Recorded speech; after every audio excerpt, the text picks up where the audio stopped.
Pizza.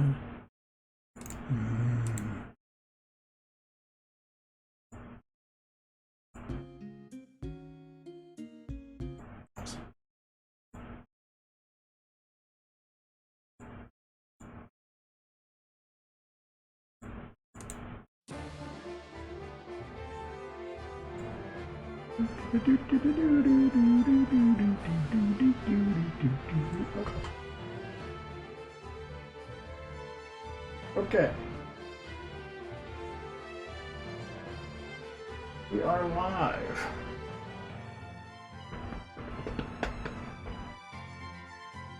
Oh yeah.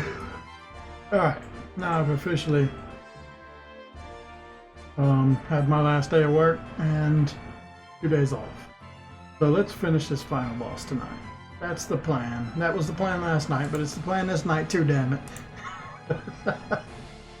I think we got it. We did most of the hard stuff, right?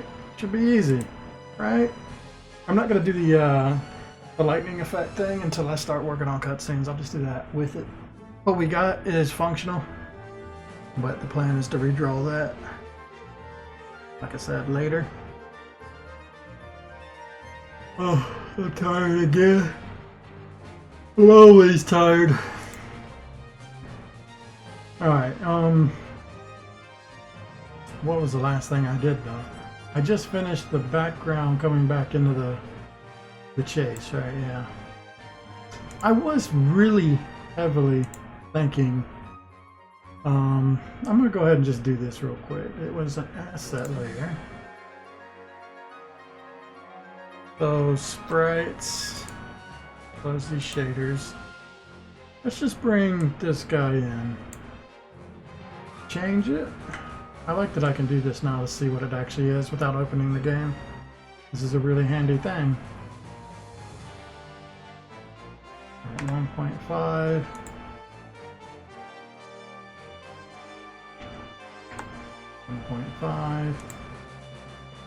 Okay, that's how big he is in game. The thing that's been bothering me a lot is just how big these boss monsters are. Now, I don't remember exactly their scales, but I'm gonna go ahead and look through them real quick. I'm really thinking about shrinking their sizes and maybe just adding like 1 or 2 of them, because the way it's set up now, it's not gonna be too hard to do. But this guy's at 1.5. I just don't like the fact that they're bigger than our boss, right? Like that salmon is just ridiculously oversized, even when I reduced it. It's just, I don't know, it's goofy, right? This jellyfish is like as big as our boss monster.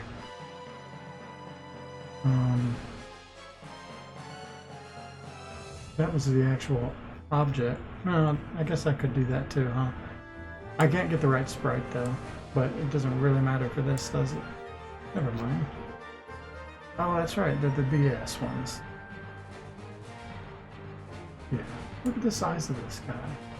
What did I reduce it to?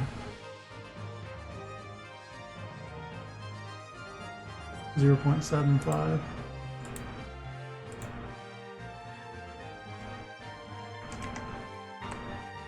I heard Tactics Ogre's getting a remake.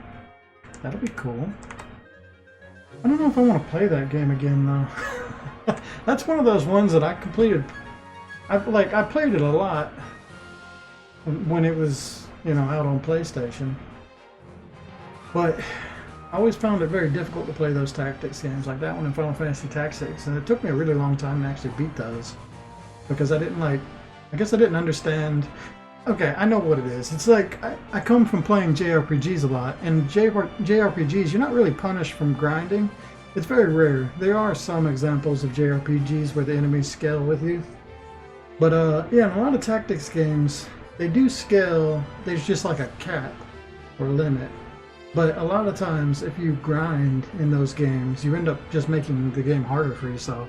But I think that's why I had so much trouble with tactics games. But I did end up beating Tactics Ogre.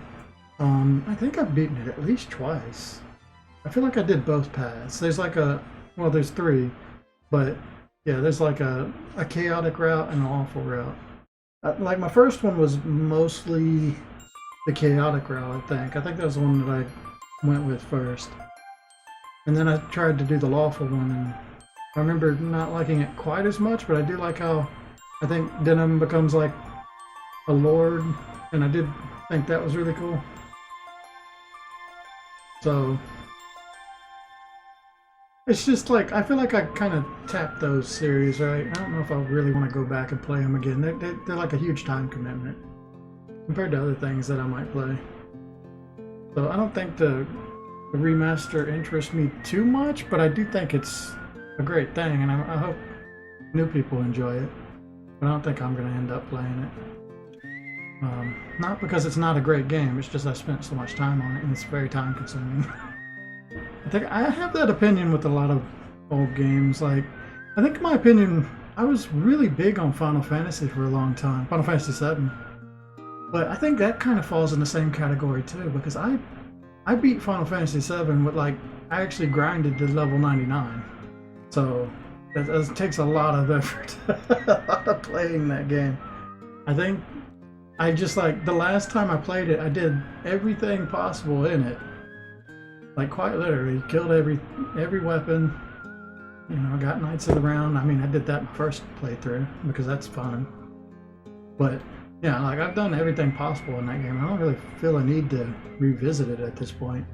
It's not like Wild Arms or Breath of Fire. I find myself going back to those every now and then. Like Parasite Eve, I did like a replay through of it, and it's not a nice, short, sweet game. Works really well, and the art style, it helps it. They age better. There's also Saga Frontier. Saga Frontier is one that I'll just play like a character or two that I like. I don't play all the characters like and try and get a full playthrough anymore. I did that once.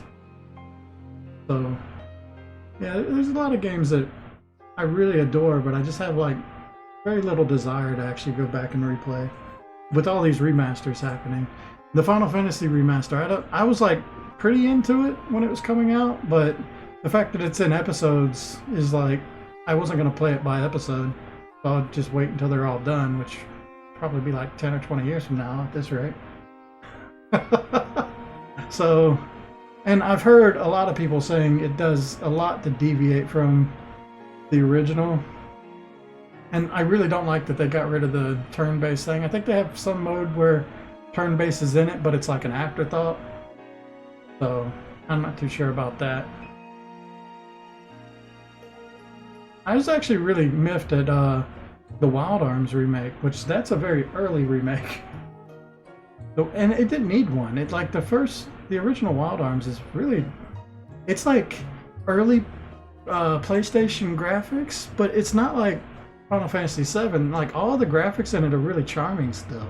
They're just like, everybody's like real chibi and it's adorable. So it didn't really need a remaster in my opinion. But their remaster was so bad compared to the first game. Like they cut out all the the details, all the little interactions you can have with townspeople and animals and stuff. They just gutted everything, and they ended up coming up with like this really crappy camera 3D movement thing that I just hated it. I really don't like the remake. Wild Arms F-Zero, I think that's what it's called, or Wild Arms, something like that. Yeah, I don't recommend that one. I say play the original. And yeah, I think I just have like, I don't have a high opinion on most remakes. I'm trying to think of, I wasn't really big into Resident Evil stuff. I played it. I liked it when, you know, I was a kid, but I didn't really want to replay those remakes. I'm not really big into that. So, honestly, I'm not real big on remakes in general. I think the Saga Frontier one looks pretty nice, though I haven't been able to get too far into it before I kind of like got bored because I've played them so much. I'm trying to think, like, what games would I really like remakes of? Well, clearly Jaws, because I'm making my own. So I can't say I'm totally against it. I'm committing time to it. Like, what are some other top games? Like, if we're doing Castlevania, would I like a remake of it? No, I don't think so. I love the art style in it. I think I could, a remake as far as like filling out some of the ideas they had might be good, but then again, it might change the design of the game. Does it need it? I don't think it does. There's a few things that I would like to see changed, but it's not really necessary. And I'd rather make new content, right? They made Bloodstained Ritual of the Night, which is really good. I was a big fan of that, and I thought I didn't think it lived up to Castlevania, but it was still pretty darn good. I think most people agreed. Oh yeah, I think I've ranked my top 5 games. I've kind of avoided that till now, but I was just thinking of it one night while I couldn't sleep. And I've already forgotten what I said. I know the top 3 definitely, but what did I order these last 2?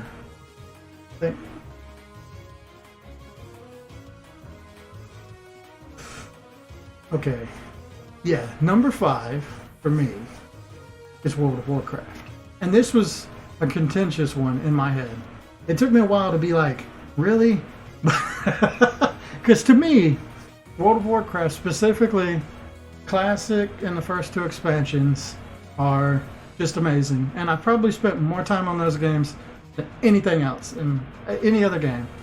So how can I not include it for that reason? But it's also, as much as I like it and I've put it in my top 5, it's also in my top 5 worst. Because it's just so much different. And I know it like appeals to a different demographic, but that demographic isn't me. I do not like modern WoW at all. I've tried to play it again, and it just, I don't know. So yeah, that one's like, it's a weird one to me. Because I kind of feel like weird saying it, but the more I think about it, the more it's like, yeah, no, I really like World of Warcraft. Like, especially that original design, I was really into it. What was number 4 though? Number 4 is the weird one. I would also kind of include like Warcraft 3 or any Warcraft stuff, that early stuff, in that kind of area.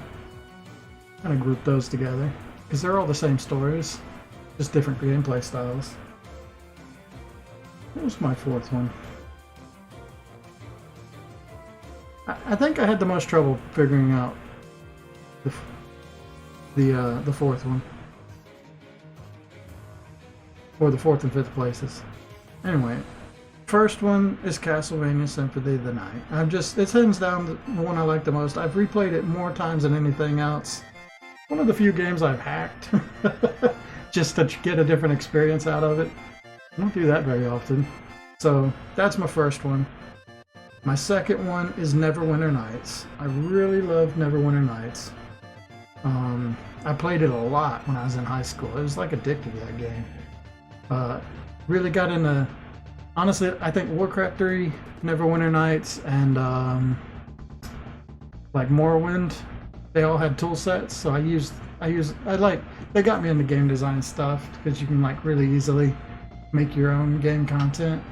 So I'd attribute those as some of the early inspirations for getting into this.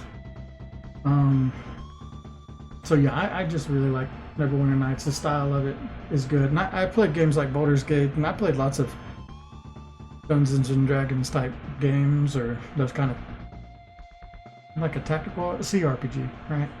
Yeah, I played a couple of those. Is it CRPG? What does the C stand for in CRPG? Not combat, is it? I don't know. But anyway. Yeah, Neverwinter Nights is 2. Number 3 is Breath of Fire 3. Honestly, Breath of Fire 3 is a weird one as well, because it's like, I don't think the story in it is all that fascinating. It's okay. I think it's more like the tone of it, the world building. There's a lot about it I like, and the artwork I'm just all for.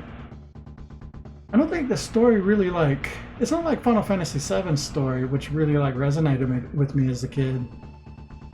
Breath of Fire 3 isn't really like that. It's kind of hard to pin down, but I think it's more just like a world building aspect, and the fact that it just feels so alive. I don't know.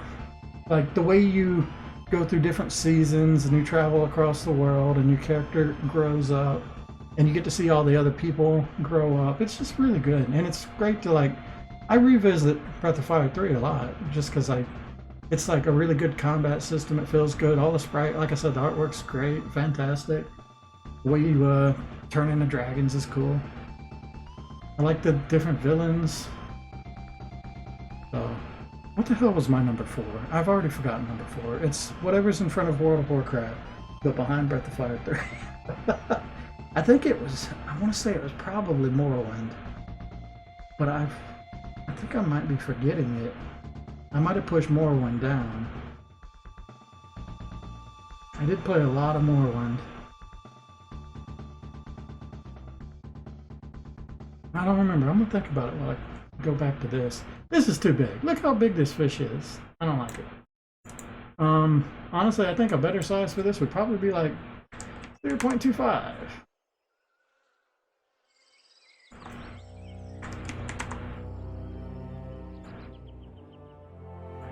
That might be too small. Maybe 0.5? Oh, there's some Baldur's Gate right there. Yeah, I think maybe 0.5. So it's a lot smaller than Alien, but still a much larger enemy. And what I could do is just add 2 of these guys or something and give them less health, so they're like, I'm just like cutting them in half basically.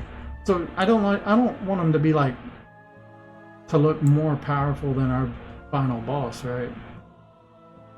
I think at the very least I'm gonna cut it down to 0.5. And I might add another one if I feel like it's kind of underwhelming now. Is this guy at the correct size now?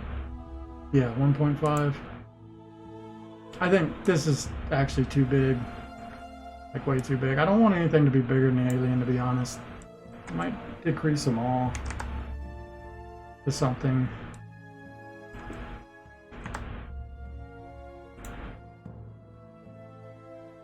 It's still bigger than a human.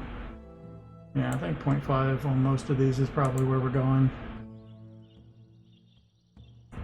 And I'll probably just add more of...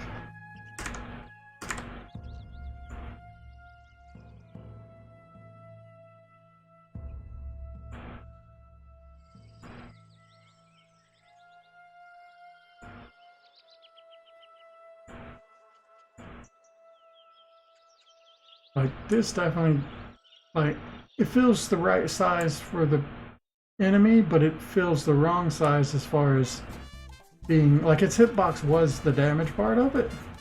And it wasn't that dangerous before, but at least, you know, you had to move around it. Now I feel like I need to add, like, 2 of these or something to actually make them, I don't know, a challenge. Like, that, lowering the size of it lowered the challenge rating of it, basically. What I'm saying.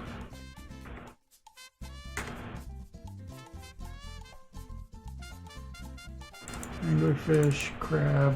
Honestly, I don't even know if I should have deleted those, but I'm using this as a reference, so that's too big. Honestly, the giant crab's kind of funny. It might not be too bad. So this guy is at a 1. This guy's at 0.75. So I did lower this one. But I feel like this one's also going to 0.5. Take a look at it first before making that decision.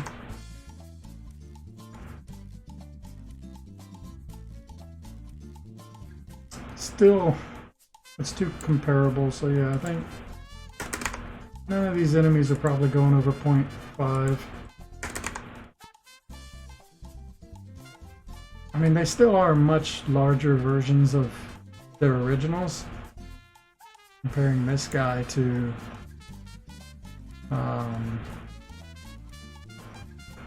this thing, yeah, it's still a giant version of this, right? So it's still got that theme.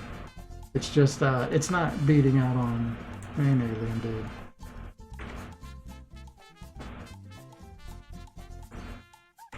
God, I hope I didn't change any of the code. I didn't do a scale, which was... It's biting me now. I gotta go through all these and make sure image X scale gets set correctly in all of them. If it's not set up right.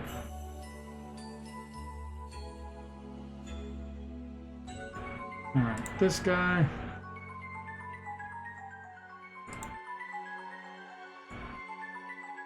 If I did 0.5 here, will he feel too small?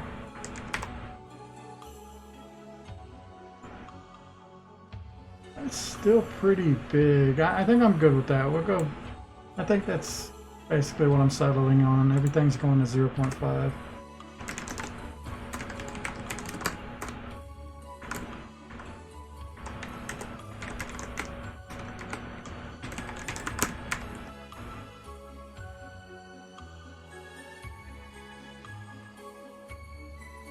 I'll go through each one of these code and make sure I didn't change it in the step events later.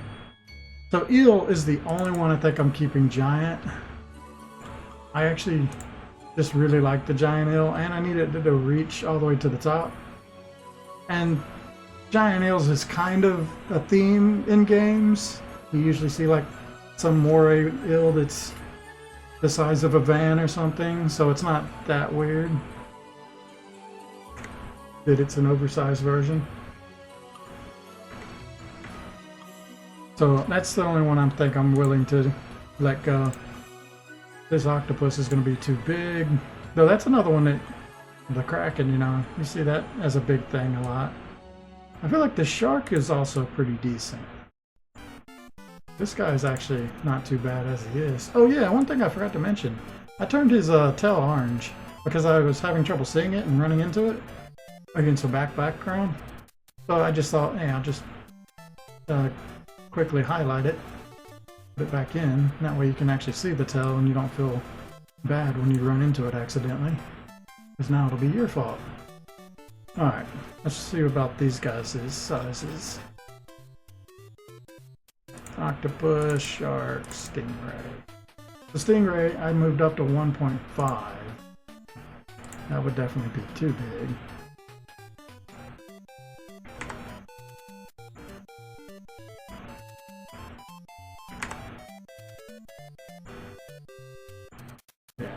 That's like bigger than our alien dude. I wasn't too off on 1, but let's do the 0.5 now.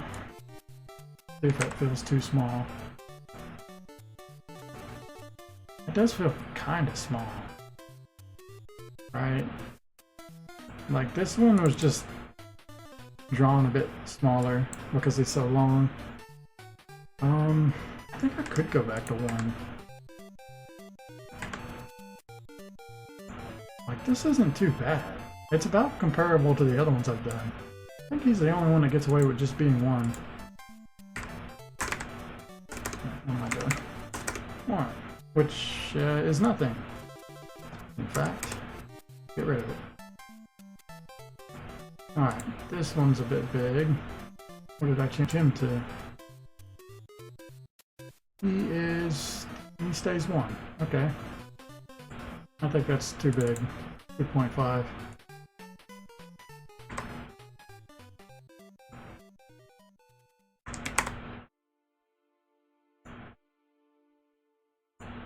I think that's better. A bit smaller. Still a lot larger than player. We'll go with that, 0.5.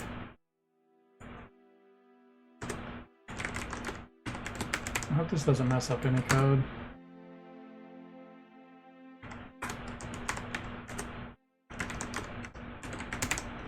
The only thing it would mess up is like collisions if I use those, and I don't think I did use them because this hitbox is being scaled as well. It'd be fine. Alright, and you are also already 0.5. You'll probably be just fine.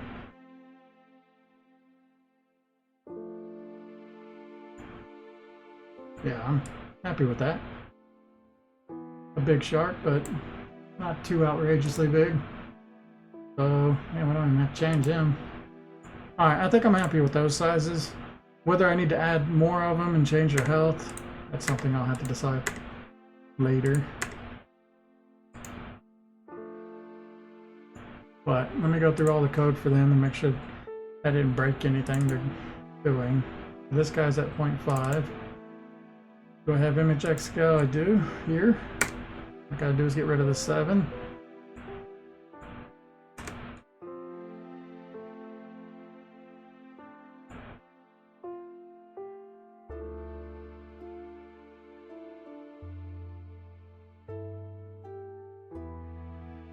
Okay, all that is draw.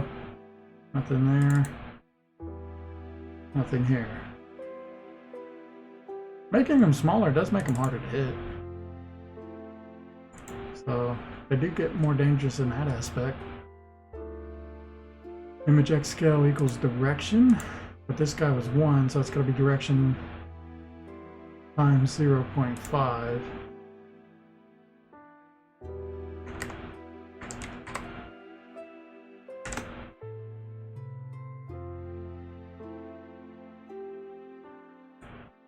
I'd also like to look in and see what is actually causing all the lag when I kill them. Maybe making them smaller will help. Quite possible. Oh man, that means I gotta change the, yeah, I've got to adjust how far the explosions go out now too. I just had to make more work for myself when I wanted to finish this tonight, don't I? Alright, everything here is fine now. Eel is not going to change. I like the giant eel. This one 0.5. We want this one never actually changes direction at all. They should be totally fine. I don't know if changing the image X scale will affect the circle he does. We'll see.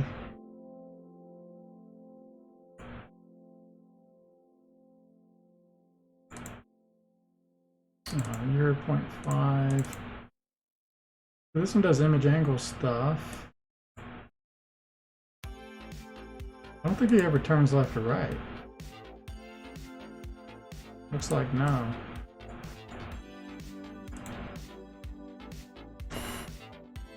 And I'm still thinking, was Morrowind the one that I decided on for the 4th one? Was there anything else? I don't think Saga Frontier, though I do adore that game, and Wild Arms, I adore those games. I don't think they make top 5 for me, just because they just don't match up to the other ones as far as like overall.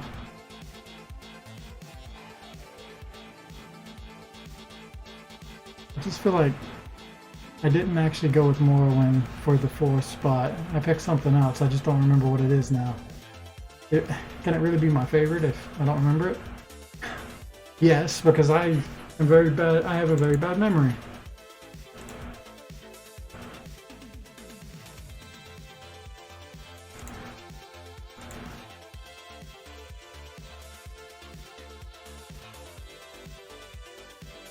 Oh, it might have been like a Harvest Moon type game as well.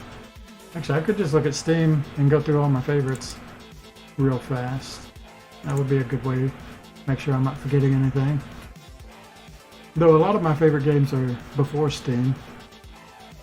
So this is 0.75, it needs to be 5.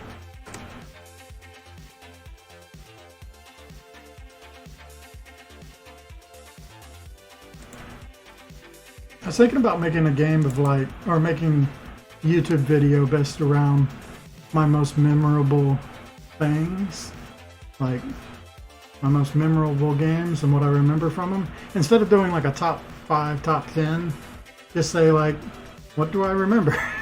When a person has a bad memory, the things they remember stand out for a reason, right? I think it'd be fun to just talk about the things that I remember from the games that I remember best, instead of like putting it in this like, you know, top 10 kind of fashion or whatever. Do it more as a, it doesn't have to be a good memory, it's just a memorable thing, right? It'd be fun to go through things. I've actually got a list of most of the games that I've played and enjoyed, just because I've gone through and found so much music, and I've had to look up all these old games so that I could look up the music for them, and I just wrote them down so I don't forget. But I've got like a huge list of games that I liked enough that I went back to look what the music was like. So actually, we can look at that real quick.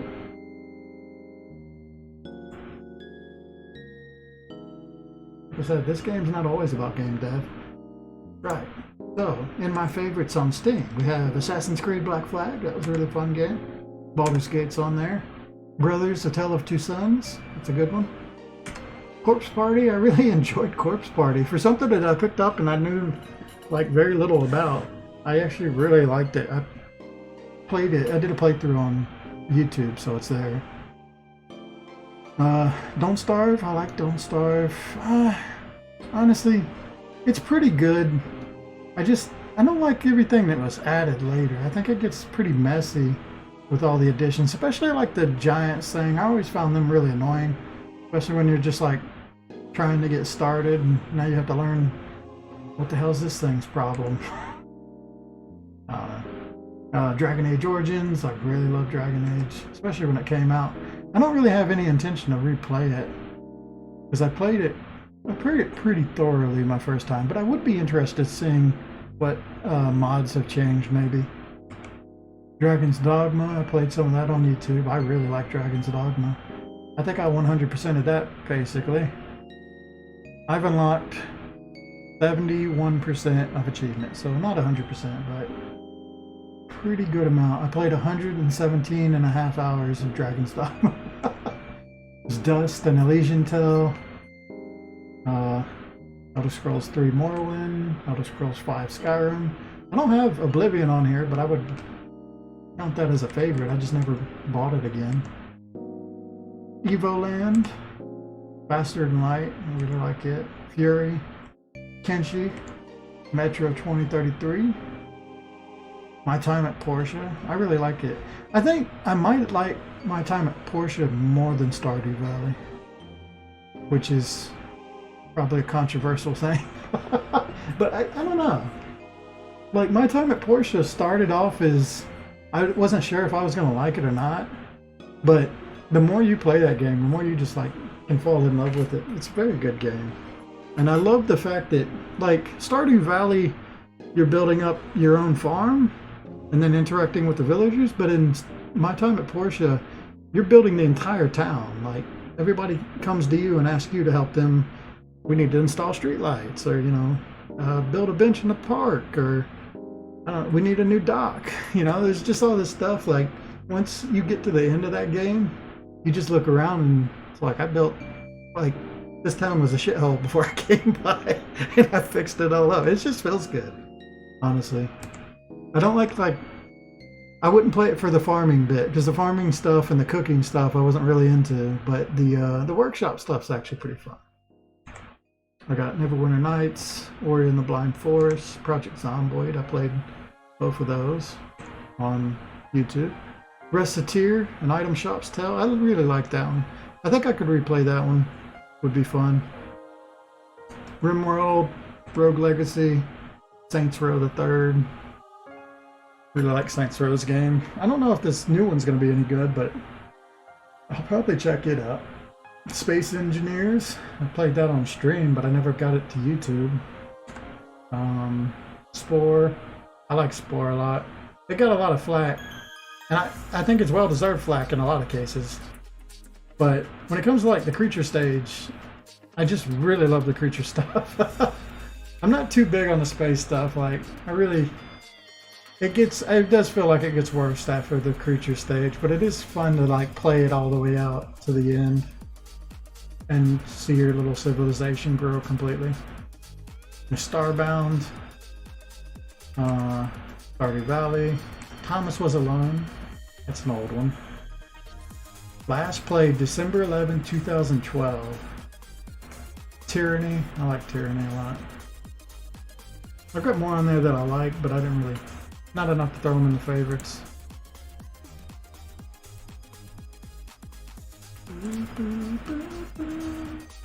There we go. That's a list of all the music and games I played and At least I liked it enough that I went searching for the music for them all.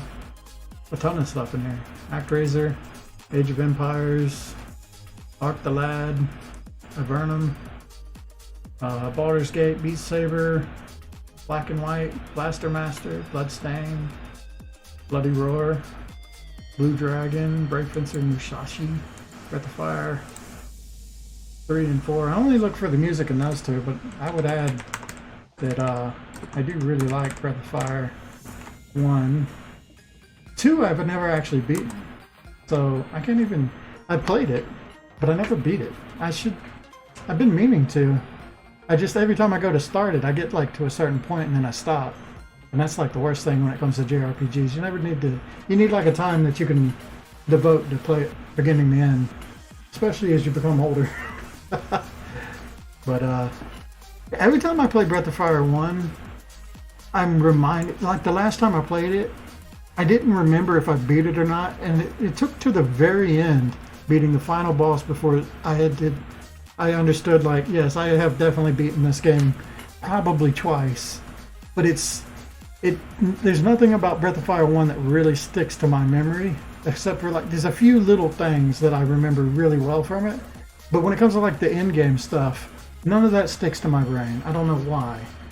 Unlike those other ones, like I remember every bit of Breath of Fire 3 and 4, but 1, I only remember little bits of the beginnings of it, even after playing it very recently and beating it. It's weird. I don't know. We got Castlevania, basically like every Castlevania after Symphony of the Night, and every Castlevania before too I've played. I don't like 2. I played Rondo of Blood, and that one was a pain in the ass. Honestly, I'm more of a big fan of like 1 and 2, and then, I mean, Rondo was okay. I just thought it was like aggravating when I played it. I really like Symphony of the Night, and there's what? Order of Ecclesia. There's lots of Castlevania games that I like. Most of them are in the Game Boy. I'm trying to think of the names of them.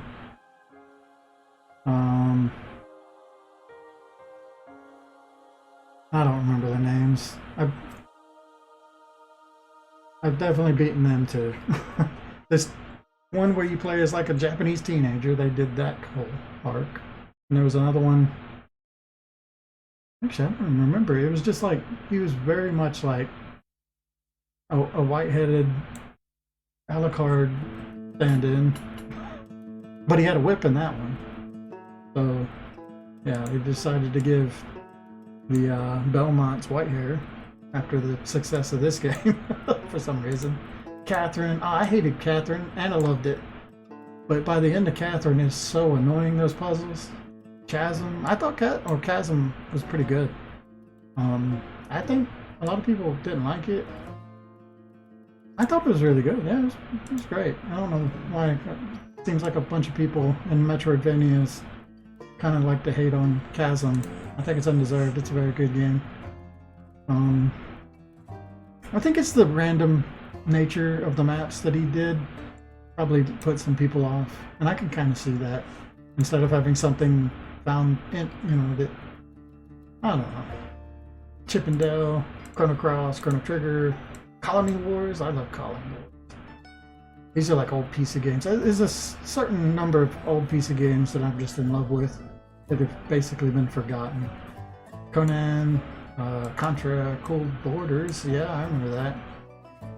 That's a PlayStation game. Corpse Party, Crash Bandicoot, Croc, Crystalis. I really like Crystalis. I used to play that as a kid all the time. Never knew how to beat it, so I would get to like ridiculously high levels just killing slimes and tigers, were-tigers. I do wonder what's with Japanese culture and were-tigers. Why are were-tigers so popular in Japanese culture? I'd love to see an explanation for that, because it's definitely in a lot of early Japanese games, were-tigers showed up, I feel like, more often than werewolves. Funny.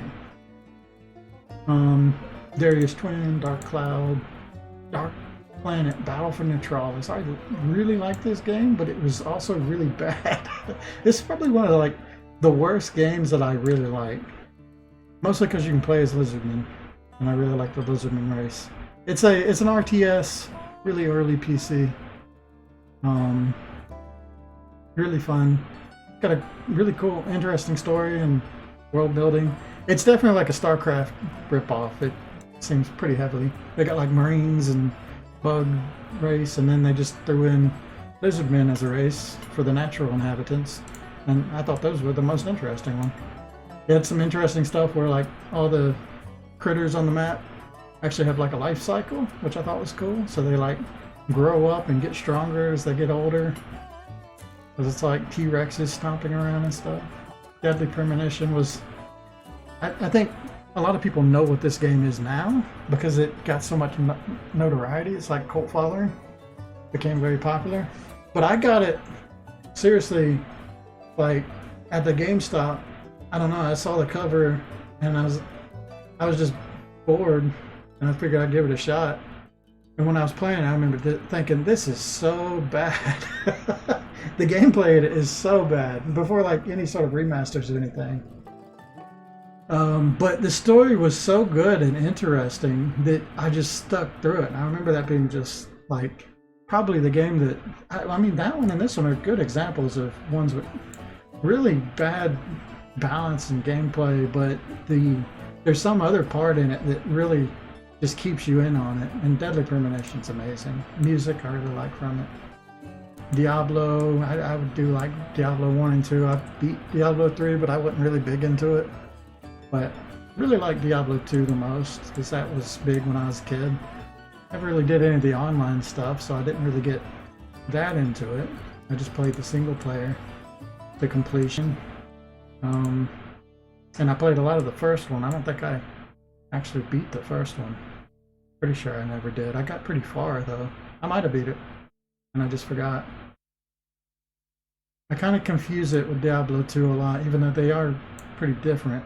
They take place in the same place. We use a lot of the same kind of music and stuff, so. Dominions. I've done YouTube videos on Dominions.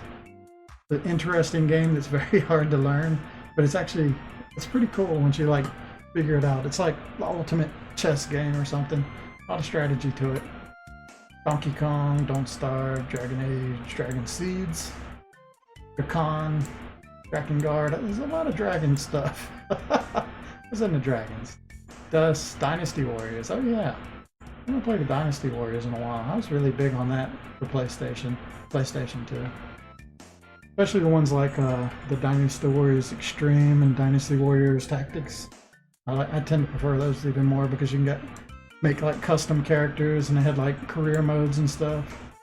Earthworm Jim, Echo the Dolphin. Not the 2D one. I'm thinking the 3D one. I think it was on GameCube. Maybe. But I really enjoyed it. It's got like it's such a weird game that you wouldn't expect when you first start playing it. It's like, you first start playing it, hey, you're a dolphin, you're, a smart dolphin or whatever, and you can talk to the other sea creatures, it's like, okay, yeah, and then, oh yeah, there's aliens, and the humans have destroyed the world, and it's like, what the hell is going on in this game? Oh yeah, the dolphins have built an advanced society, and oh my god, this game goes off the fucking rails. It's really fun though. Extreme Tactics, I really like that one. It's RTS where you can like basically design all the units as you're playing it. They're all robots. That's really cool. And the music's really good, which sometimes they play in this playlist. Fallout. Never played Fallout 1 or 2. So I'm thinking of 3 and 4 here. I've seen playthroughs of Fallout 1 and 2, and it looks like something I would have liked when I was younger. Just haven't ever felt like playing it. Final Fantasy 7, 8, and 9's in here because I didn't really want older music. But personally, I really like Final Fantasy 1. I played, I think, 2 and 3. In Final Fantasy 4, I always get confused with Final Fantasy numbers. But 4 is 6, right? That was the one that I played a bunch when I was younger, but I didn't get very far in it. So I probably would have enjoyed it more. I should definitely play Final Fantasy 6 is what I'm getting at. but I never got around to it. 7 was just huge when I was a kid, so of course I got into that and I really liked it. I never beat 8. I only played a little bit of 8, and then I was kind of like underwhelmed by it. I'd like to play it again, but I didn't like the mechanics of it. Final Fantasy 9 I really liked. It's a good one. I beat it. Final Fantasy Mystic Quest, yeah. I beat it a while ago because I just thought it was curious how it's like an American-made RPG, and it's actually kind of shit. But it's also kind of like charming shit, too. You play it again. Because it's so simple. I'll play basically any RPG. A lot of people, like, they're getting away from the whole turn-based battle thing, but I really like turn-based battle stuff and grinding. So I've never really complained about it. I don't really like action RPGs. I think they're like crap and not quite that fun. Maybe like Zelda? I like Zelda, which is kind of an action RPG, but, you know, less RPG. I don't know. I don't really like the combination much. I'd rather you go into the action combat or the turn-based combat, but they're trying to combine them. Just never really got into it. Final Fantasy Tactics games are always fun. Fire Emblem, I like the first 2 a lot. I like Fire Emblem 3 Houses, right? That was really good. There's also Dragon Quest, which is not in this list. That's weird. I've definitely got Dragon Quest music, so maybe I just forgot to add that. Okay.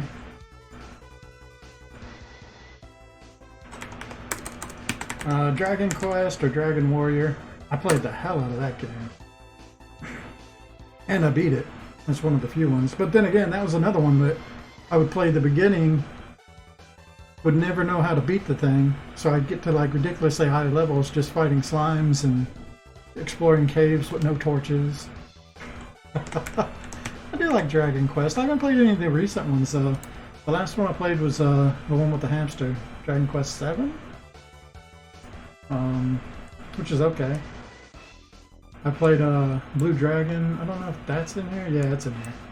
I liked it. I thought it was really good. I liked the final boss in Blue Dragon a lot.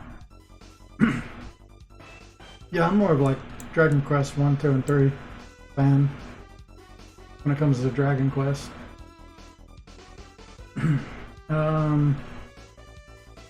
Where were we? FDL, Fury, F-Zero, Gex, Golden Sun, Guilty Gear. I haven't played any of the recent Guilty Gears, but there's one I really got into. It was on like PlayStation 2, I think. Really like playing, oh, I can never remember his name. It's like the Shadow Man. Hardy? Greedy? It's like Edie something. He's got a weird name. But yeah, I really like his design and everything about him, so I was really obsessed with playing that. Like Guilty Gear and Primal Rage and Bloody Roar. Those are my big fighting games. I did some Mortal Kombat, but mostly just the stuff on Super Nintendo. I never really followed Mortal Kombat after then. Half-Life, Incubation, that's a really good one. It's a weird one. Never heard of it. It's like an early PC game where you're Marines fighting aliens kind of thing. Really, it's kind of, I remember it being really spooky, but if I played it now, I'd be like, why was this spooky? It's the same thing with Doom for me, which I don't know why Doom isn't in here. I really need to go and get some Doom music, don't I? Well, I definitely got some Doom music from the new one, but I want some classic stuff too. There's no Doom in here. O come after the N. Comes before M-N-O. No, okay, it's after the N.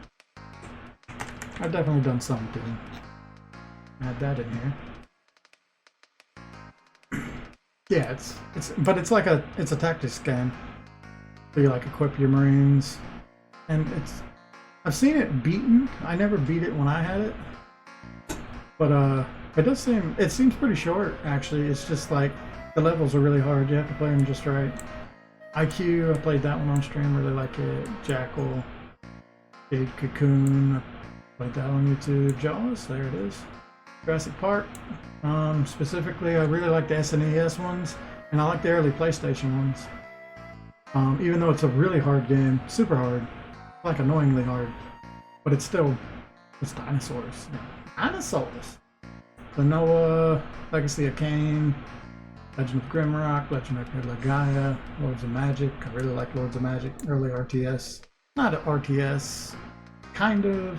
I don't know. That's a weird category of game because it's got like tactical type combat, but with like an RTS style overworld. Actually, it's actually more like a 4X game. Now I think of it, it's an early 4X game. Lost Odyssey, I liked it. MechWarrior, I think it was MechWarrior 3 was my favorite. Yeah, MechWarrior 3 I was huge into. Played it a lot. Just love stomping around the big mech. Mega Man, there it is. That's well timed. Yeah, I love Mega Man games. Mega Man X specifically. I'm not a big fan of the other ones, the Rockman ones. I don't know. I played a few of them, but never really big into them. The Mega Man X stuff was just like, hell yeah, and I played lots of Mega Man X games. Minecraft, Monster Rancher games, there's a couple of them. I think Monster Rancher 2 or 3, I don't remember, is my favorite. Mortal Kombat, again, this is like Super Nintendo Mortal Kombat, which is, I don't know, they've got a weird naming system for theirs. It's like Mortal Kombat Annihilation? Or is that just the movie title? Mr. Mosquito, Myth the Fallen Lords, oh that's a great one. Casualty, I still remember that. Myth is really great. Sort of an RTS tactics kind of game, where your characters just explode into blood and chunks. When they die, it's hilarious. Really fun game. You should check that one out. My Time at Portia, Neverwinter Nights 1 and 2. I like 1 most. Okami, that's a really good game.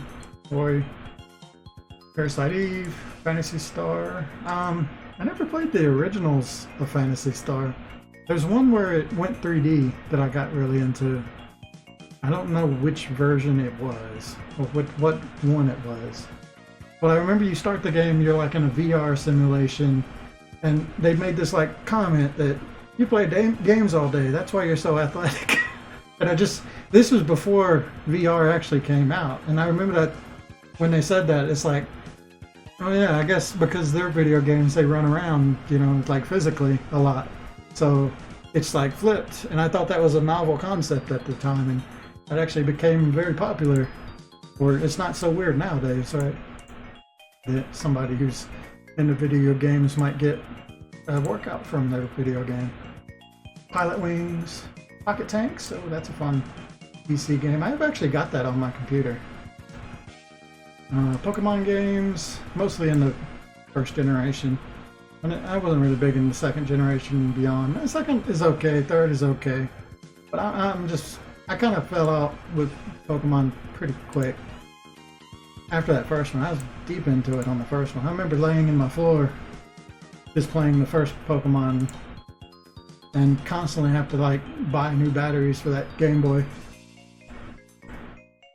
Portal 2, Rayman, Reciteer, Redout, that was one I played. It was fun. I'd like to revisit Redout, but the rubber banding enemies has really bugged me a lot. I don't know if they ever fixed that, but the fact that the enemies move based on how fast you move is so aggravating in a racing game. I don't know why they would do that. It just seemed like the worst design decision ever. Homeworld, River City Ransom, Rogue Legacy, Soccer Frontier. I played 1 and 2, not a big fan of 2. I like the first one a lot more. Secret of Mana, Section Z, Seven Kingdoms, that's another early PC game. It's actually pretty fun. Kind of like a 4X game. Well, it's probably missing some X's. Shadow Hearts, Shadow of the Colossus, yeah. SimCity, Skies of Arcadia, I really like it. There's a time I had a GameCube. I don't remember how I got a hold of a GameCube, because I definitely didn't go searching for a GameCube. I think one was given to me for like a Christmas or birthday gift. And I was like, thanks? Even though I think it was like it was old, probably re-gifted. But actually liked a lot of the games that I played on GameCube. So it was actually pretty great. There's some really fun stuff on it. There's Spore. I remember there's that one where you play a psychic. I don't remember the name of it, but I thought that was really fun. Like, yeah, you play as it's a first-person shooter, but you got psychic powers, which that used to be a novel idea. It was a fun game. It's not on here. I don't remember the name of it, but it'd be interesting to see that again. Stardew Valley, Suikoden's, never played 4 or 5. Super Hexagon, Super Mario Bros, World, Land, RPG, basically all that Super Mario stuff. I have not played any of the 3D Mario games though. So I haven't owned anything Nintendo based after Super Nintendo, right? I never owned a 64. I went to a friend's house to play his a lot, so I have played like Star Fox and what other N64 games are really popular. I probably played them, but I never owned them. And then never really messed around with the Wii, though I've played other people's one. It's like Nintendo for me. I moved on to PlayStation, and then I did own an Xbox at one point, but I wasn't really big into Xbox, but eventually I shifted over to PC and just never went back to consoles after that. So I missed a lot of this like console stuff. Just never bothered with it. I did get a Switch for Fire because I saw the Fire Emblem game and everybody was going crazy about it. It's like, okay, I'll get a Switch. But I only played like 2 games on it. I played Fire Emblem and Dragon Quest Builders 2, and both of those are really good games.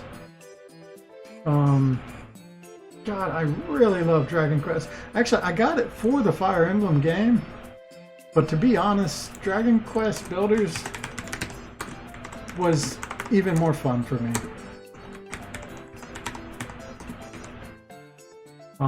I really enjoyed the hell out of that game. It's like it had so many like callbacks to the original Dragon Quest games that I was just like in love with it. I really love it. Although, like, I might play that again someday. That one really is high up on my list of good games. If you haven't heard of that, you should give it a shot. It's not just like it's like a Minecraft Dragon Quest game is how it looks, but it has a really good story in it. And yeah, you can do like building stuff, but honestly, it sets you on the task, like build an inn or build a tavern and build a house for this guy. So once you have that idea, it's like, okay, so what's this guy's house supposed to look like and stuff. Very like, it's very Dark Cloud in that way, right? But yeah, the story is just really great. I don't know. I was a big fan of it. Man, I've gotten sidetracked, but I love going down this nostalgia stuff.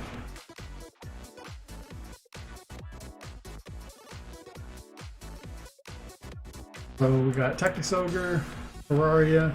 I like Terraria, but the last time I played Terraria, it actually started to get on my nerves. It was... I don't remember what was bothering me about Terraria. I think all the new stuff they added... Yeah, I think like the UI gets so messy once you start like adding more and more crap that it wasn't... It's clear that it wasn't designed very well for it, the way you have to like scroll through things, and even if you use the like list view, I don't know, Terraria just gets real messy, and you can use the guide to figure out what builds in this stuff, but you never really have a clear idea of what you need. And I remember that being really annoying. You basically need to live in the wiki if you're playing a Terraria game, and I'm not really into that. Seven Saga, all the Elder Scrolls games. Did we do Elder Scrolls up here? I feel like I did. No, it was when I was talking about Steam games. The Eye of the Dragon. This is an early PC game. Really fun when you play as a dragon. Got like a RTS style to it too, even though you play as the dragon. It's actually kind of cool. Legend of Zelda. I played a lot of Zelda games. I never played Breath of the Wild, but I played. My favorite one's probably the first one. The second one's good. The third one, I like all the first three. They're all good for different reasons too. And then there's the N64 ones. So I had played a lot of Zelda on N64. I think it was because I used to go to a friend's. I was thinking, like, I had one friend that had an N64. But now that I think about it, I had another friend that had an N64 that I would visit a lot more often, and that's why I played so much Zelda. I don't think I ever beat Zelda, but I've definitely watched my friend beat it, so kind of felt like I beat it. The Neighborhood, that's really good. Top Gear, Towns. Oh yeah, Towns. I remember Towns. Good early game. It's just early Steam kind of game. Twisted Metal, Vampire the Masquerade, Warbreeds. Oh yeah, man, I keep confusing a lot of these early PC games. Warbreeds is the one we can like create crazy aliens. It's pretty cool. Warcraft 2. I looked up Warcraft music. There's Warcraft 3. I played all the Warcrafts. I played Warcraft 1 and 2 on PlayStation. I made a PlayStation game with that game. But later I played Warcraft 2 again on PC when they like put it on the browser. And Warcraft 3, I got it right when it came out, and then it was so powerful I couldn't even play it on my PC. I was so bummed about that. I had to go to my sister's boyfriend's house and play it on his computer. He let me play it. But it's kind of like, that's even worse because you just get to play it for a little bit and then you have to go back to not playing it. Don't recommend.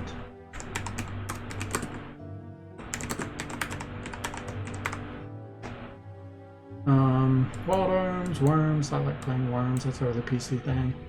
Xenogears, Zone of Enders. Just a bunch of games that I really like. Not a complete list, but a lot of them. At least all these have iconic music. God, I got off topic there. This first hour has just been spent not actually working on this. Let me get back to it. Right, I was making sure the code works for all these guys, so that's good.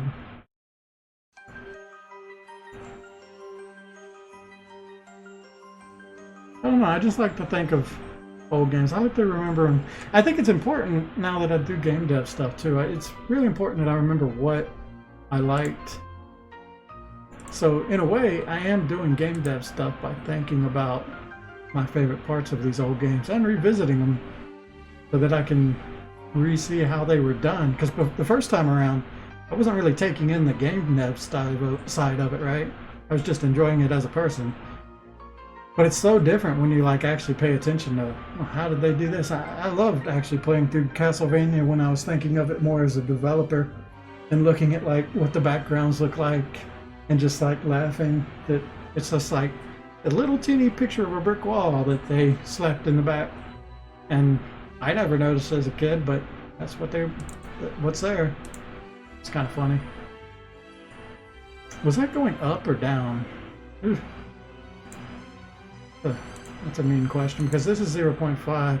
That's right, a shark was always 0.5. I think I was going down. Stingray is at 1 now.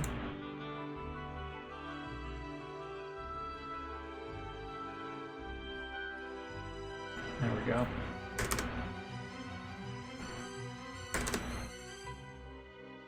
So times 1 is completely pointless. Let's get rid of that.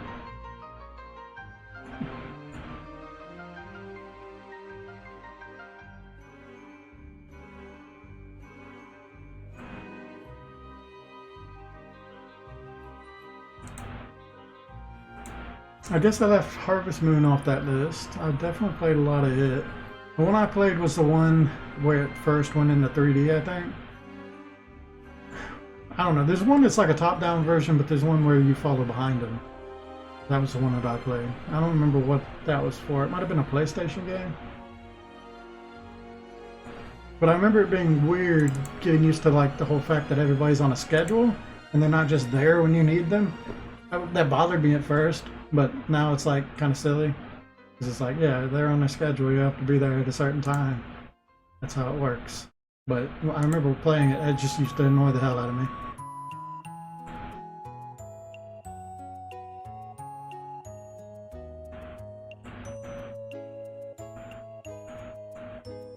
I think I fixed all these.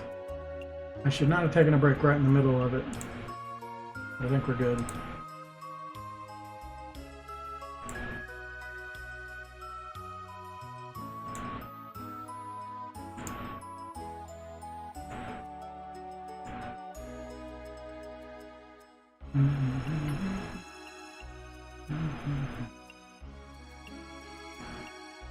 Steam's doing a bunch of updates. I've been closing Steam out because I don't know why, but it stops. It runs some sort of process that can't be closed out unless I turn off Steam, and I don't know why that is. Just some weird thing that happens sometimes. But like if I try to shut down my computer, I can't do it unless I close out Steam manually.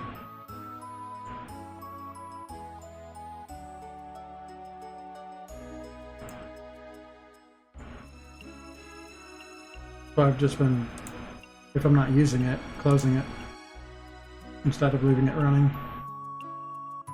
Alright, we're at Chase now. We haven't done the charge timer yet.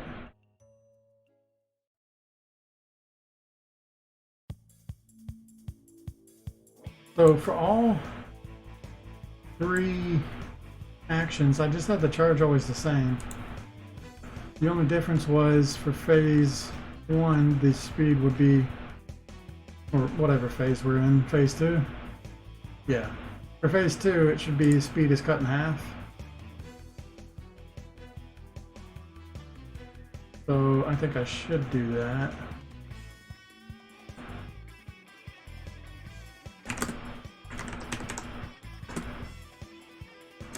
If phase is less than 3?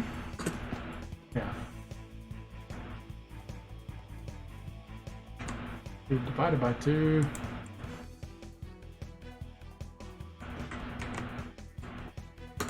That's just normal speed. I don't know if I want him to get faster yet. I might set it up to where he gets faster than the last one, but for now, we'll just set it up like we have it in the game currently. So, what's the best way to start running on this timer? I mean, I think I kind of like the way it's set up now, to where, well, not this global upgrade stuff, but the way I have the timer set up, alarm 0, I just have, well, I guess I don't for the charge. So I definitely do have to turn the charge off if he ever changes states. But for like this one though, this one's just got a lot of conditions where it doesn't actually activate. And I think I want to do that for the charge. If like he's in certain states or something, we just make it to where the charge timer can keep running. It's just he won't do anything. I think that's a better way to approach it than trying to figure out what the timer does exactly. That might not actually even be a thing. All I have to do is activate the timer and it'll start working automatically though. Because the way it goes through these, it does 0, which starts the charge, does the whole scale thing, does the whole angle stuff, and then once animation end is when it goes into this stuff.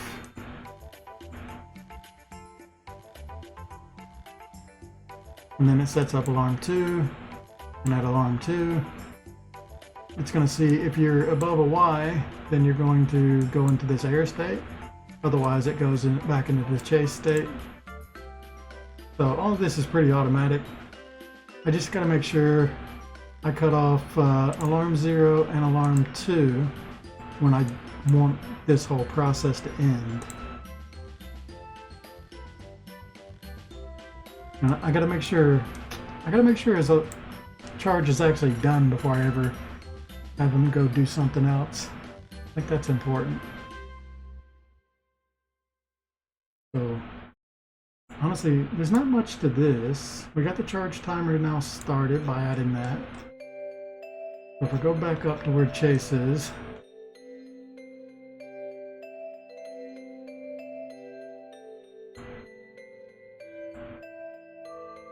so this is the chase working. We're at phase 2 right now. So it'll be moving half speed. So I just need something to turn it back off. And to turn it back off is basically what we did up here.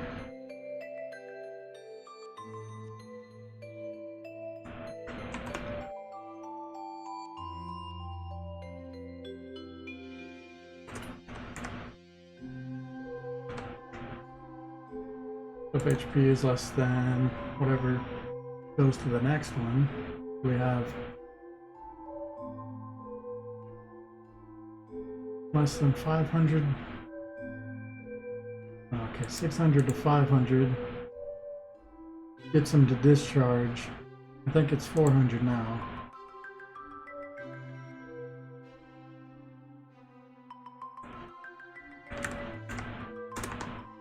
Alright.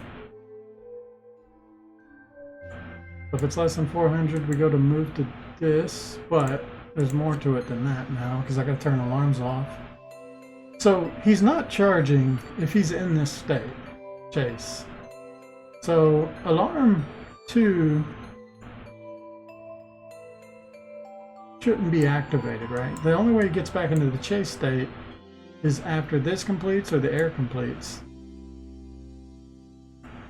So I can just assume if he's ever in here, the only alarm that'll be running will be alarm 0. So I need to just say alarm 0 equals -1 to turn it off.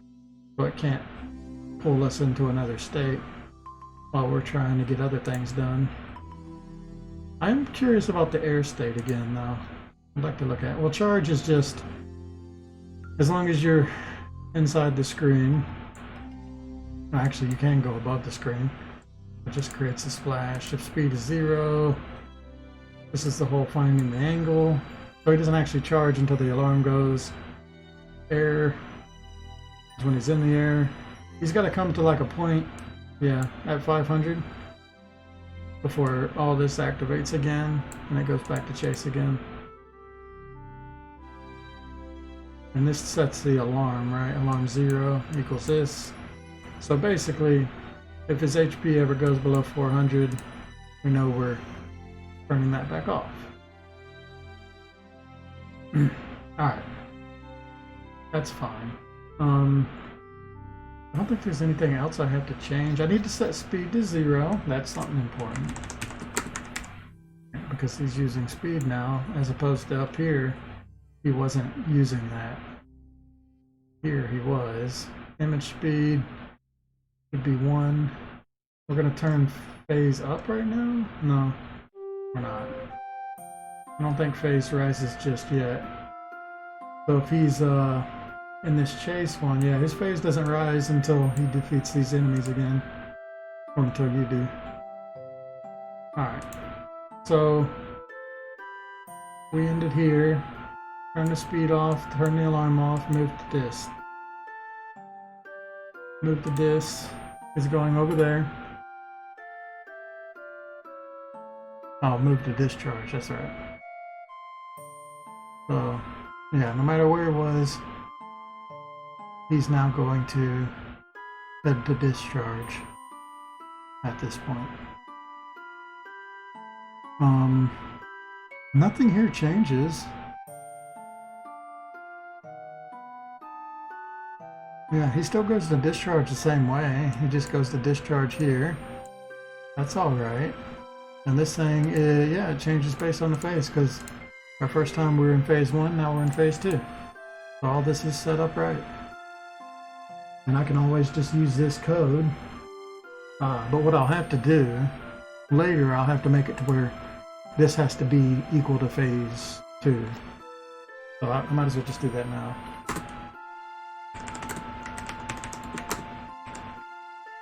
Don't do that. I always do that.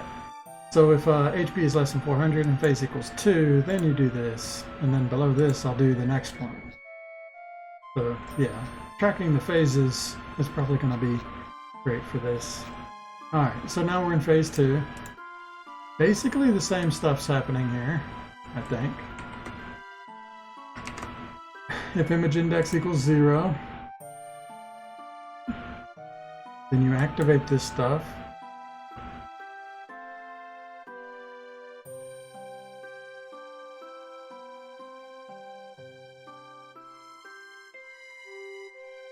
I don't remember why I put this image speed part in.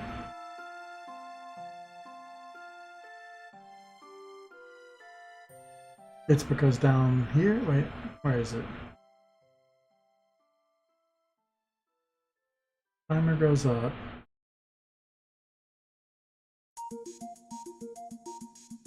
I actually don't remember what gets you out of here. Oh, this is the bolts. The bolt is what gets you out of this. I was thinking this was the summons. No, okay. So yeah, the image speed gets turned on when these bolts disappear. That's right. So that's the whole point of that, is to set you to the next one. But if it's 0, it has to go back to 1. Okay. The timer was just so that it would take a frame or 5 frames to actually activate. Okay, I remember. It's only been a day. That's long enough. Alright, so what we want now is Alien Bolt 2. But there'll probably be 4 of them now. So we'll have to set that up.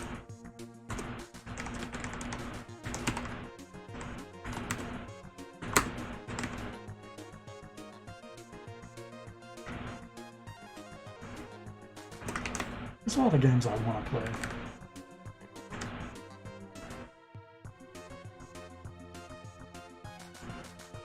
I've been feeling it, the need. Alright, I really don't see any reason I don't create all 4 of these right now. Right? I mean, they work the exact same way this one works. It's just, you know, they have some different parameters, but other than that, I'm basically copying and pasting. And as long as I change this stuff, that'll set up how they actually work. So I just need to do all 4.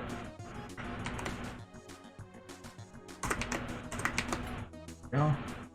This will be 1 and -1. This will be -1 and 1. All these are being created right at his mouth. Doesn't matter how they overlap. That's all fine. We just need to create this new alien bolt by copying this, doing that. Right. So image X scale equals that.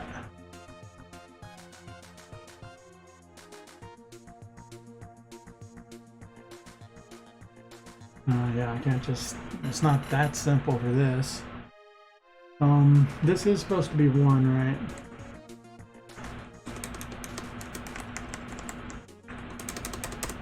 Because it's medium. That's what I decided. Yeah, 1. Alright. Image angle equals, okay, this is the part that changes. I think I want these to be at like, well, they got to be based on whatever these 2 numbers are, and I have to get them there based on positives and negatives. But the other thing to do is just set how the speed works on these. So 1 is probably too fast this time, or maybe not fast enough, I don't know. I'd hate for it to get slower. We'll keep it at 1 and just see what I think. But because the beams are getting even longer, honestly, as long as you stay close to it, it'll be easy to dodge, and if you get further away, you'll just get screwed. So that's just on the player to learn that the closer you get, the easier it is to dodge these. I don't think any of this changes. Maybe how long the timer is. But I think 12 is actually a pretty decent amount of time. I don't remember how long 12 is in my math. It's like,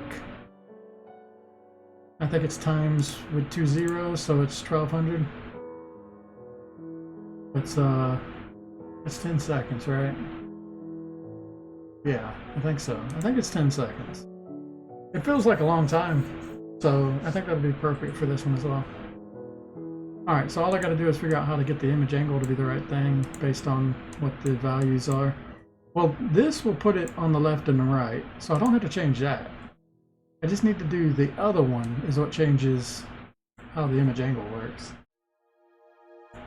And I think I want it to be by default of 45 this time. So now we're doing like an X. Before we just did up and down. Now I want to do an X. And deciding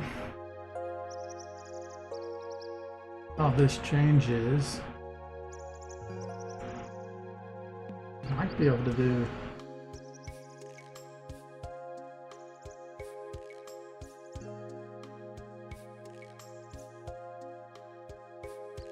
I mean, if it comes out like this, if I say times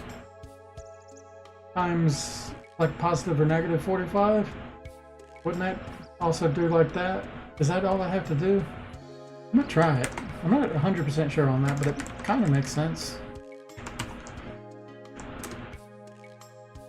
Alright, if I times it by a positive or a negative number, I think that'll shift it to be the other way, and then this covers the opposite side. I think that'll work. Also, I gotta keep in mind, speed goes the other way in this, which really I just changed this to be minus equals, and that fixes that. Alright, I think that's it. Image speed goes back to that. That's all good. I mean, everything about this should work correctly now. And then it goes from here to, oh yeah, after the animation ends, discharge.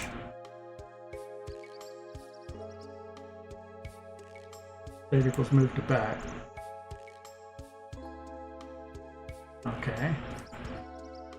If it's moved to back, it moves to the back. Yeah, and based on what the phase is, because it's now 2, it's going to create these two things. I think they're set up correctly to go to wherever they're supposed to go. Stingray and octopus. Yeah, I set all these up. X and Y.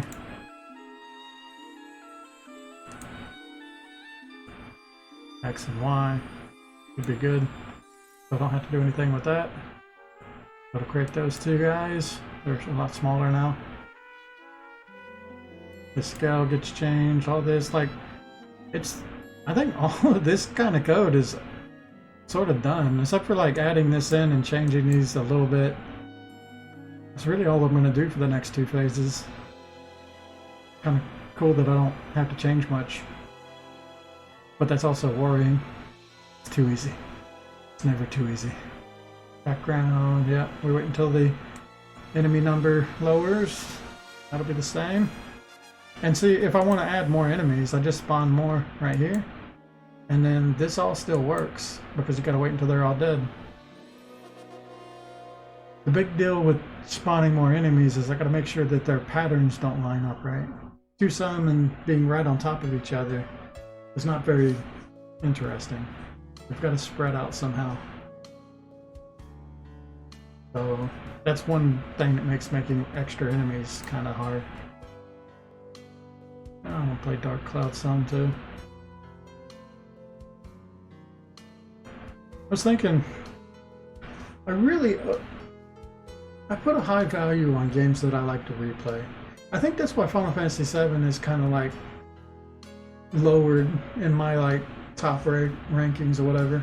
It went from being one of my favorites to I just don't feel the same about it the further on I get. I've replayed Final Fantasy VII like I think 3 times. I beat it twice. I probably played it more times if I'm going to count it like that. How many times have I beat it? Twice. How many times have I played it? Probably a lot more than twice. Or, you know, do like a separate playthrough.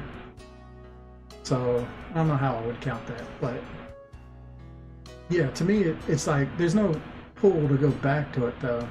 Compared to like a lot of other games, the second I hear like some music from it, or I see something that reminds me of it, I'm like, oh, I just want to go play that again.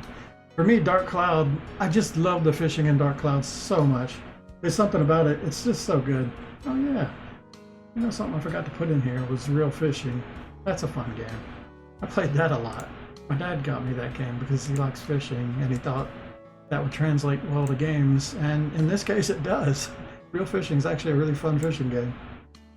It's really peaceful too. I might play real fishing on stream one day. That would be a perfect one for like an hour. They've made so many real fishing games though.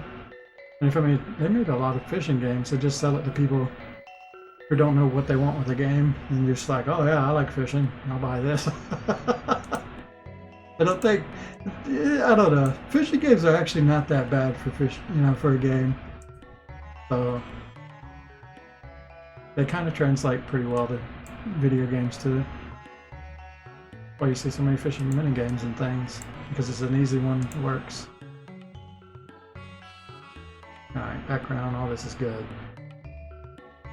At this point, we're turning the charge timer back on. When does the projectile come online? Oh yeah, and when does phase increases at this point? So now we're in phase 3.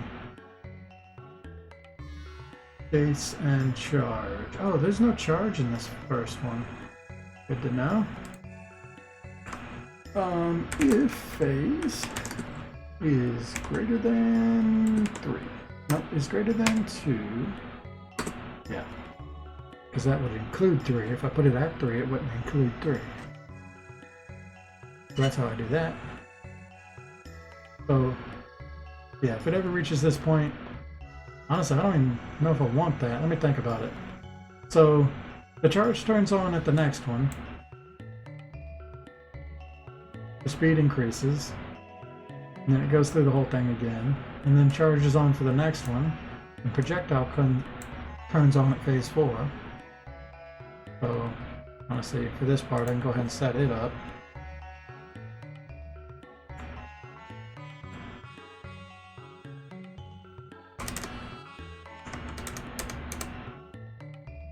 Okay, if phase is greater than 3, yeah, start firing projectiles. But the complicated one is this one, because now we're doing different types of projectiles that are activating during the charge. Honestly, this ain't too different. Only thing I really have to change is in the charge event, I gotta add like projectiles that fire out when he charges.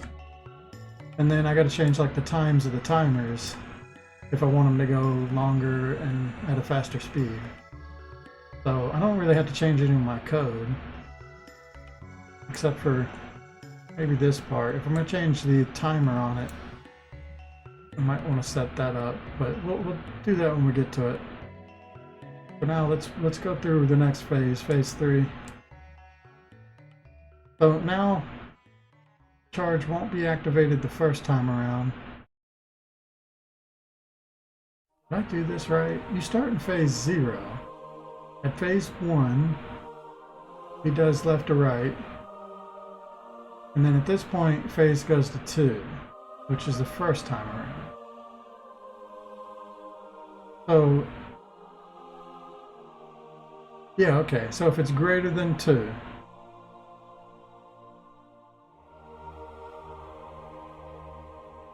that means if it is 2, it will go off, right? Yes. No. Gotta be bigger than 2. Right, so if it's 2, it doesn't work. So confusing, but it's true. Alright, so yes, the phase goes to 2 the first time around, but this does not trigger at 2. It triggers at 3 and above. I could probably just word this differently, make it easier to remember.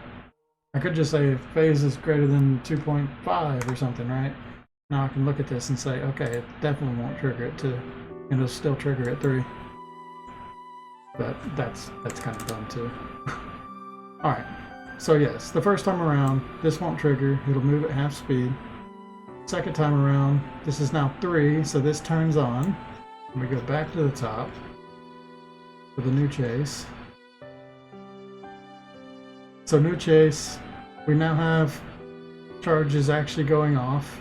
This alarm 0 thing didn't matter for the first one, but it will matter for the next one. So there's no reason to turn the alarm off at this point. This is now 300 and phase 3.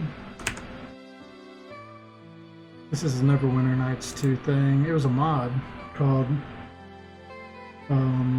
actually it's a Final Fantasy 9 thing, but I remember it more from a Neverwinter Nights thing. No, this is Chrono Cross. Really?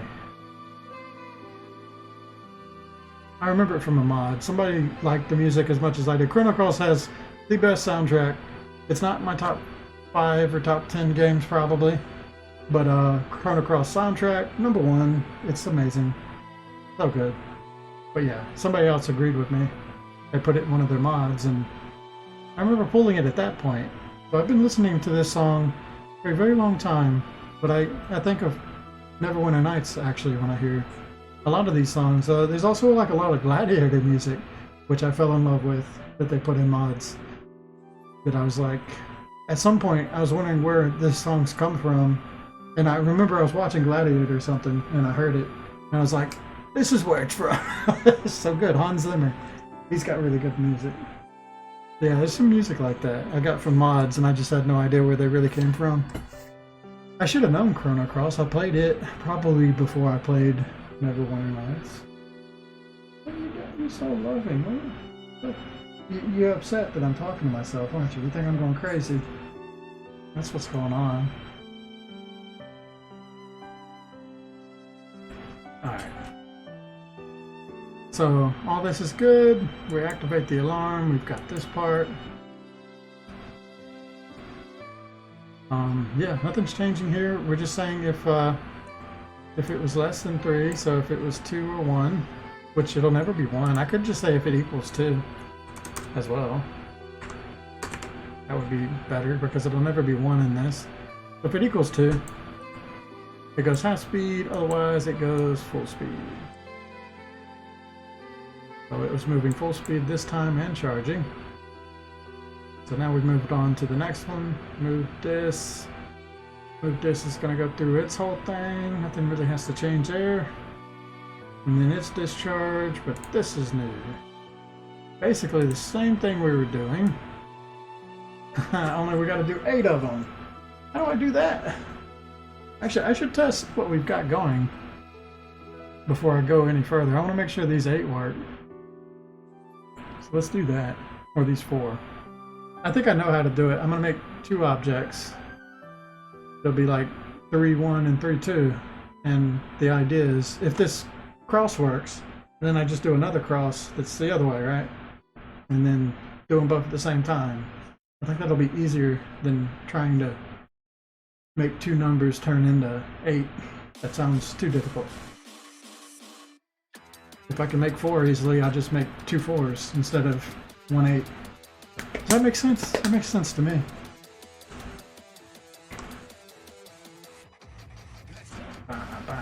This is Beat Saber. I really like Beat Saber. I miss virtual reality. Goddamn Oculus and Facebook just like going to shit. Ruined everything. I think I'm gonna get a Quest next. I would love to play VR games again. If you don't know, because Oculus Rift, well, they went to Facebook. You have to have a Facebook account, and I deleted my Facebook account years ago. And I don't want to create one just for my Oculus account. But it wasn't even that. It was the fact that you had to be on Windows 10, and I'm still on Windows 7. So even like before they did that whole thing, I couldn't play my Oculus because I didn't have Windows 10, and all the workarounds never seemed to work. So really upset by that. I've got like the first 3. I've got the first 2 dev kits for Oculus Rift and the actual Oculus Rift because I kickstarted it. So I was all in for virtual reality, and then Facebook bought it, and I got really sad. All right, here we go. Shoot him! Bang! Yeah, go back. Now he's going to do his first discharge. So as long as you stay close, this speed is actually very good. It's when you get further out that it starts to keep up with you. As long as you keep your circles pretty tight, you'll be fine. This 10 seconds, I think, is plenty of time. Takes a while. You can actually like shoot him a couple times if you wanted to. He's gonna go off the screen. And then I have to fight the smaller versions of these new enemies. So at this point, player's wondering what happened, and then he's back there, but oh! This guy luckily comes straight for you, so they can't miss him. But I wonder... Jellyfish, there's the jellyfish. Kill that thing. Yeah, these explosions all need to be reworked now. Honestly, they're small enough that I can just get away with a couple explosions, probably help with that. But I'm wondering if I cut the particles out, will explosions just get better? I want to test if that is what's going on. Oh, here it comes. He's going by real fast. I must have killed that thing right when he was leaving that area. There he is. Okay, half speed chase mode. So this one's pretty simple. Ah. He doesn't do anything fancy. There we go. Oh, wow, yeah, that came out fast. Oh! Ah! Okay, it's totally working. Hey, I was able to dodge it, and I wasn't even ready for it this time. So, it's doable at least. Woohoo! It's kind of fun. It makes it even harder to shoot at him while he's doing it. But that was fun. I like that. I was pretty happy with that. It'll be even better when I get the new effects. I'm looking forward to making the lightning brush. Oh, there it is. Stingray. Yeah, you can see his tail a lot better now. There's the octopus. Oh.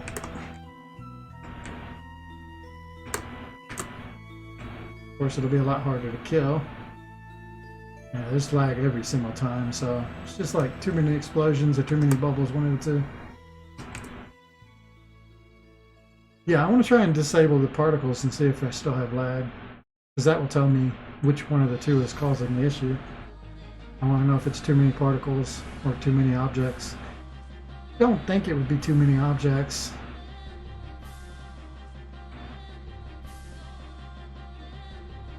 Alright, so now he'll charge and move faster. Now I can finally show off his charge jump out of the water. Now, good. He's going to do that same thing where he charges you up just before. It's an annoying little butt. Come on. Jump out of the water. This is it. Do it. Do it. Yeah. Ah, that was it. It was only that. Just to see some bubbles. It wasn't the best one. Ah, damn. Always times out like that, doesn't it?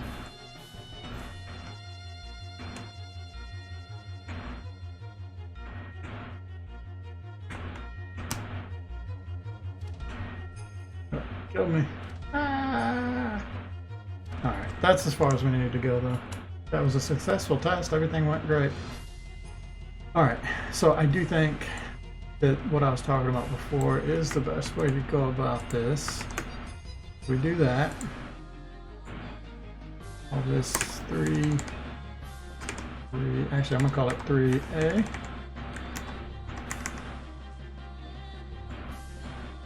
I'm not even gonna call it that. Let's see.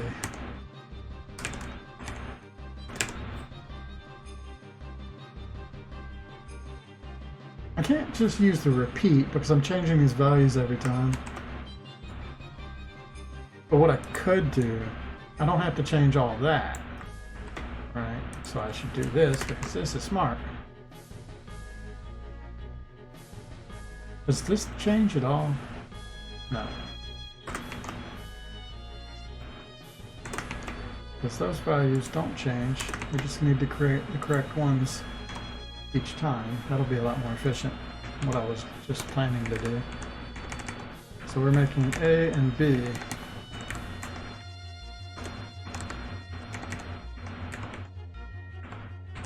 There we go. Now we go to here, Control D, 3A. We'll get 3A working. Which, honestly, there's not much to change here. It's just, this is all the same. I'm changing image angle to be, I'm not even changing that. I'm changing X scale. So, yeah, it's now 1.25? I think it's 2.5. It's somewhere around here. Yes, 1.25. Really get rid of that one. All right.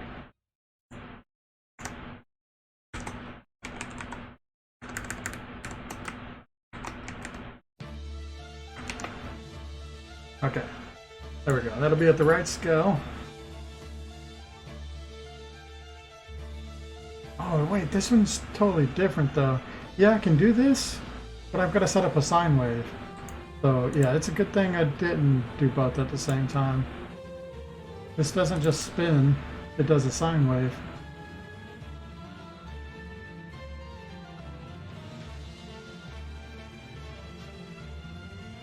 And we're going positive again, but that might not be the same.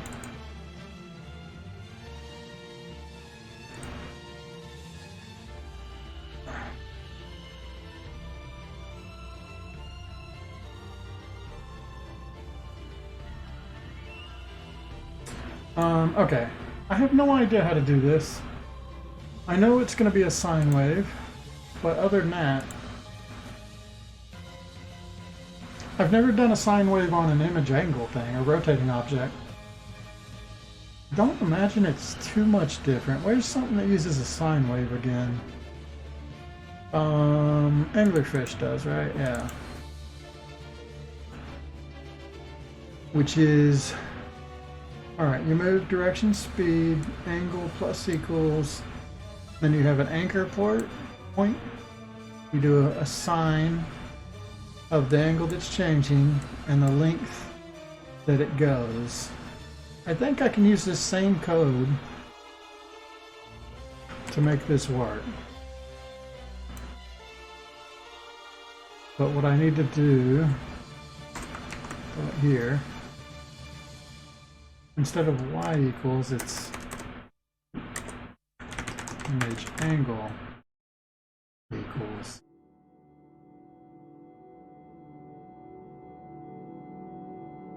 And I might not delete this yet. Let's just get the wiggle part working. I don't know if this will work.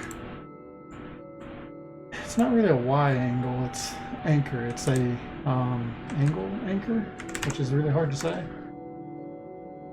But yeah, okay. So this, it's that, but it's also the anchor.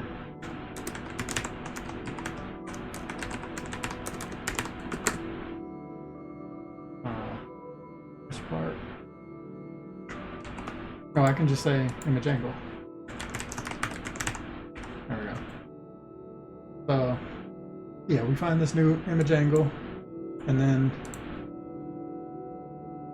the anchor is that, and then we got to do an angle equals 0, and then a length. I don't have a clue. I'm gonna go with 5, because that's what I used too, right? I used 10 here. Let's just do 5. I don't know what this will do. I need to... Alright, here's the question. How do I shortcut into this? I gotta set this phase to like... I might be able to just say... If his move to dis... Yeah, okay, let's do this. If I set his state to be moved to discharge... And then I set...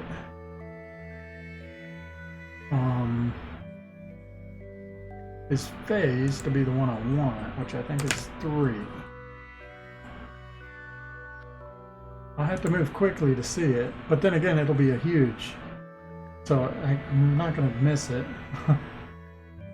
Okay, I think this will let me test it. He'll move to the place to discharge, but he'll already be there, so he'll just do it immediately. That's kind of unfortunate. Honestly, what I could do to fix that is copy that, paste it, And I'm gonna keep this here for testing, I think.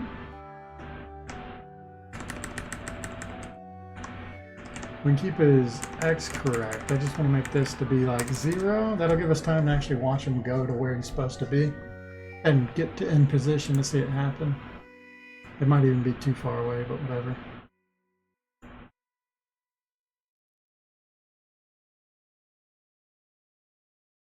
But then he'll play this new one.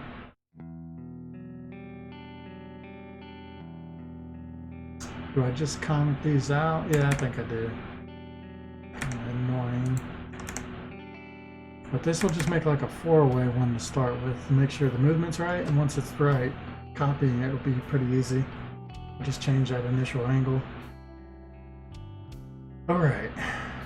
I think that's everything I need to test this. I have no idea if this will work. We'll see. I'm afraid this goes... I mean, if this is based on 0... Well, it's not based on 0, it's based on 45. But it doesn't matter. If it was based on 0, it would go to like a positive number. I don't know how far. And then to a negative number. I should definitely like do a draw event so that I can see what the angle actually is as this is playing. Maybe I'll just get ahead of that immediately. We'll just watch it and see what happens. I have a feeling this isn't going to work as well as I hope, but maybe we get lucky and it's really just that simple. Just tweak the numbers. I mean, technically a sine wave just goes back and forth from a set starter number.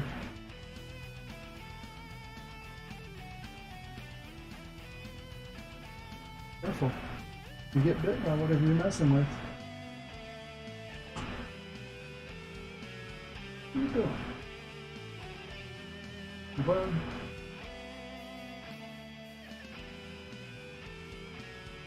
I don't want to play with that. It's nasty. It's a rag.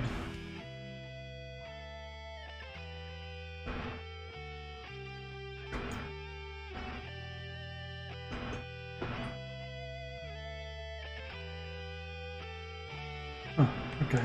That's not what I expected to happen. Why has he decided not to move?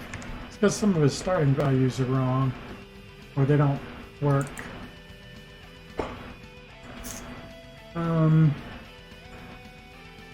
He's got a speed and a speed max.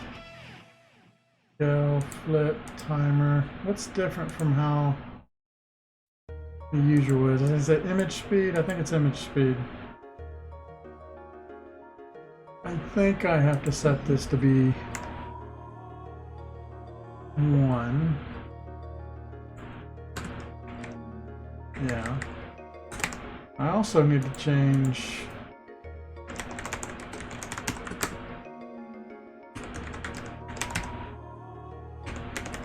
this to swim.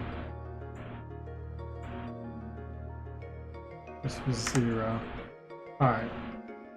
It doesn't matter if it starts at 1. That should get him moving and not breaking. Alright, let's try that again.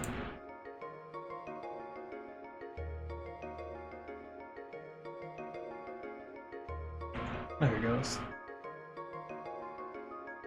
So he'll start the discharge, which should move in a sine wave. Oh, but very small sine wave, but it is working. How big is this? That's not quite big enough. I don't want you to be able to stand here. I'm gonna have to make it 2. The whole point is there's nowhere to hide. You have to be. You can't just like hide over here in the corner. That's no fun. So, okay, some things to change. 1.25 is no good. Let's try 1.5. As long as it reaches the surface, it'll be effective. Alright, so the speed might be a little fast, but let's start with this length.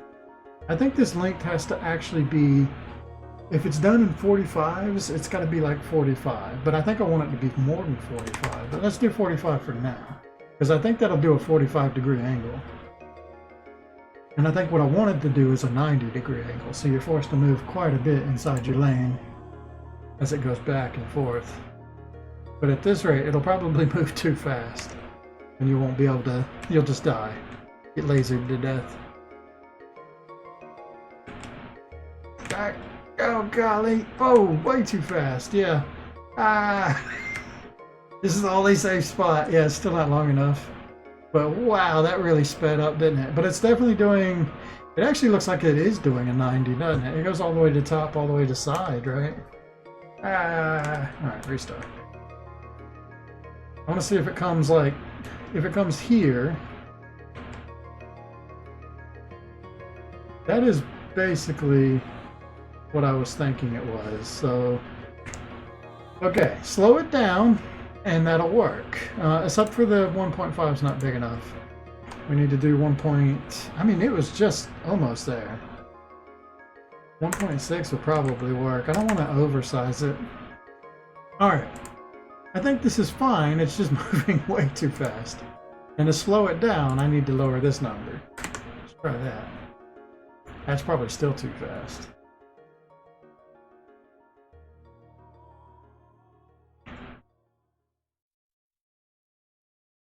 Well, I'm gonna just stand in this corner and see what happens.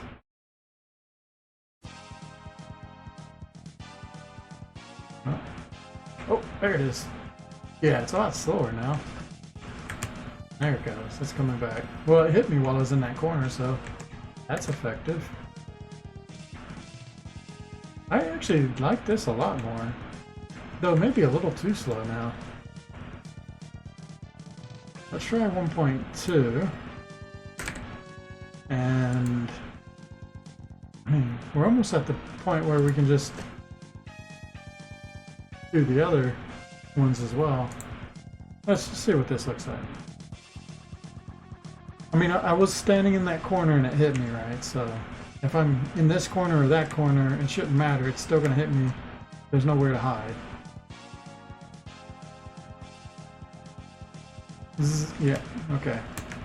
1.2 is just a little too fast. Unless you're close. If you're close, it's a lot easier, but it's also, you gotta keep in mind, it's gonna have another one, so you want to be kind of far away, but it gets harder the farther away you go. It's an interesting thing. I think it's a little too fast. It's just on the verge here. Oh. And I think what I need to do is I just kind of cut that distance by that much. And everything will be fine. Okay, so what I need to do now, all that's good. Actually, I need to clean that code because I'm actually not going to use this.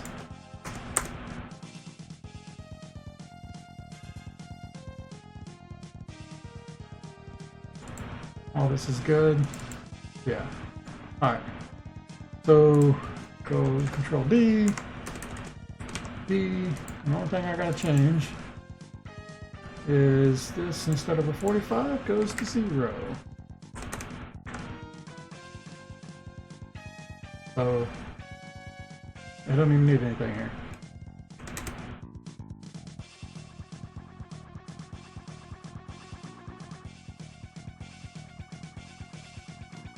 So it's 1 or -1?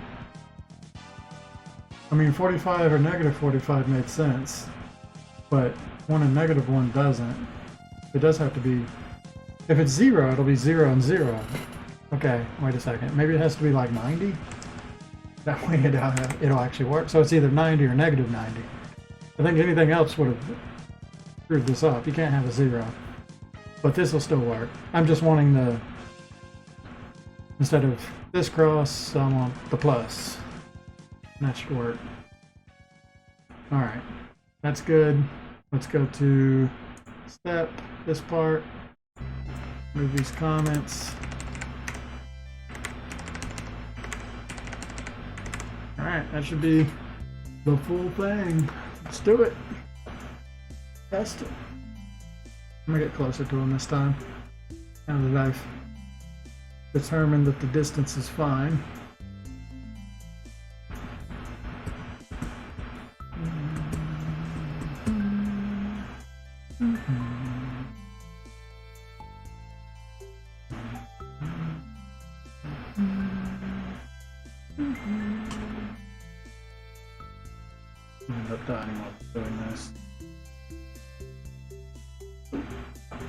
No time for that. Oh, golly. That doesn't quite look right, does it? Huh, I wonder what's up with this. We got a 45 degree, a 90 degree. I would think everything would work from here.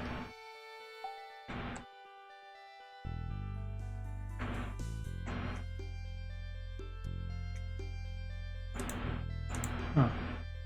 Oh, what's wrong? This is 90 times 1, or 90 times negative 1. The x is always fine. If it flips the x, it's going to put it on the other side, no matter what angle it is. So, I don't know what's wrong, because 90 should be, right? Should be 45 degrees away. Huh.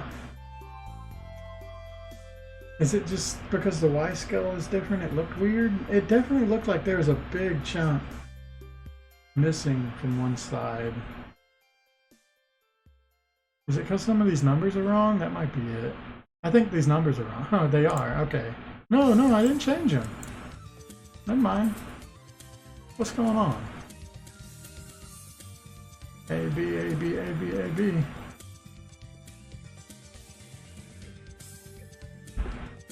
Okay, I'm really confused about this one.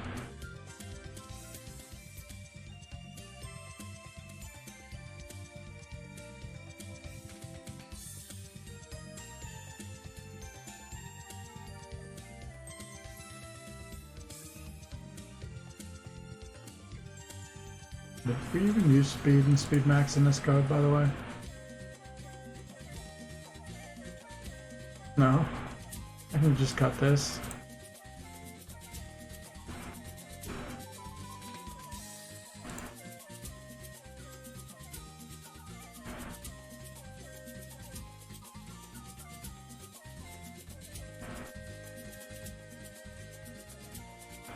Right, it starts actually animating immediately, which is fine.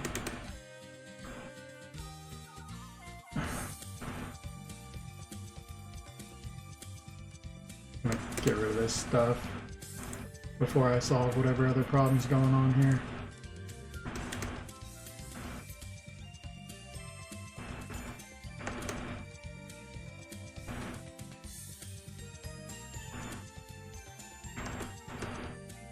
Alright. I really don't know what it is because everything in my head says this is right. Your anchor changes and it should be either 45, a negative 45, this one should be a 90 or a negative 90.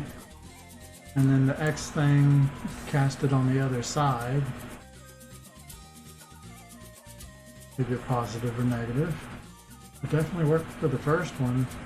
Why are they just... I'm going to look at it again. This is really confusing. Maybe it's because the other ones are created a little bit slower.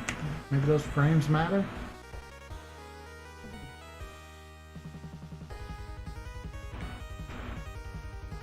Does it just look like it and it's not actually? No, it looks like this opening is way bigger than any other opening, right? Like, it's more like an hourglass shape than it is what I was thinking. These two are really close together.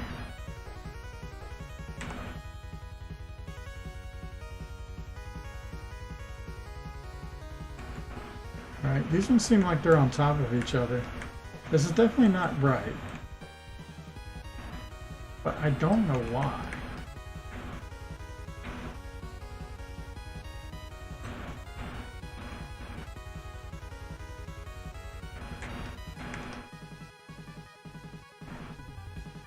Part of me thinks it might be because of this. But the Y scale shouldn't change anything. It should just change what direction it's facing.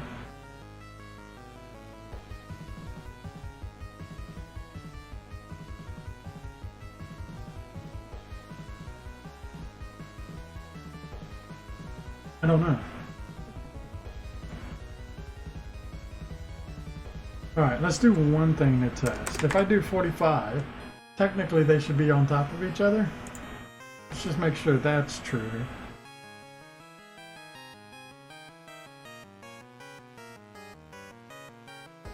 I mean, there's nothing different between them now, right? So they should definitely be stacked on top of each other. Yes. And this is what it looks like when they're on top of each other, but they have different Y scales. Well, this one is, they've both got the same Y scale, so they look like they're right on top of each other. So all that's working fine. It's just this angle should be the 90. And I think that might have something to do with the 0 that pops up. Let me try this. Instead of 90, because you get kind of like a 0 out of it, what if I just did like, we fluff that a bit and say 91? I don't know if that'll matter, but what if it's just 1 pixel to the left, but almost looks like it's where it's supposed to be? That's still acceptable. No, it's still going to do this hourglass kind of shape. So does it have to go more than 90? That's what it seems like. Maybe I'm not doing my math right, but I mean, to me, 45, 90, right? Is it? I mean, it can't go as far as whatever 45 plus 90 is, 135.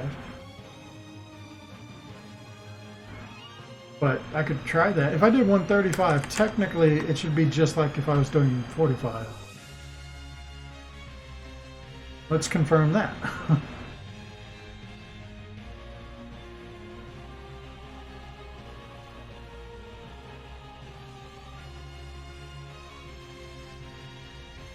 Yeah, they look stacked up pretty well. Yeah, they are. These are all identical, and this is the only one that got a different Y. So that's true.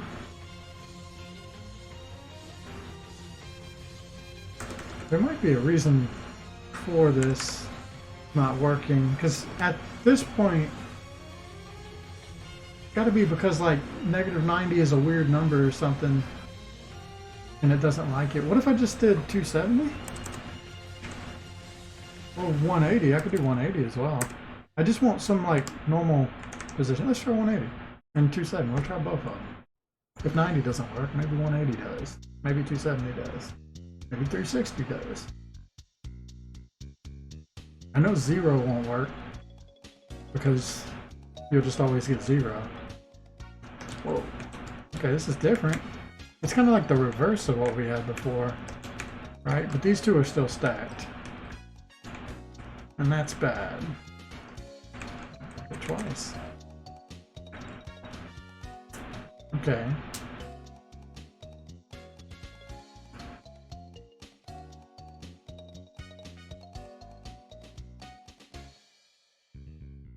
I feel like this has something to do with the negatives.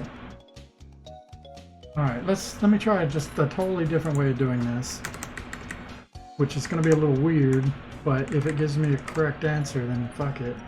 If global explode y equals 1, image angle equals 90. Else, image angle equals 270. Right? No, 180. Oh, maybe that's what's going on. Wait, what?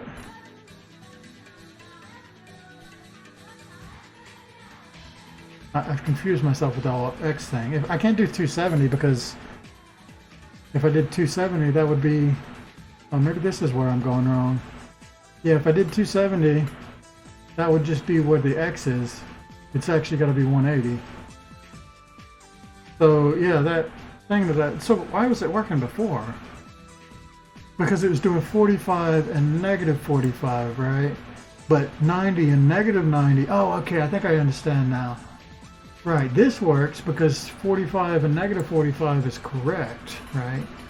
But 90 and -90 is not correct. I want like a 90 and it's got to go to like a 180 or 0. And getting to a 0 is not going to work. So that's why I have to do this. this is technically the same thing, just a little bit weirder to get to it, but yeah, okay, I understand it now. That one was confusing. But yeah, this 45 goes from 45 to whatever that equivalent is, like 315, I think. Sounds about right. But yeah, that would be that X shape. But 90 would just go to negative 90, which is not an X, or it's not the pattern I want. So what would I have to do to get the right one? Doing it the old way. I don't think it's possible, because it's always going to be a positive or a negative number. I have to do it this way. I could say image angle equals 180. Oh, that's how I do it. I say image angle equals 180 minus the global explosion times 90.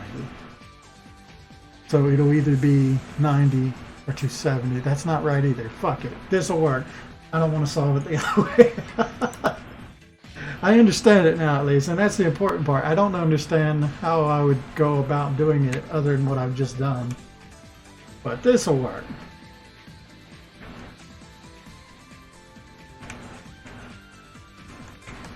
Need a lot more warning on this one, but this is the effect I was going for. If you want to shoot at them, you can get a couple shots in.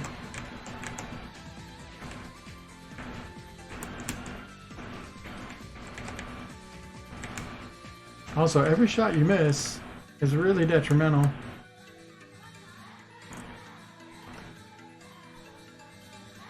Because you gotta wait until they get all the way off the screen before you shoot again. I think I still kind of like that. Alright, this works. It confused me, but I get it now. Alright, that's all good. So it'll play through, and then it'll move on to our next one. It'll start playing projectiles and charging, because we're at phase 4. I mean, none of that's going to change. Except for, actually, something does need to change, right? And that's that this, we haven't gone on to phase 4 yet. So we need to do that, which is here. There might be a better way to set all this up, but I don't know how.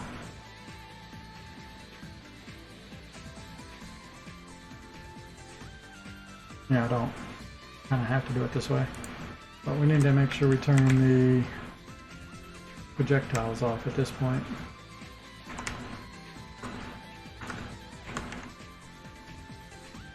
Speed goes back to 0. All this is fine. Alright, so now we're in phase 4 going through this. Also, projectiles. I don't know if I set it up to where projectiles come out. No, I did. I remember. Because I times it by scale. That should fix that. So they'll still come out where they're supposed to. Which for him, I think I had him come out kind of where his gills are. I don't know if I did show it, but I didn't really point it out. Alright, so he's moving, gonna do his thing, he discharges. Now it's phase 4 discharge, which is a totally different one.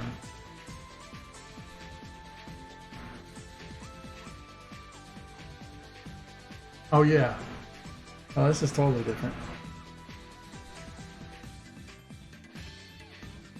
How do I go about this? So this one's just like 2 that do what they normally do, and then they create another 2. So I probably want to do kind of like what I did here, an A and a B.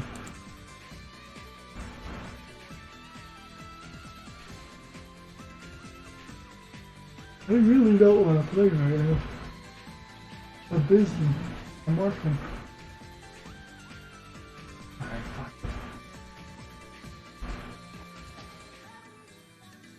I'm gonna end up going to get a drink. Probably taking a break real quick. My throat's starting to hurt again, as usual. And this one, I need a second to think about it. There you go. Yeah, I'm gonna take a little break. I'm gonna take a piss, get a drink, you know, that kind of thing. Be right back.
Ooh.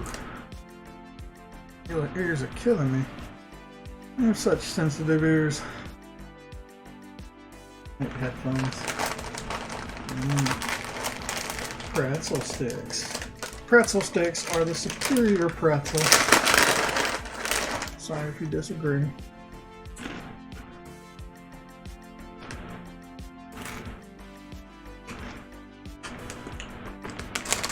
Now what's the point of the whole hourly thing?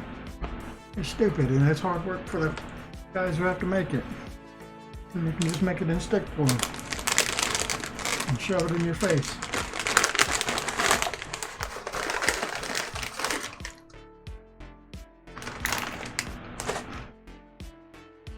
Wow.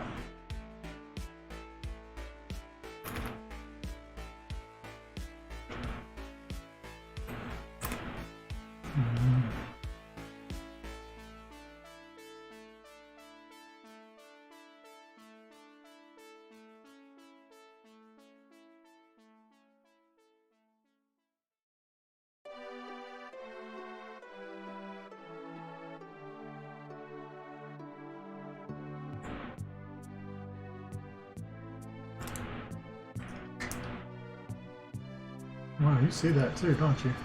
Oh, because I went to sing. Oops.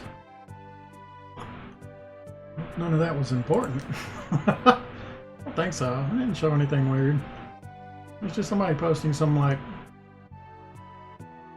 I think this is archive stuff. Yeah.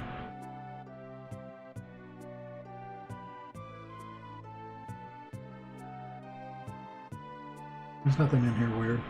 It's fine. You see that I'm Coleo on Discord.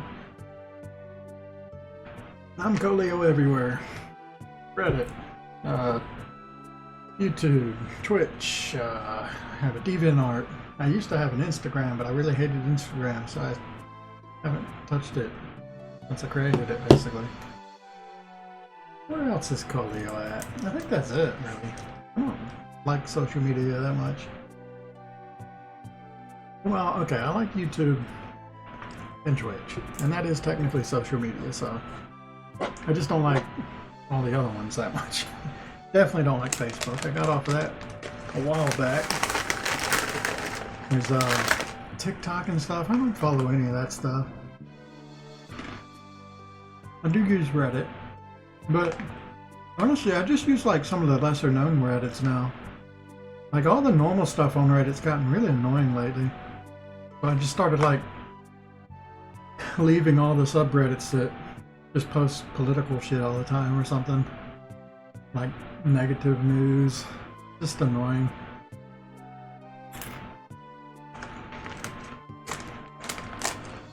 I'm like in a lot of gaming subreddits, game dev subreddits, things like that I think are more enjoyable. Local subreddits.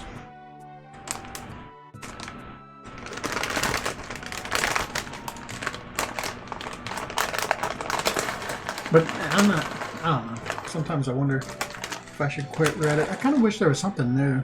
It used to be, it feels like in the early days of the internet, you'd be bouncing from one popular thing to the next. And I guess that is true still. Like TikTok became a big thing. It's just I stopped following the bouncing, right?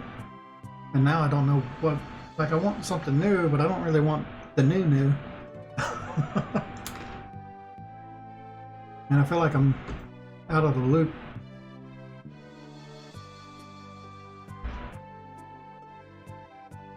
Just makes me want to go back to like an old-fashioned kind of thing. Like I used to love going into old forums.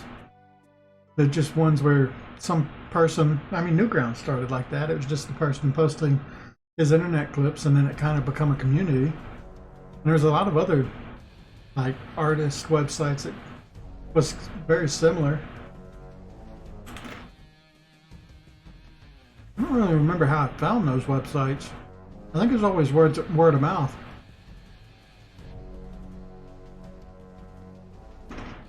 But I kind of miss that too. I'm not like part of any forums anymore. It's like Reddit. I sometimes go in the Game Maker Studio forum, but I don't like participate. I could join some more Discords. I've tried that. But I don't know. Maybe I'm just more antisocial now.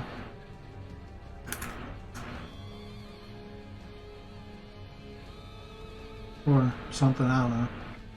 Honestly, I got away from like PvP games for that reason. Is I just kind of like hate idiots. They kind of ruin the experience for all the good stuff that might happen in a social environment on the internet. It just takes like one idiot to like spoil the mood for, you know, cover up a lot of the good. I think that's kind of got something to do with it. Like you can have a lot of positive experience on a website or a social game platform, whatever it is. But really it's just that one person that pisses you off and just trolls, kind of like sours the mood overall. At least for me.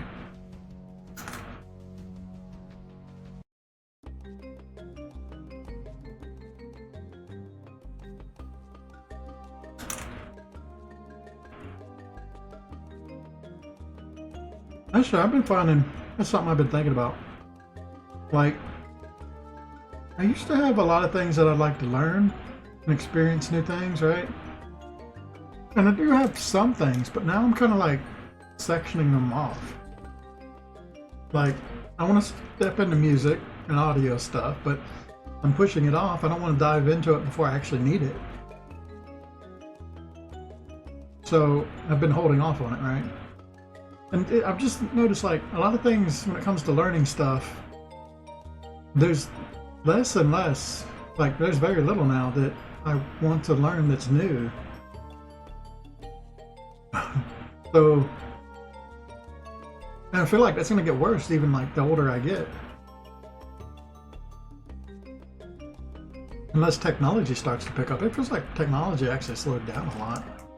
Outside of like cell phone stuff and VR, the technology I interact with hasn't changed much compared to, you know, I grew up as a millennial, so my technology growth period as a kid is so much different from being an adult. Honestly, technology was flying about me as a kid. but it feels like it's starting to teeter off, you know?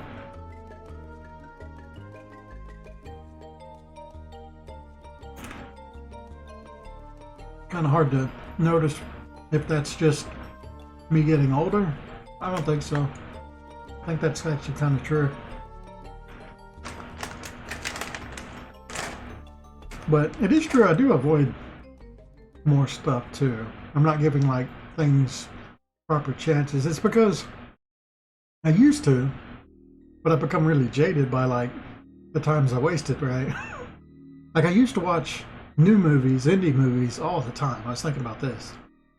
I'd go to like Blockbuster. I had one, the longest Blockbusters were still in my area up till they finally closed. So I actually did have a Blockbuster for a very long time. But yeah, I'd go there and just look for some weird, wacky movie, rent some, or go to like Walmart and pick out some movie, even though that's a very expensive hobby. But I've got all these stupid DVDs of really crappy movies. There's the occasional gem, but it felt like it just got longer and or it was more and more effort to find good ones. But now when it comes to like exploring new movies, I don't even bother. Like a lot of new movies that come out don't interest me at all.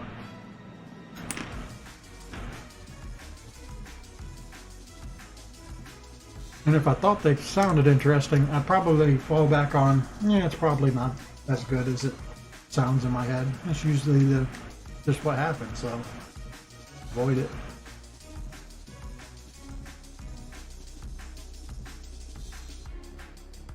Sooner or later, I'm gonna start like having to learn like mechanic stuff. I hate mechanic stuff. One of the last things I got to learn. I've learned most of my adult stuff. I can plumb. I'm pretty decent at carpentry. At least I understand it well enough. I don't do it very often. I don't like physical activities much. I avoid mechanic stuff. My dad was really into that. I don't know. Every time he would explain something to me, my eyes would glaze over. And I wouldn't absorb any of it. But I probably would like mechanical stuff if I did more of it. I did a little bit when I was in the military. Tried working on my own truck. But I always found, like, I don't know, maybe it was just bad luck, but everything I worked on was always like 3 times harder than it should have been. And I like talk to my friends and stuff, it's like, why is your truck so aggravating to fix? It's like, okay, so not just me. This thing sucks. Can't get the fucking fuel filter off. I'm using the correct tool. Why is mine such a pain in the ass? I don't know. I've done a lot of cooking. That was my last big thing that I was going through a lot of learning stuff. But now I kind of feel like I've kind of hit the plateau that I wanted for cooking. And honestly, I just kind of like fell back to, I personally just like the laziest way of cooking possible. I don't really like doing fancy stuff because it seems pointless. It's all going to turn into like a big ball of mush in my gut. So, what's the point? I've noticed that my taste buds are not nearly as fine-tuned as other people, it seems, because the things that people do for taste, I can't even tell the difference. And every time I'm like, why did I even go through all that effort when it tastes the exact same to me? I think I've eaten too many salty foods, too many lemons, burned off all my taste buds.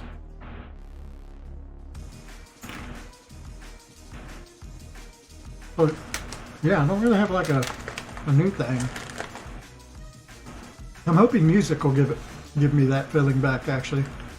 Even though I'm not like super into music, it's kind of like mechanic stuff. I've just never been into music, and I've actually had like musical instruments given to me as a kid. But I like music a lot, but I've never, every time I go to like create music, I just like, I have zero motivation. It's not like a lot of other things where I get pretty motivated to get me through like the beginning learning bit. Every time I touch something musical, I'm just like, okay, put it down.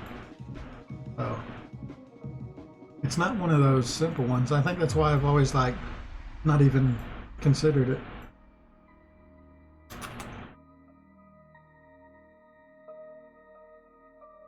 I guess there's 3D modeling. That's something I might want to try sometime. I did that very briefly as a kid when Blender first came out, and it was like a novelty. But I haven't really touched it since. And I've always been more into 2D anyway.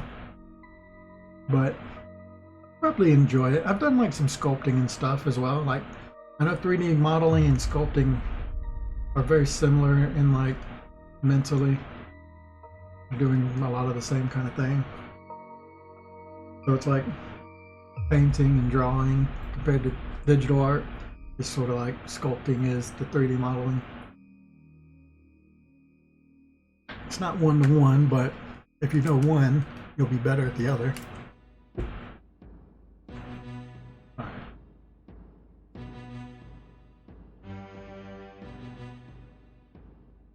I'm just going to copy this.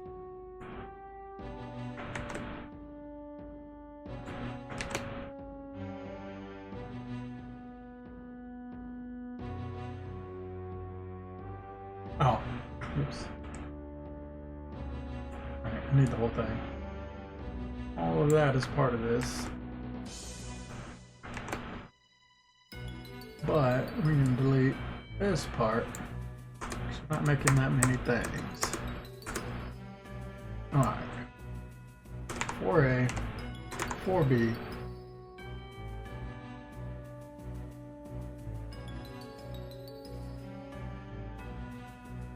I don't even know if I need this.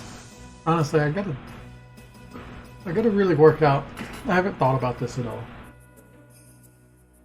How does this work? I'm creating two beams. I'm gonna start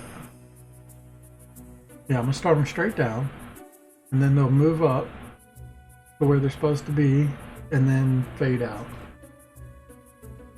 And it'd be even better if I could fade them out just before they get where they're supposed to be, but that seems kind of difficult. I'll probably just move them where they're supposed to be and then just fade them out real quick. And then we create the next beam. And it goes down. And I think it just does the 2 times and that's it.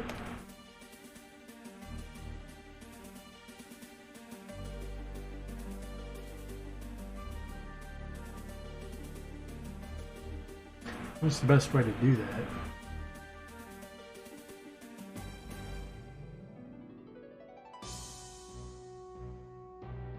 I honestly think a lot of this is unnecessary.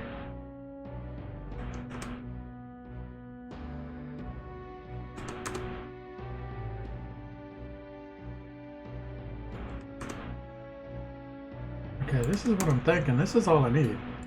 If I have an X coordinate and a negative X, and we make 4A in both of these, and I can just decide which side of it goes, right, based on is it a positive or a negative number, and then the thing itself is going to create its next version, and then that last one's going to do what it normally does. So that should be all I have to do. I think I need to, I don't know, I'm going to copy this one, I think, even though a lot of this code's going to get stripped out. Just start with this. It doesn't use this, so I'm gonna have to do speed equals 0. I think it's gonna have a speed and a speed max. I don't even know what that was supposed to be. Let me go back to one of these so I can figure out that stuff.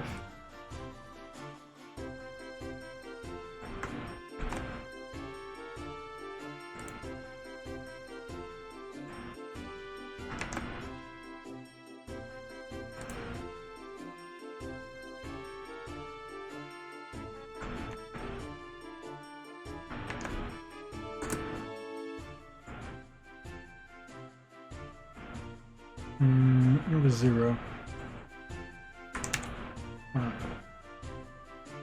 This timer is probably going to be a different thing because it's not counting down this time. So let's just set this to 0 for now. I can get rid of this.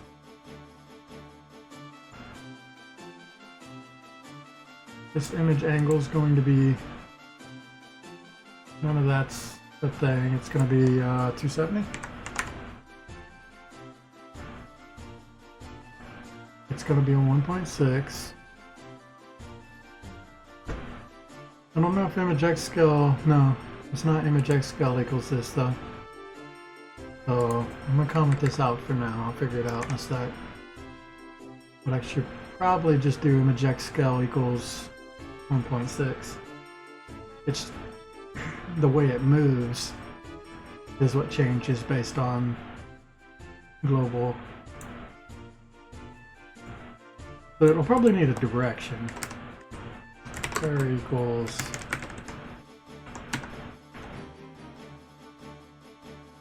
alright. So I think what I do here, I was just saying. Alright. So we have this stuff and we have this direction that's changing. The speed and stuff is determined through here, 1. Timer set to 0. This whole image alpha thing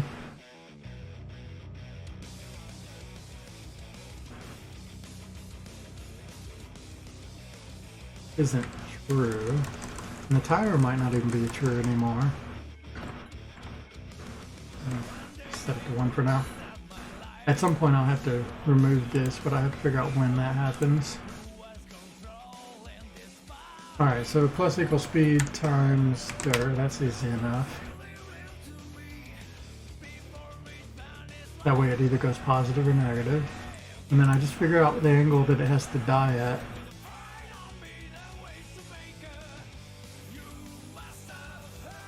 Yeah, it still builds up in a slow amount. I don't know what this timer is going to be for, if it's even necessary. Really, we're just looking for the image angle to equal a certain thing. So let's work on what's easiest. And that's 270 going to whatever is near 90. So let's say, let's go to 85. That might be too much, but I might go for 85.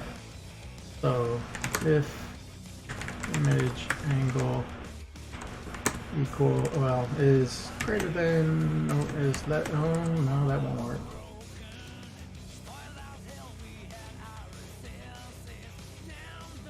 Will that work? No, because negative 85 is bigger than negative 270.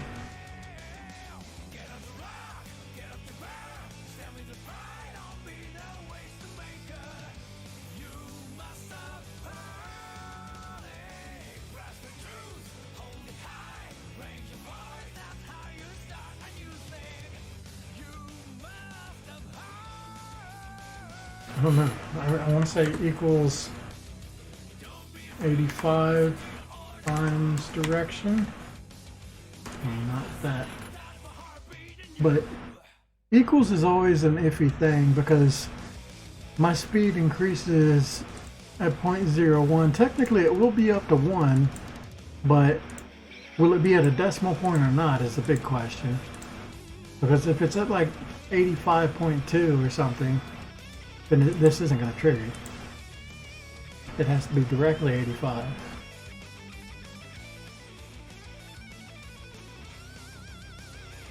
One thing I've never tried to do is to actually like round the image angle. Can I do that? I don't know. I suppose I could do that. Then it's going to be a whole number, no matter what it is. And then it'll have to be true at some point. As long as it's not moving more than 2, and it's moving 1. So technically it will equal 85 or negative 85 at some point.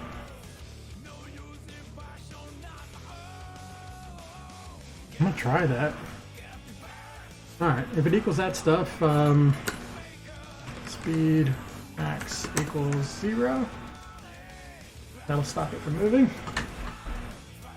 And then we fade it out.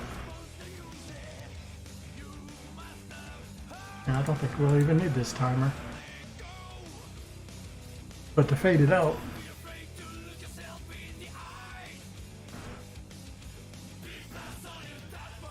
oh no, I can just fade it out here. Yeah, I don't think I need the timer at all. Alright, so if that's true, then this begins, and I just throw these in here.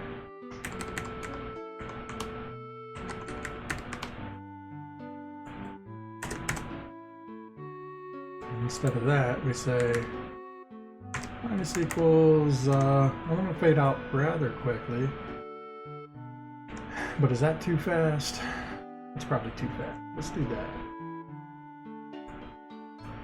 So if the rounded image angle ever equals 85 or negative 85, and the speed max gets set to 0, and there's nothing that's going to change our speed max, so it's just going to be stuck at 0, which means the image angle is never going to change again. And now that it's here and it's stuck here, this is going to start playing until it gets below 0 and it destroys itself. It will also create the next one, but we'll worry about that later. Let's get this working. I think this is all I need to do. This is highly theoretical. I've never done this before. It seems right. So let's test it.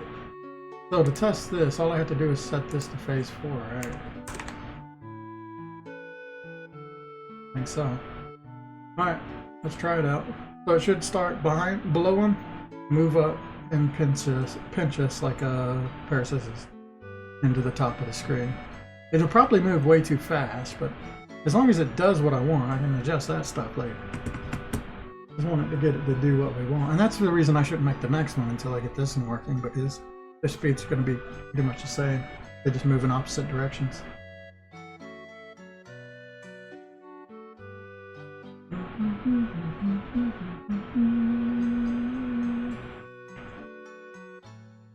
Alright, let's see this.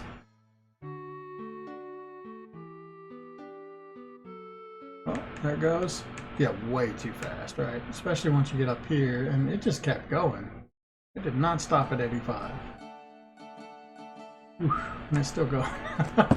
Okay, but it was mostly doing what I want. So we're not totally off, but now that I'm changing this speed max value to be something else, I also want it to grow slower, I think. Let's do like 0.5. Let's change this to like 0. I think 5 might be too slow. So I don't even know if you can move in decimals at an angle. Didn't we learn that yesterday?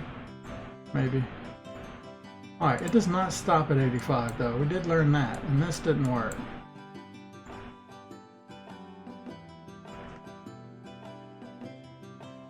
I would just, normally I would say if it's greater than or equal to 85, but because it's going to be a negative number, it's going to be like, it's going to change depending on what direction it is. So that means I got to do something goofy like this. If dir equals 1, right, and then I do what I was doing before.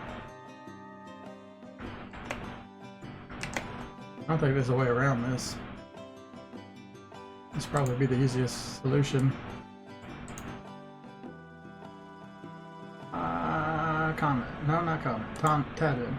Alright, so if image angle is less than 85 would be 86. Let's go at less than 80.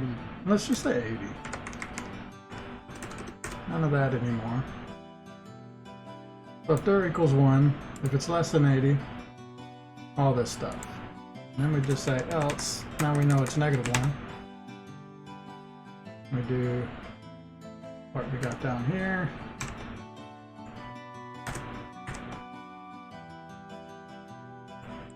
Add that in. And we want to say greater than negative 80. Alright. That would probably work, because now I don't care what it is, as long as it goes over 80, it'll stop moving. Alright, let's test that. I think that'll have better results, even though it made it a lot longer.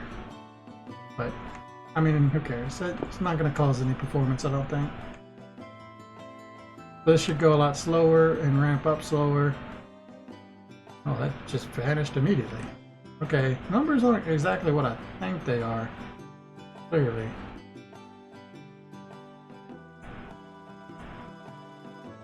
This is...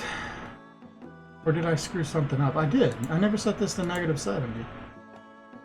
That's what I screwed up. Right.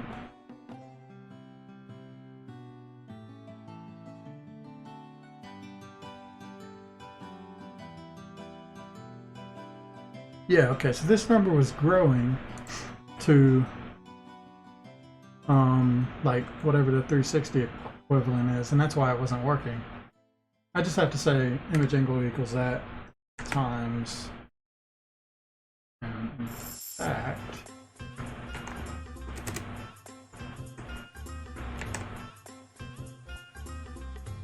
direction, as long as it's below this. So now it'll be on -270, which will work for my code.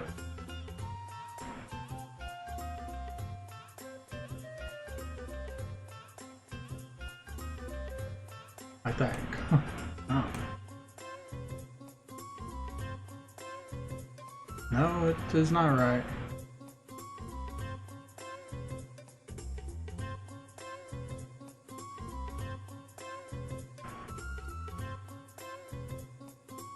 Not working at all either. Alright. I clearly am not good at angles. What's going on here? 270. Let's just say 270 times 1 because that's easy enough. If it's 270 times 1, this is this. So we are adding speed times direction. I think the big problem here is I'm not subtracting.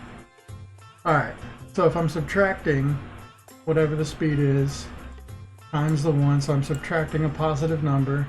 Now our 270 is going down until it's below 80. Let's go the other way. If this is -1, this is -270.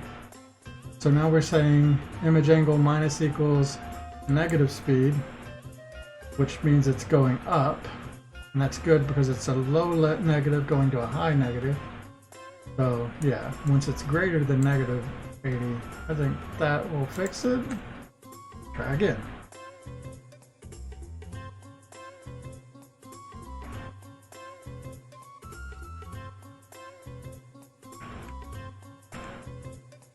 No, still in the wrong spot.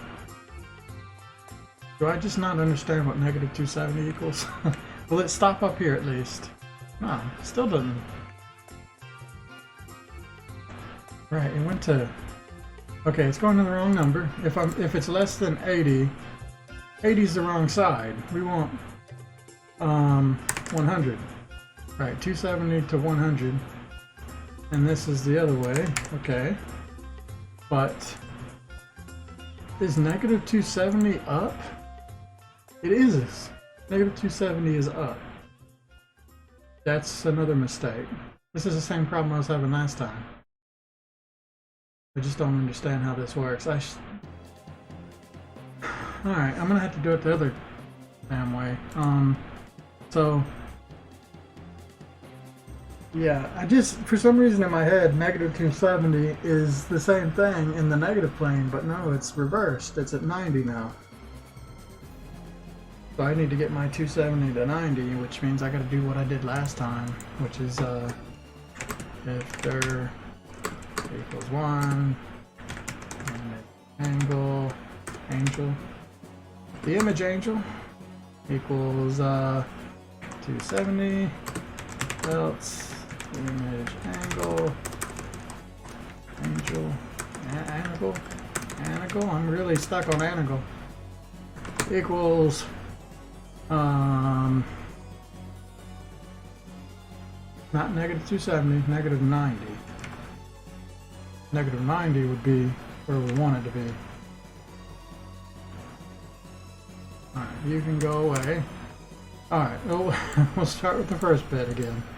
So, if image angle equals 270, I think this is alright. So, if it's 270, it's subtracting It'll get to 100, which is before it gets to 90, and then it'll stop. Okay, the other way around.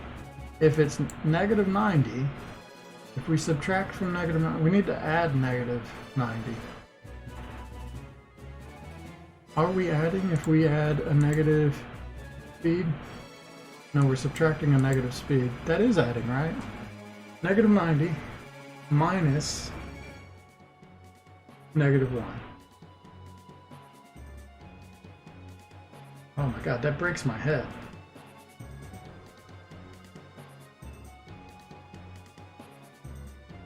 That's like saying negative 90 plus 1, right? Yes. Negative 90 plus 1 is now negative 89. So this number is going down.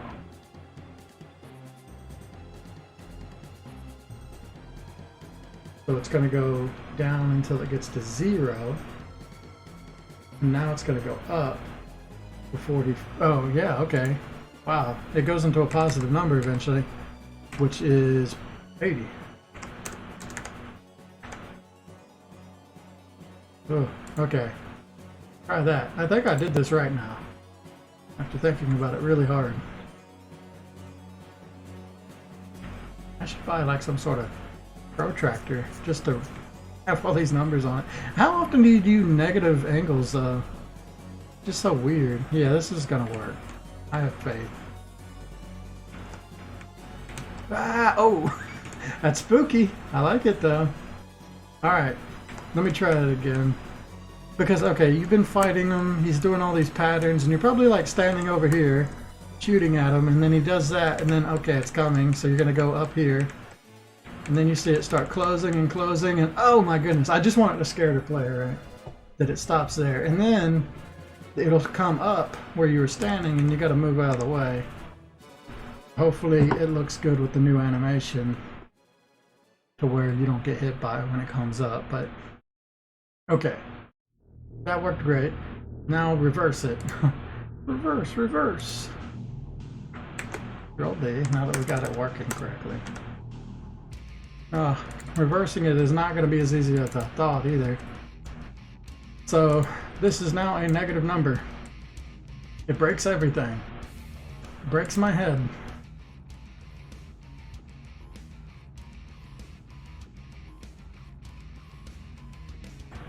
But I just say negative direction. Or I could just say this times -1. Honestly, do I need another direction? I do, because I'm making 2 of these. Yeah, that's right. Okay, fuck. I gotta figure this all out too. It doesn't matter the negative though. It's gonna be a positive direction. It's the same thing as last time.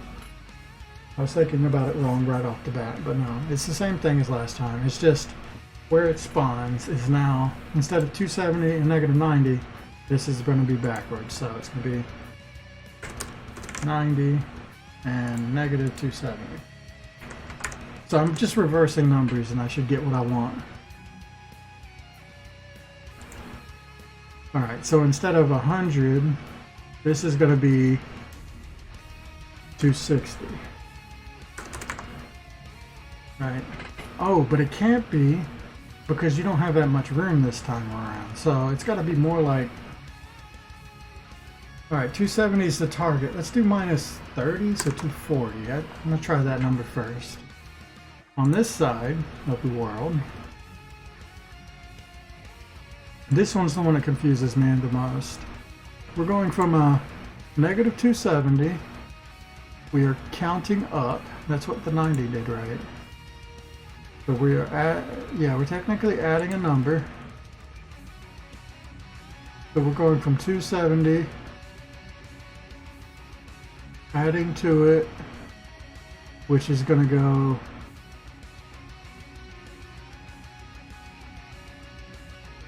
oh yeah, this is, I can't even visualize this anymore. -270 is up here. Negative. It's the same thing but the other way. So it's going this way. Sure. Yes. -80 would be here. Negative 80 is this, negative 180 is this way. Yeah, it's going that way. So it's going to negative 180, it's going to negative. Alright, so instead of 80, it'll be negative 80. But it's not going to be negative 80. But I'm pretty sure that. So instead of that, it's going to be 30 from 90, so 60. Alright. I think that's right.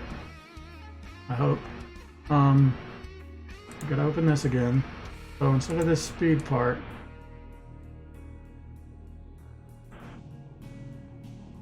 we're gonna have instance create.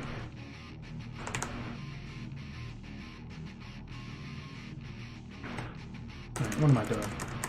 All messed up. Create that at XY depth. Oh.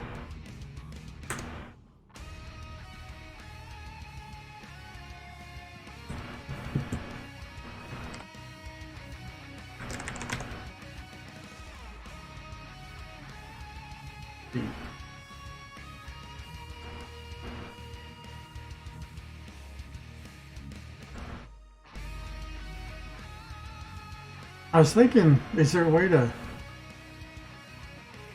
Not really, but it's actually just doing this again, right? Yeah, it's just doing the positive and the negative, but in this code. Put that first. Here, it'll be easier to just go like this.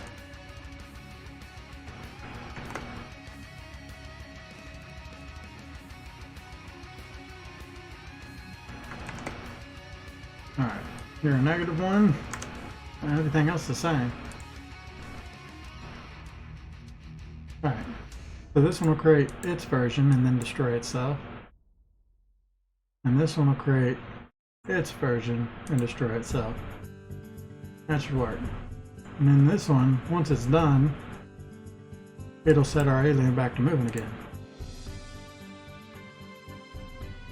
Alright, so the only thing with this is whether this is big enough, and everything else should work fine. I am a little worried about this. I'm pushing the player to a certain point and then the next lightning comes to that exact point.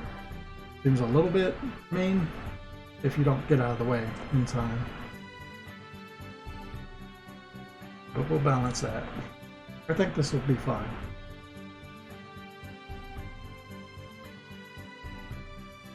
But I feel like this is the hardest discharge. After this, the next one shouldn't be as hard. It might be. Because it's a bunch of random stuff, right? We'll see. Alright, we're playing this fantasy out again. He does that. It's like lightning, lightning, lightning. I might even do like the Y scale to be the opposite instead of random. So the next one comes up. Oh, that's way too fast. Come on. Oh god, you gotta get closer, but why did that end? Why did that delete? One of them's wrong. This one's wrong. That goes too far. Hello, ill. Everything went wrong. Alright. This one went to 240. We went from 90 to 240. 240 should be on the left side. 90 plus speed, right? Yeah, 240 is before you get to 270. Why did it go all the way to like... It went all the way to like 300. I feel like it was this one that went to 300. I don't know what the hell happened to this one. I know one of them faded out early, which caused that to happen, so that's not... It's just because of this. But yeah, okay, one thing though, I was thinking about it, and I am going to fix it. I like the idea that instead of choose, this one will just be whether it's a positive or negative.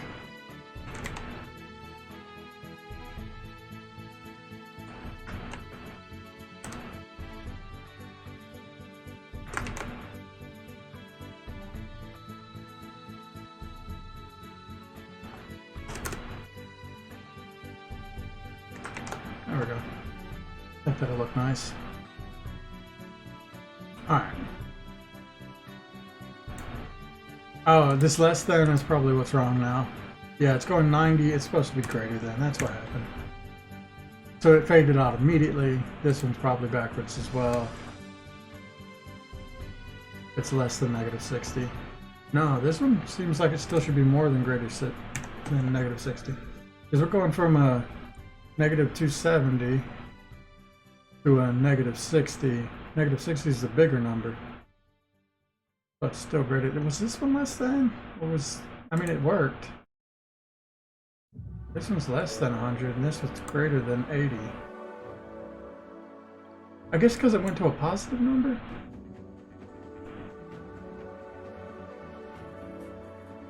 Or maybe because this is just going down. 90 greater than 240, yeah. Negative 70 greater than 60. I think greater than 60 is still not right though. Because negative 270 is up. But which way does it go if it increases? It goes that way. So it will go... It's not going to go to negative 60 though, I don't think. I think I'm wrong with that.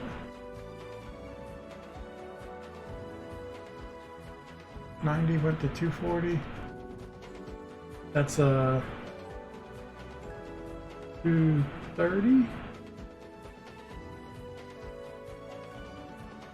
Oh, fuck it, no. No, it's not $230.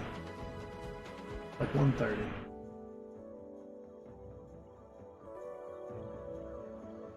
Pretty sure 60 is not right. Negative 90 would be facing straight down though. So it makes sense that negative 60 would be...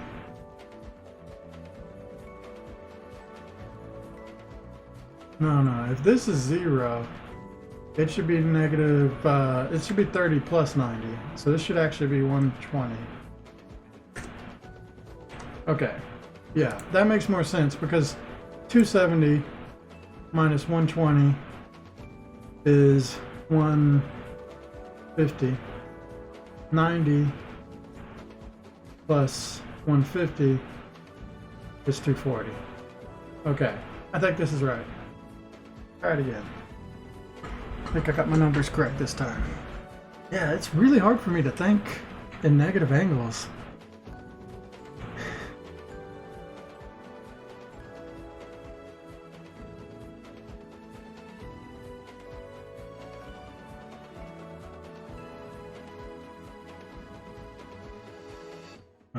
Yeah, didn't fade out enough before I left. I could do something where the hitbox turns off if, oh, okay, he went too far. Where's he going to? One of these numbers is really bad. It's still going. Alright, yeah, one of my numbers is way off. It still hasn't even reached it. It's going in a different direction than I think, then. Alright, I still don't get this, then. Let's go through it again. Direction 1, image angle, equals 90. I think this is the one that's working. It equals 90. Straight up. We are adding speed to direction. Or we are adding to our image angle. No, we're subtracting. We're subtracting from our image angle.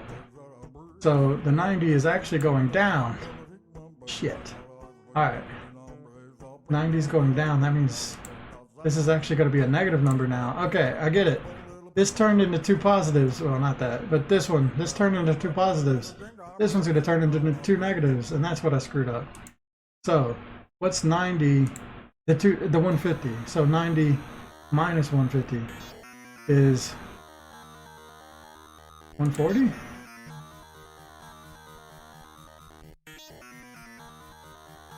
No. What? 90 minus. So we're going to like a negative. Oh, what were we at before? Negative 60? That was the opposite, right? Of 120? Alright, I think this is it. Negative 60, 120. What I said last time, but here we are.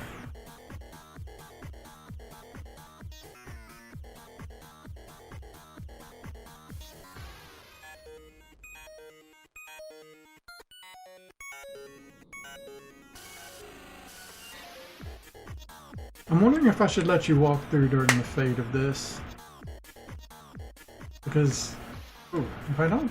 No, that one went out immediately. Damn it, it's still not right. But that one still ends correctly. So, it's because it's greater than? It should be less than, I think. That's probably the part I messed up. Yeah, it starts out. So, this is less than. Alright.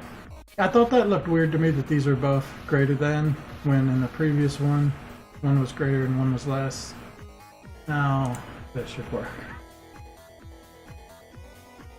Goodness. The struggle is real.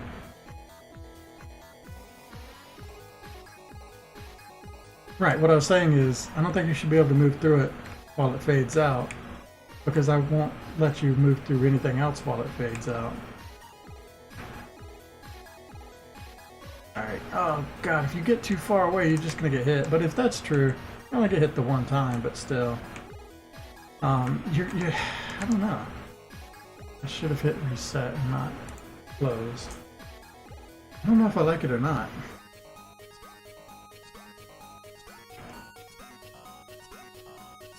I like that this fight really like hammers in the fact that the closer you are to the alien, the easier it is to dodge a moving circle thing. Right? But this one forces you to get away from them. But when the next one comes, you want your natural reaction is to run sideways, but really you need to just go straight down. And then you're fine. And then he goes back. Right, okay. So everything's good there. It's just the whole, does it feel good? It works correctly. I kind of like that actually. Like, I'm doing it like straight up, but at every part in this, you know, every time he does a discharge, it's always to the player's benefit to get in close, because the circle moves slower in the center than it does on the outside. So I'm kind of like drilling that into the player's head, and by the time they get to this point, they need to realize that they need to get back to the inside of the circle and not just run away on the outside, which is going to get them hit. It seems a little cruel, but I think this is one that I actually put my foot down on and be like, no, at this point you should understand that you shouldn't try and run away from it. You need to run into it. Which is pretty cool, actually, in my head. Alright, I'm cool with that. I think the only thing is, this one just starts a little too, no, this one starts a little too soon. Maybe I slowed the animation down some. That's one thing I could do. Why don't I do that? I mean, I do think you need a little more time, so image speed equals 0.5. And then here, image speed equals 1. I think that'll look better. Alright, I'm happy with that.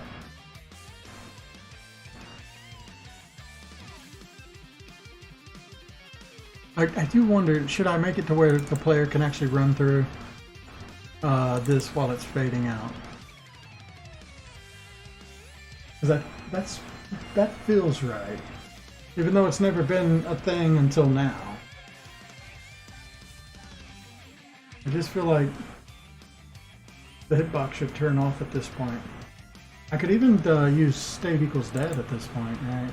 So state equals 0. I can just say state equals dead when it starts fading out, and then that would actually fix itself.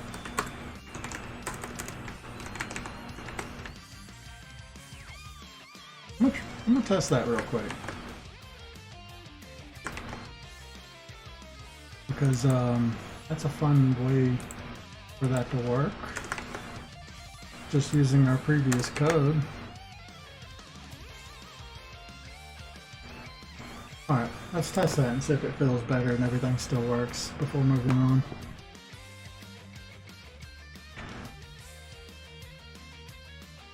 So this way, once it starts fading out, you can just go ahead and move. And if I like this, I might even turn the fade off true on all the other ones as well. There you go. Yeah, I think that feels better. Go this way. But then it works for this too. Once it fades out, you don't have to worry about getting hit by it. I actually prefer that, and I'm gonna go back through all the other ones and make that true as well, because I think that's a better way to do it. Okay, so to do that, it's when, you know, it's not as easy this time around though, because last time I had something to know when the alpha's actually counting down. This time I don't. But I could just make this simple and say if image alpha is less than 1, control V, state equals dead. Right, if I throw this in all of them, then I'll know it's starting to fade out. Let's do that.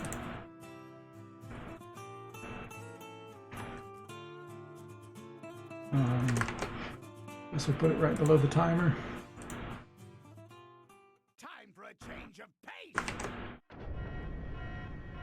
Yeah, this way, once you learn that this is how it works, it's good that it's consistent. It's like that for the whole fight. So now you know if it's ever fading out, you can just run through it. You might not know that right from the beginning.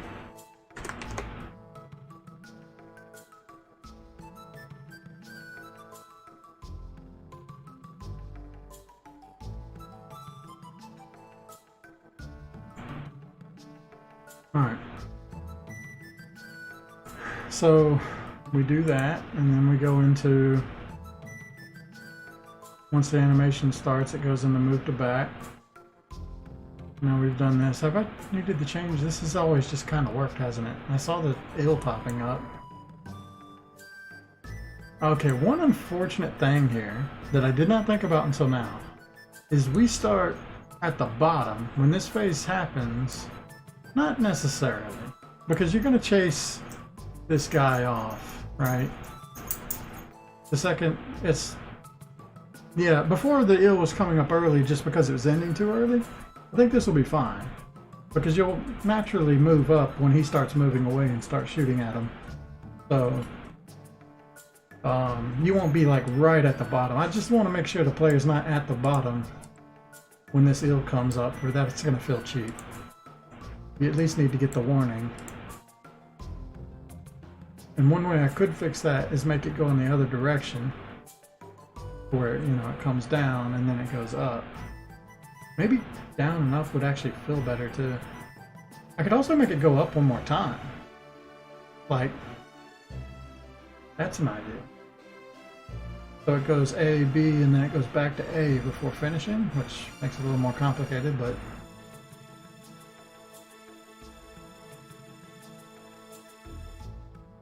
or I just do a C, which does what A does. Maybe I do that? Honestly, it does happen really fast. Look, I'm gonna do that. I want to push the player back to the top, or the next phase is. Only problem with that, you're gonna come back down and look at the alien, and he's already gonna be taking off. So what's the point? And then at that point, you're coming down into the ill. I actually changed it. I've changed my mind. I thought it would be good to push the player to the top of the screen, but if they're at the bottom of the screen, at least they know that the next phase is about to start. If they're at the top, they'll be unaware completely, and they might just move down into the ill without understanding that something's going to spawn. I think it's actually fine the way it is, as I consider it more. Okay, so we play Dark and Ill. Did we ever... No, I just skipped the whole crab part because I skipped that spawn part. But that plays. We did phase up. So now we're at phase 5. And this is where it gets different up here. Alright, so we're in phase 5 in this script. We've done all the other ones. I feel like these numbers have gotten off at some point, because we shouldn't be at 100 health to go in this stage to the next one, right? Oh, actually, I think we are. The last 100 is the last discharge, so no, this is right. Alright, so if it's less than or equal to 100 HP, and phase equals 5, we go to the next discharge. This stuff turns off again. Speed equals 0. That's all good. The only thing different here is the way that charge works. So if phase 5, this has to be different.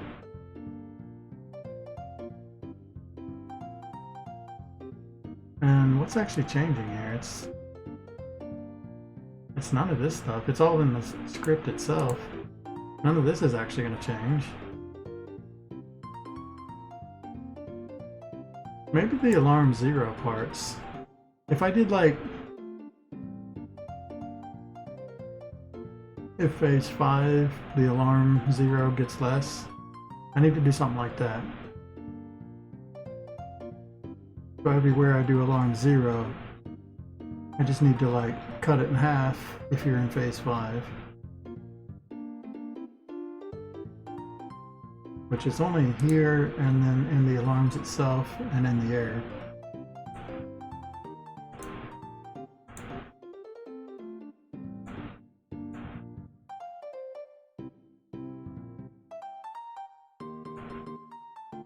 What's the best way to do this? I mean, I can keep this one the same actually, because you can start at 120, it's just the random one I want to cut. So I'm actually fine with this and this, so never mind on that. I just want alarm 0 itself. This does the charge animation.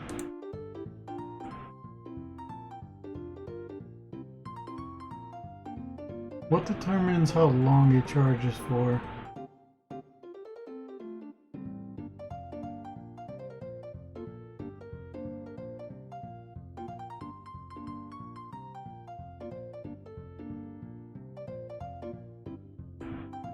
Alarm 2 is when it cuts off.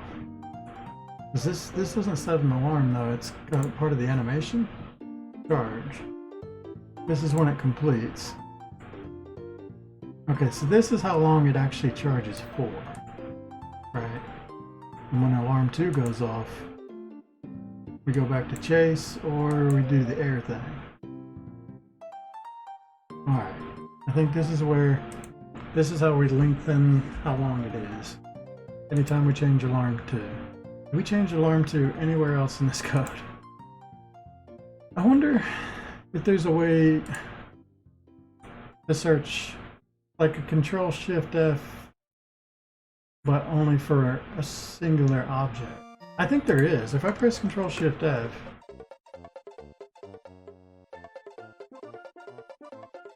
yeah, there's everything, and then there's just like objects and... No. The problem is if I'm looking for alarm 2, it's going to find all the alarm 2s. I'm just going to have to go through it. And I mean, I can do Control F on every single thing. Oh, what is this? Selection only? I can't actually click on this. Oh, that's if I was to select a bit of it. Case sensitive. Yeah, the problem with find and replace is you have to do it in every single one of them, which isn't a huge problem if I just use copy and paste. Alright, so alarm 2, I just want to say if phase is less than 5, do that, else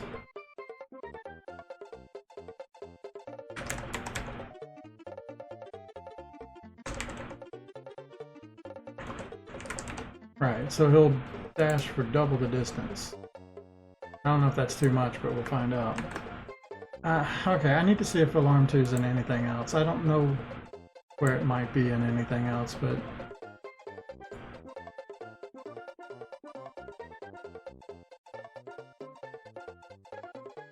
This is alarm 2. It does alarm 0.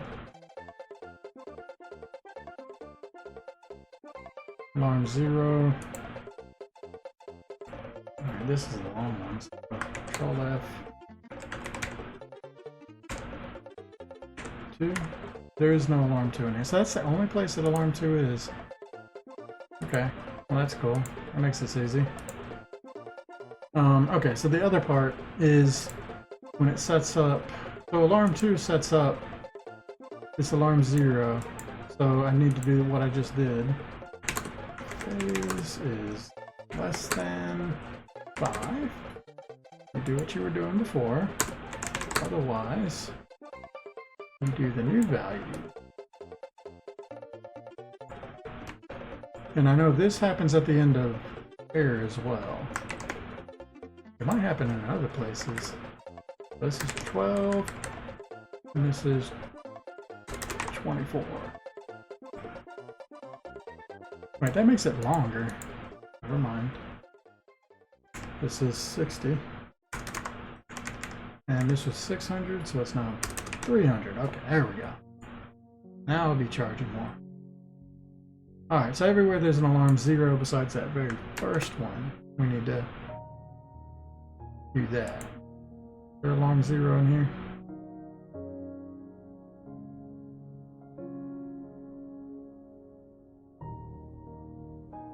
No.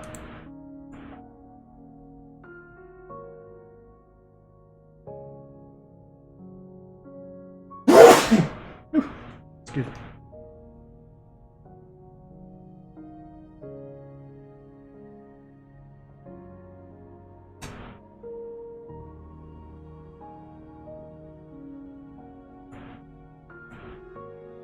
I think it's only in here.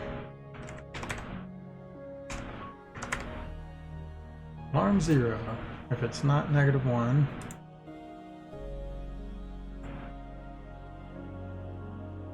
Okay, that's all fine. This part. So this is part of the air. So I definitely want to replace you with that. Next. That one stays the same. And that's it. Okay. That should fix all that. To where now he's basically charging twice as often at twice the duration.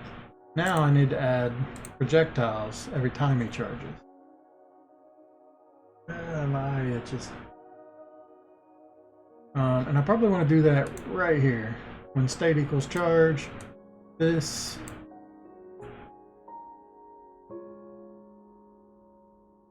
No. I want to do it when this completes, I think. Animation end.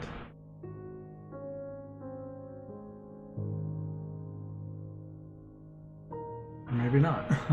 Where does he actually move during the charge? It's not even in here, I don't think. Yeah, there's nothing here that actually causes him to move. I think the movement part is one of these. This isn't the movement part, this is just deciding where it is. So is it the 2 that moves him? I think it is in here. The sprite index equals charge, image speed equals 0, this. Speed equals speed max times 3. Okay, so this is where the charge actually happens.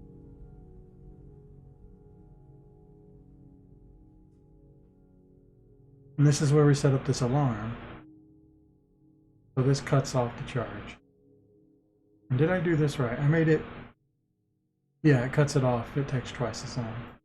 Alright, this is the place where we create these bullets. So... how many bullets is too many bullets?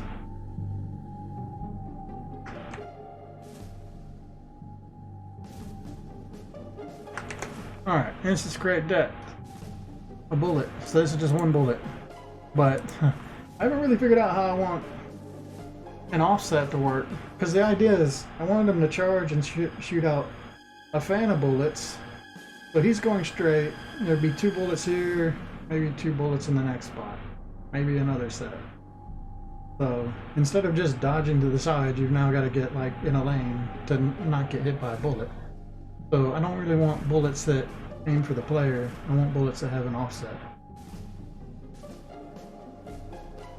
So it means making a new bullet, I think, which is unfortunate because that means I need to add that into the light render.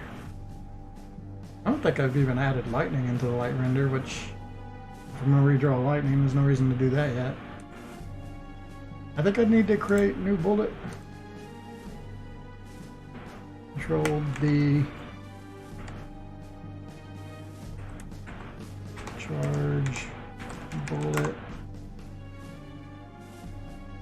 Or I just do, I like the other way. It's the same thing, it's just, this is during a charge. And then I gotta figure out how to get this bullet to be a little different.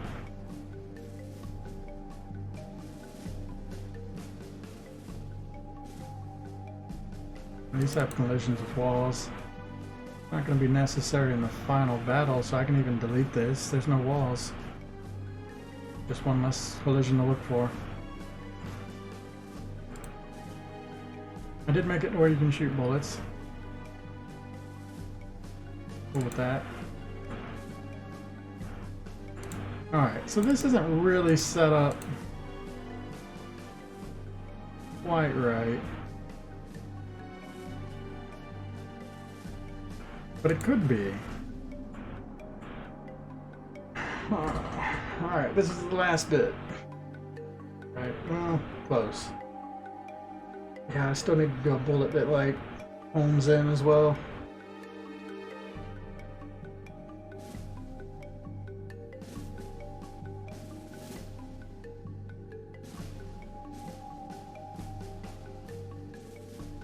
This shouldn't be that difficult. I need to set up like a target and then I gotta offset or something.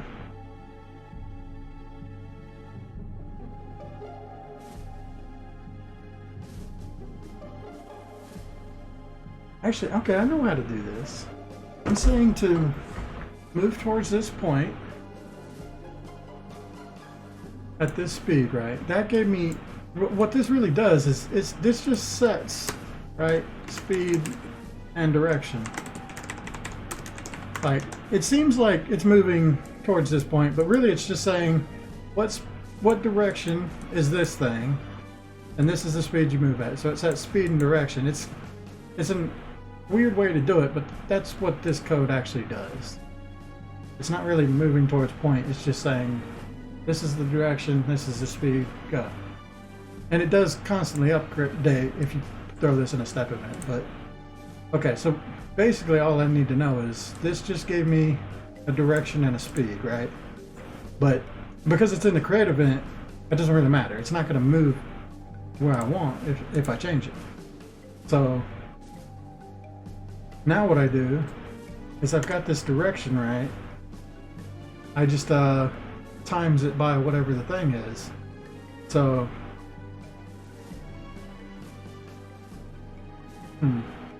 if I want 4 of these, I think I want 4 of these. And use these explosion variables again. We're going to say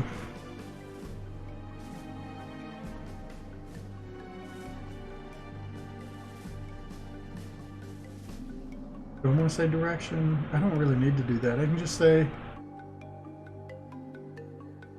okay, yeah. We say direction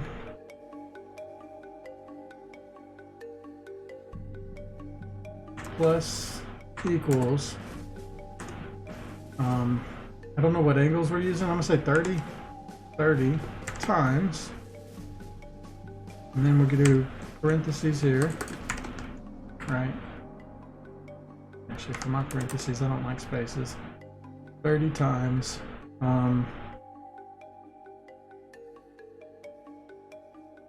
yeah, okay. Global explosion X plus global explosion Y. Right, if I do this, direction plus equals 30 times X and Y. So if this is like 1, and this is 0, then this is going to be 1, so it's just 30. If this is 1 and this is 1, this will be 60. If this is -1 and this is -1, yeah, same kind of deal. This will be -60. Right, so that's the idea. I'm using these two numbers to get either 30, 60, -30, or -60. Once I got that, all this is basically the same. It's moving in the correct angle to the direction. Because the direction's been updated. It's moving at the speed that we've set. I've just like adjusted the direction I have this setting. And then off it goes. And yeah, all I gotta do is set these up before it's created, which we'll do here. Alright, I think this will work. I need to change this.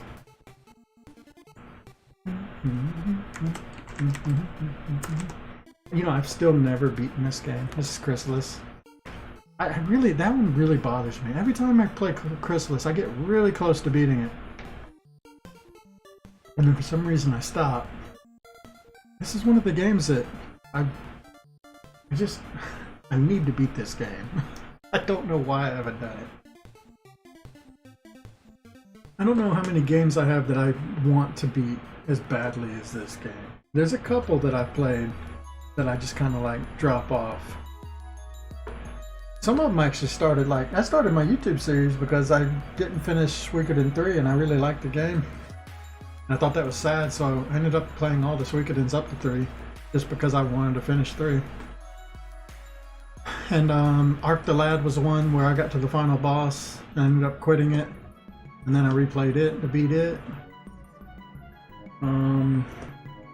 Been a couple games like that I just never beat, and then I went to replay them. Chrysalis is the one that I've probably played the most times and never beaten. And it's just like weird because it's an old game and I should be able to beat it. I just need to do it. I might do that on stream one day. I'm gonna write down a list of games I want to stream. And we're gonna do that. I'm gonna play all these old games. Chrysalis can be a pretty tough game though. It's like a Zelda. It's really a Zelda game with RPG mechanics. It's actually a really good game, but it can be pretty tough because like the movement patterns of enemies can be really hard to dodge. All right, so we got this. We just need to do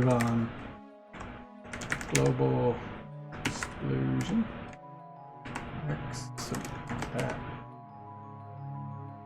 equals 1.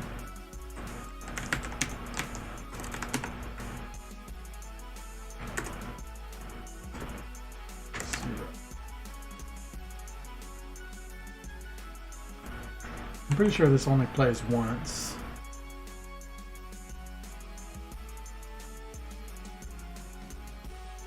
Yeah, because I set the image speed to 0. This only happens one time each time, so this would be fine. So my numbers are 1, 0, 1 and 1, -1 and 0, -1 and -1.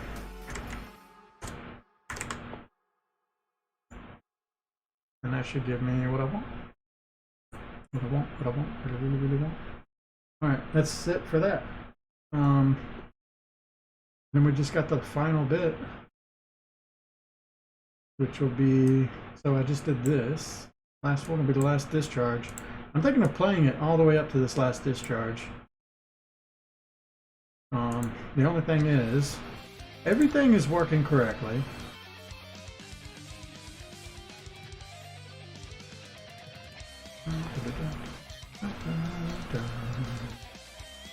This part, so if it's under 100, phase equals 5, move to discharge, turn this stuff off, speed equals 0, cool. We move to discharge one final time, and then we're in here, and phase now equals 5. I'm just going to say instance destroy self. Alright, that's not a final thing. I want to play through the whole thing get to phase 5 and see this last discharge. And all I gotta do is change all these numbers back. The phase starts at 0. The state starts at sleep. I'm gonna write down move to this. Just so I remember what to set it back to when I want to test again. Bright index equals this. That one was something that was added. Comment that out. Image speed is supposed to be 0. I'm gonna keep these here because I plan on, after I test it once, I'm gonna go back into the phase 5, the last discharge, and we'll keep working there until we get it finished out. My eyes are really itchy. I might need to do some allergy stuff. I don't know why my allergies have started to flare.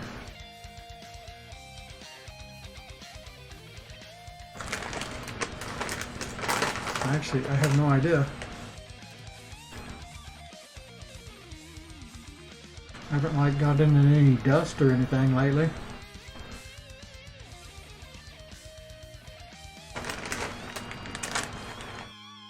Ah, yes. I forgot to do one thing. You are not in the correct place, sir.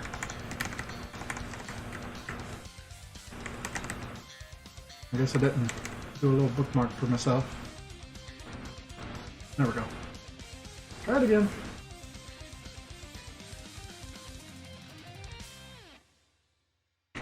Alright. Here we go. This is the real fight. Though all the HP values are much lower than they're supposed to be. So there's this little discharge.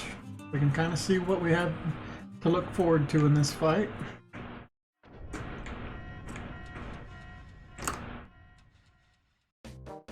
Oh, do some damage. He hurt me.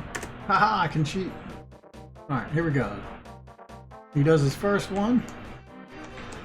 I think the player can figure out that that's bad and you need to run from it. And, you know, you'll be shooting at him and stuff. I don't want to do too much damage to him. I don't want to mess up his phases.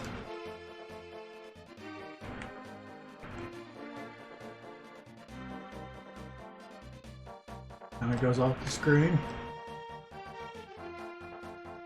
And summon. Yeah, I like how you'll see him back there before you ever know like what's going on. But the summon's gonna come greet you. There he is. Oh. Oh, killed that. I never did the thing that I wanted to do. Get rid of all them particles. I'll do that soon. The jellyfish is the perfect example. It lags every time with the jellyfish, and really badly too. He should come running back.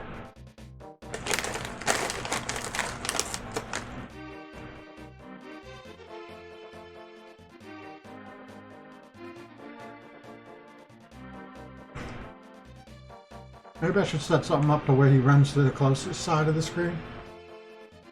Oh.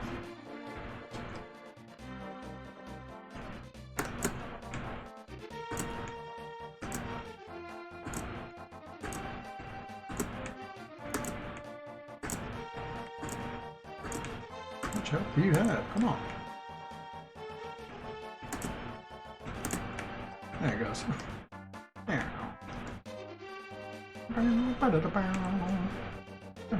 Oh, ah! I like how you're expecting him to go one way, and that's what I was. I just totally forgot it. Goes the other way. One of them fun little things.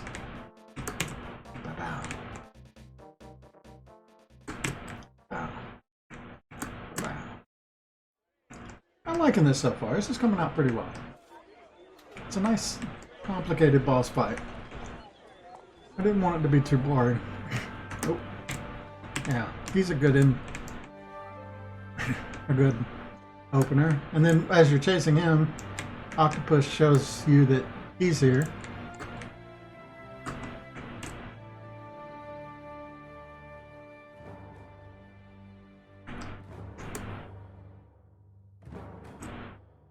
Yeah, that lag. So much.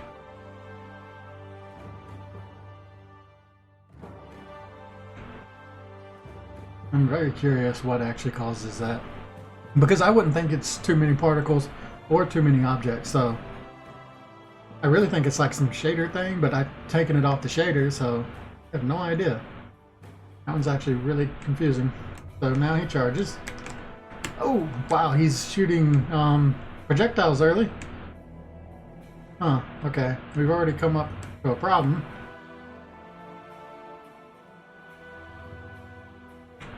He didn't shoot projectiles this time. He might have, because there's bubbles all over the place. Or were those my bubbles? Oh, yeah, there's projectiles. Where are they being spawned from?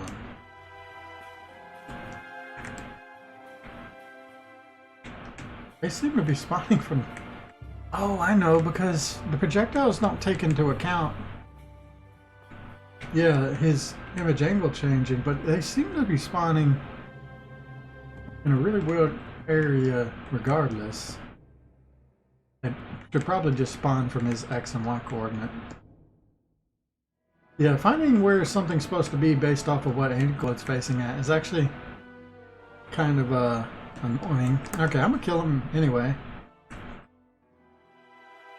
But that's clearly not right. He's doing that too fast. I don't know what I did. I think I forgot to... Oh, wow, that was quick.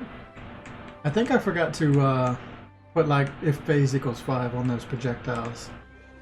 Now that I think about it, that's definitely what happened. I just didn't even think about it.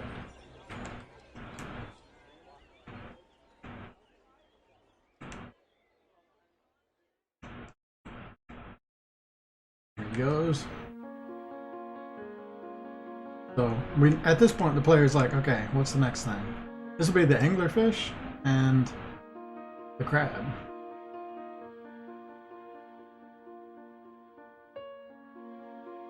Anglerfish will be a lot more challenging now that he's smaller, I think. Because it'll be harder to hit.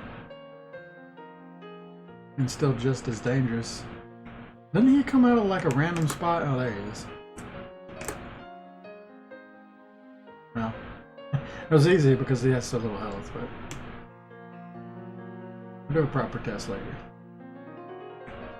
Alright, there's the crab. Yeah, this could be a little bit confusing if you're just here. I mean, by this point, you've had to kill 2 things, right? So you should probably be wondering, like, where's the other thing? If it's like the last one. And all you have to do is go to the bottom of the screen. And there it is. Okay, got this. I think what it's missing, though, is it doesn't, like, signal to you that it's down there. Might be a little bit weird, but...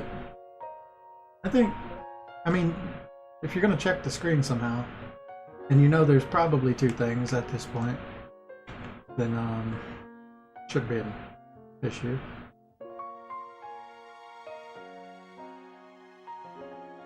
Alright, this is his last phase. Actually, it's not his last phase. This is the one where he's actually shooting projectiles correctly. Oh.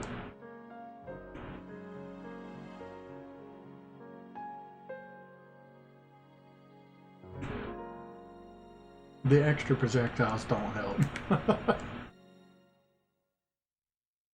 Yeah, okay. They're supposed to come out like that. He can't shoot projectiles while he's turning, and he can't shoot projectiles while his image angle's at a different thing like that, so... These projectiles are really a non-threat.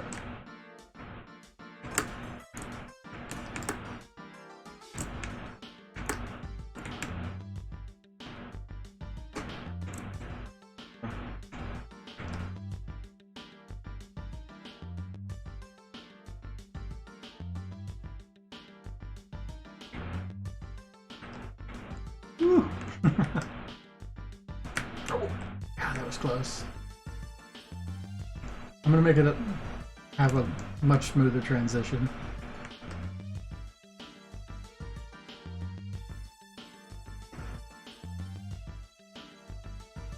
One thing I could do is have him go to an alternate angle. Yeah, that was the warning one. He goes a lot slower. Whew.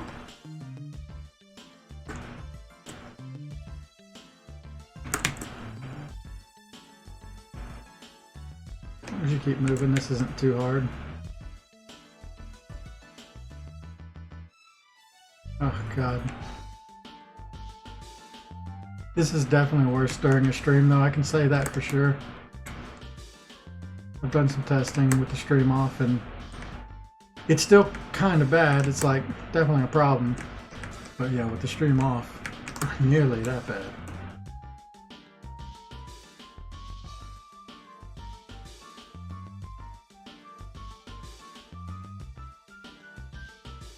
Yeah, that's way worse than usual. Alright, here's the last phase. This is the one where he's supposed to be shooting those projectiles. But he'll sprint like way more often, way farther. I think I want to increase his speed for the charge as well. That's something I'm not doing. Alright, he still goes the same speed. Does this big jump out of the water. It's cool. Yeah, he needs to have more speed for the jump, and I need to fix how projectiles work for the jump. Or for the dash. I wonder if there's a better way to do the projectiles. I feel like they should come out as he's charging instead of right when he starts. Maybe, I don't know. It's kind of iffy. Did he go all the way down? Oh, he disappeared because we actually started the last phase. Alright, there's some problems. The problems were part of this. Right, yeah. This is happening always.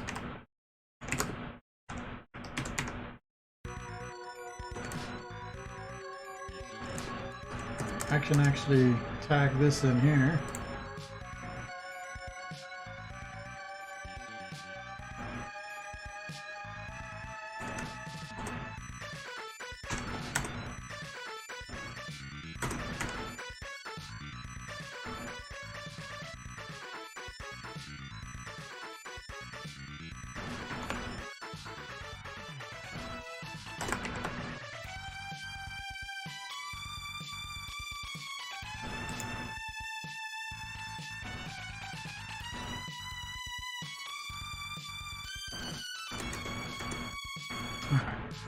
So now this is in the greater than 5. But the place where it comes out, honestly, there's probably a way to find out where it is depending on what its image angle is.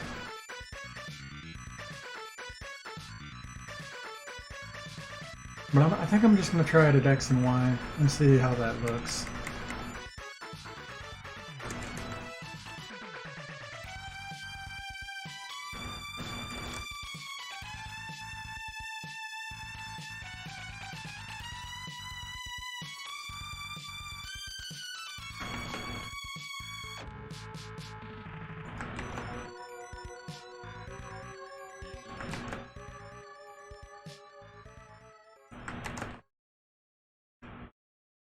The other thing is I want to charge faster, which is this speed thing. To fix this, alright, let's go ahead and separate as well.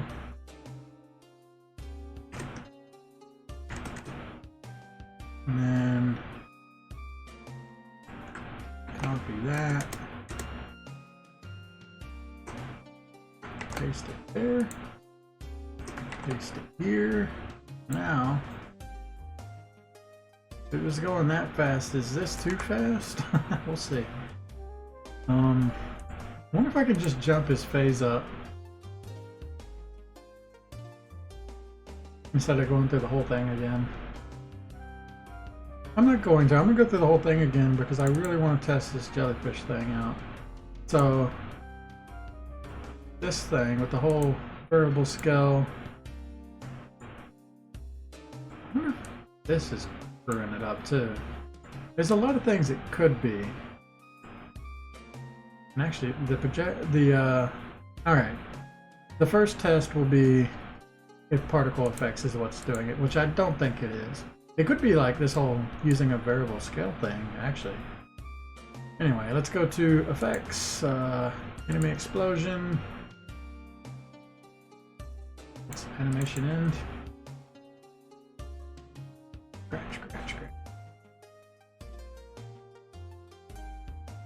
I mean, this is making 10 objects every time. I'm gonna keep that part. I'm just gonna get rid of the particles part. Let's see if it still slows down. That should affect every single boss.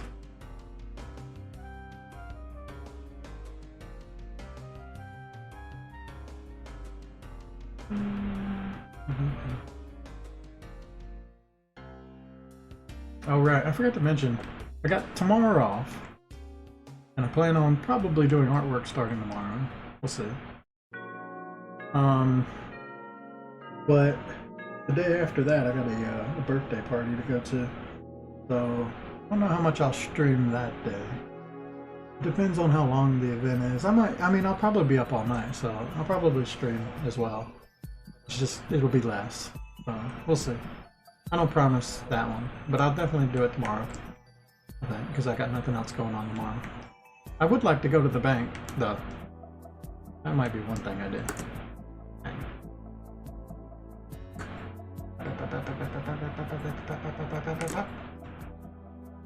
Oh.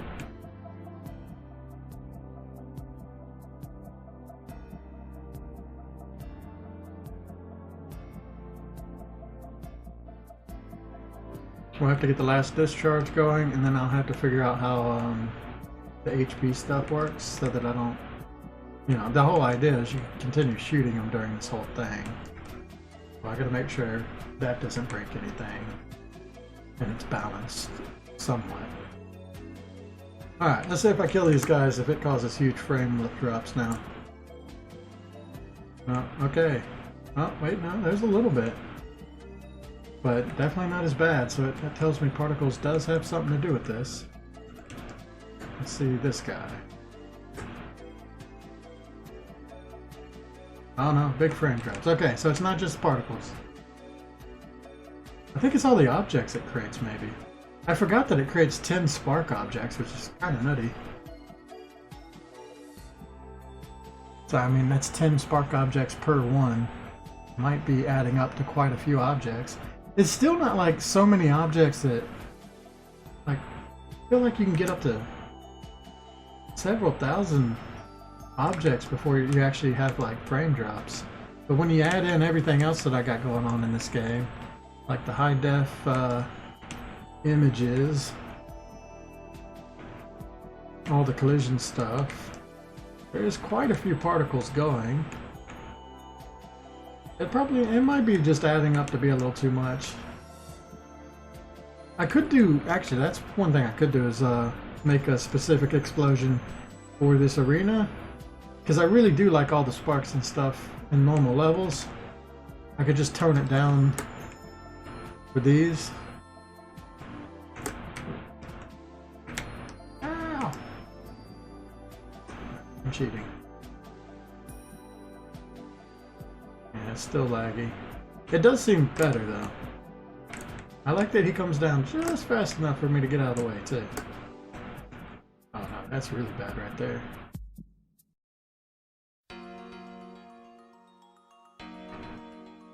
I'm going to turn off the extra objects created for the next test.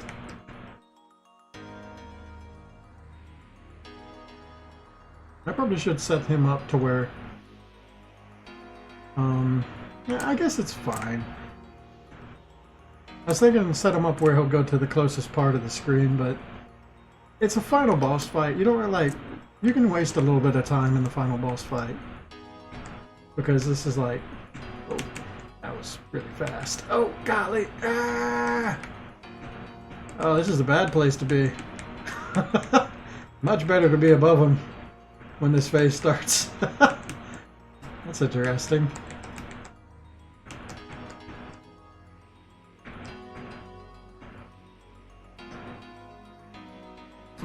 Yeah, I think it's fine to have a little extra time to just rest and cool down if you're doing this kind of boss fight, especially when everything's supposed to take a lot longer.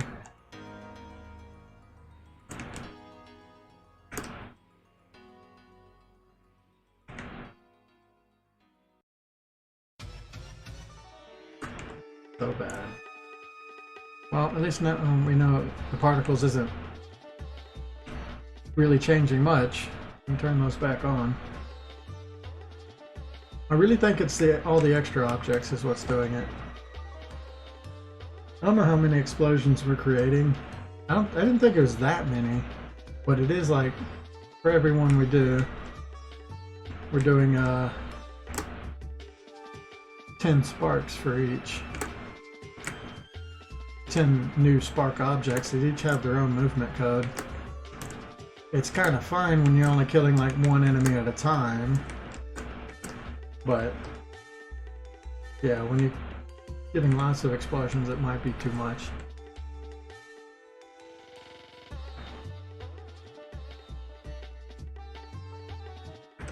So this is easy when you know what's going on.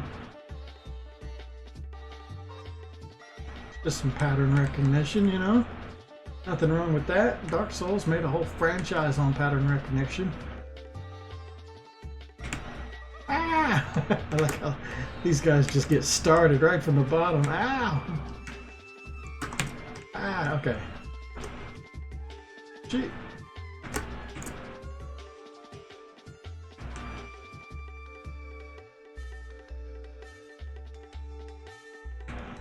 It's spooky waiting for the eel to pop up.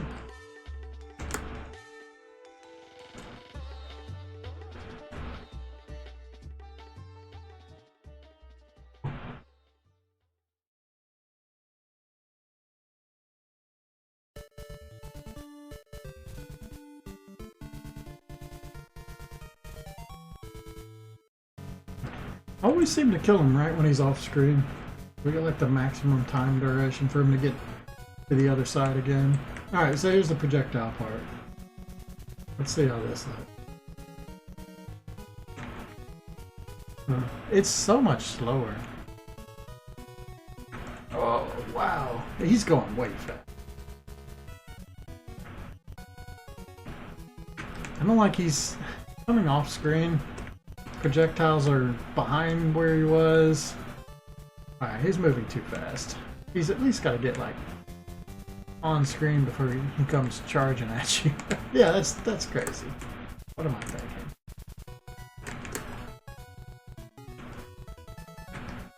Alright, that's too much.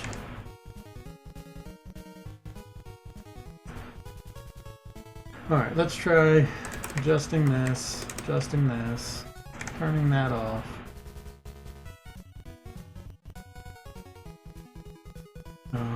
All this is still fine.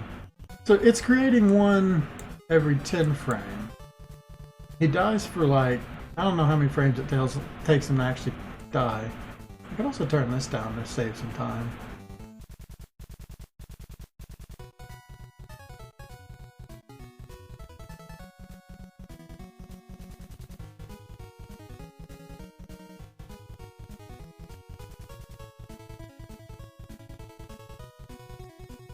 Right, yeah. This is too long. I can turn that down. Let's turn that down. It really can be anything above that, so let's just do 20 for all of them. Because as long as alpha is up, this will always reset at 10. So there's no reason to have all that extra time. I had that extra time for the optional boss, but I never adjusted it for these guys. Let me just fix that real quick. I don't know what I was just talking about, but I blacked out.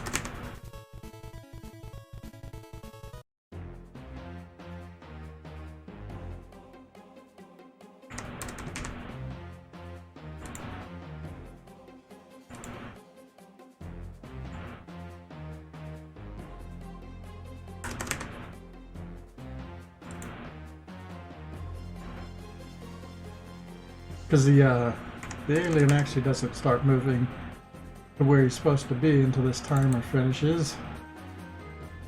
That's just a couple seconds that I'm shaving off.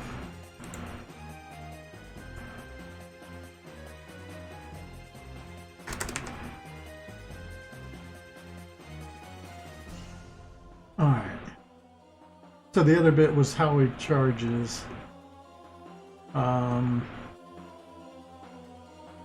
And how this thing works.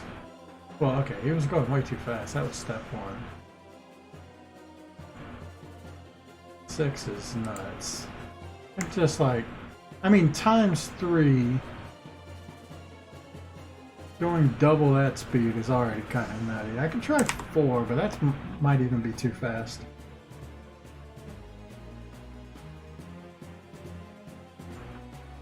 Also, this is kind of like taking them off the screen. I'm gonna go down to like 90. Let's lower some of these numbers. Let's try that. And then the whole... Well, actually, that's the part where I create these bullets too. Do I want to create these bullets in a different place? Because this is right before he charges. I could spawn him at the end of his charge, but that's not going to do anything. No, yeah, it's got to be based on the beginning of his charge. I think I just need the bullets to actually... I had them like ramp up before, but I think we're going to remove that whole ramp up part and just go straight to what they're supposed to be, which is 3.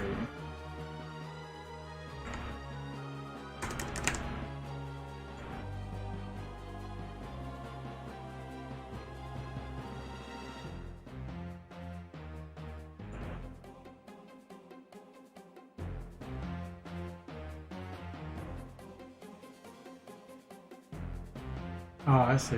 They moved up. So they actually got higher than 3. I was just growing them based on if it was below or above. So I think I just start growing it immediately really quick. Like that. So speed just equals 3. And then speed starts increasing immediately.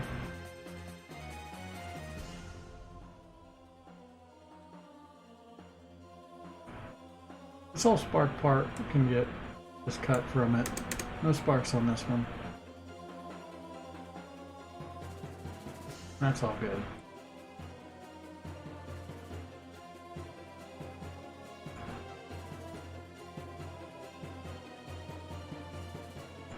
Okay. I probably shouldn't have closed that.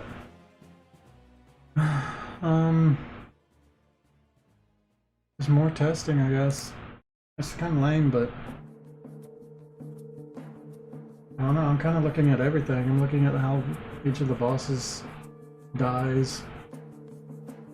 I don't know. I could skip ahead to like a higher phase. Probably would be right. I just want to... I'm really just looking at the jellyfish. I want to keep killing it.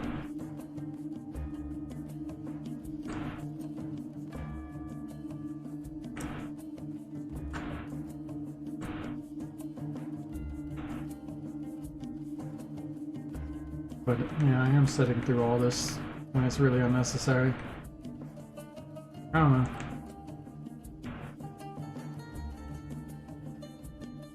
This is part of the game dev.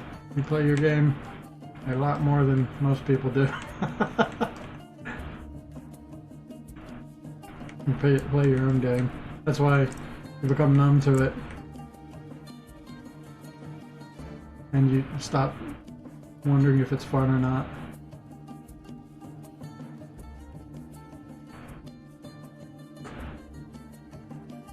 Alright, this is no objects being created. Well, that was quicker. Oh, there's still some lag. Oh, there's lots of lag again.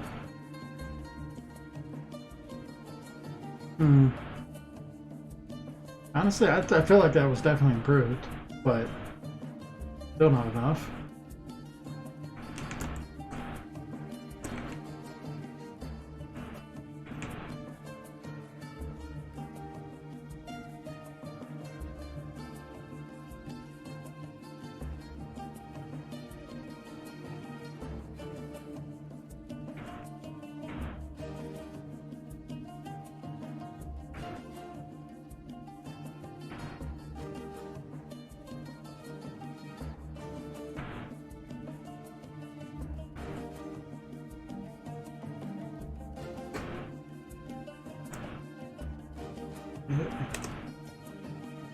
Still kind of laggy.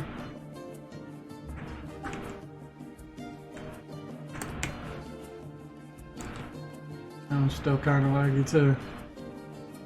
I'm really curious if it's just I don't know, it's so weird. I feel like it's got something else. It's something totally different. I'm gonna keep gutting things until it works. This is just normal charging phase.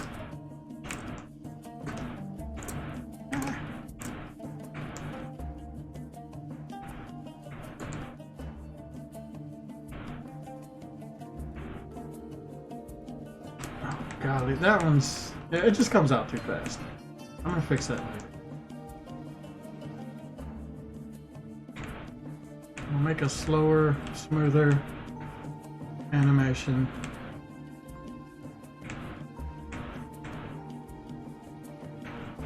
First fade, you don't even have to worry about it anymore. Make sure that's on.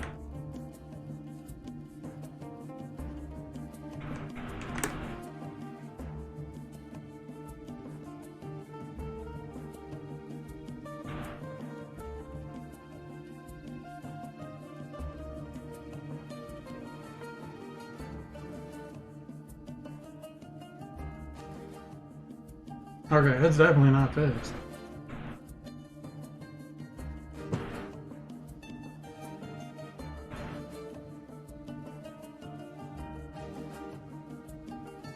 Is this the last one?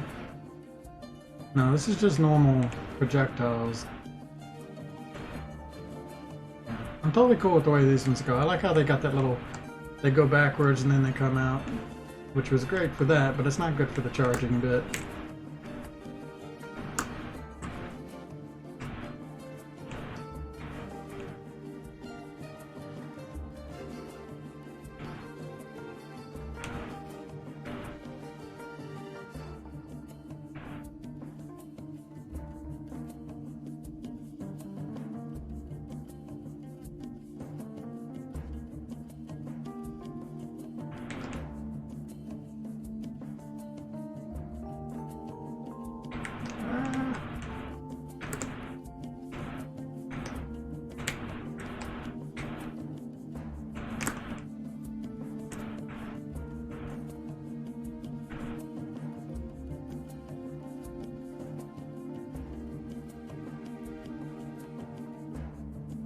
I think it's the normal variable, actually.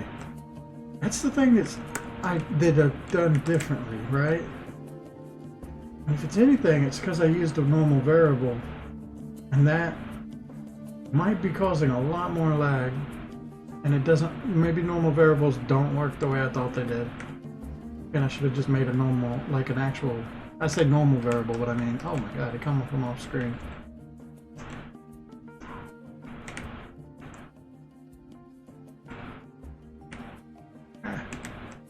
I think what I do is set up another alarm so that he fires his projectiles mid-charge. That would probably look better.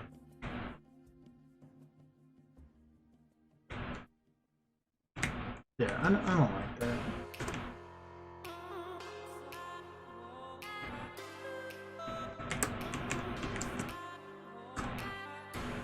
Oh, whatever. It's another failure.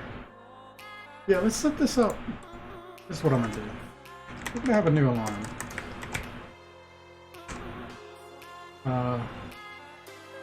We don't have an alarm 1 on this guy for some reason. I must have had an alarm 1 at some point and got rid of it. Is there any reason I wasn't using alarm 1? I don't think so. Alright, alarm 1 equals... let's do like half a second into his charge.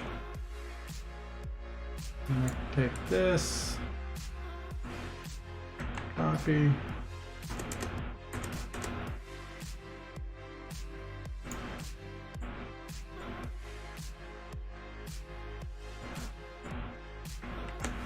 there we go.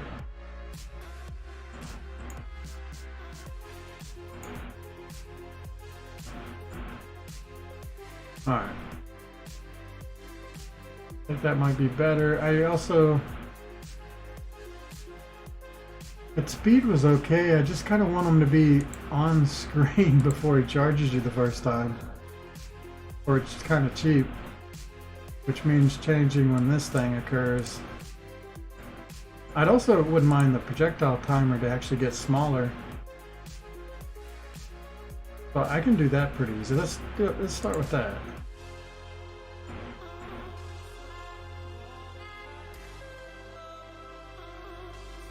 Yeah, we say if phase is less than 5, do that. Else.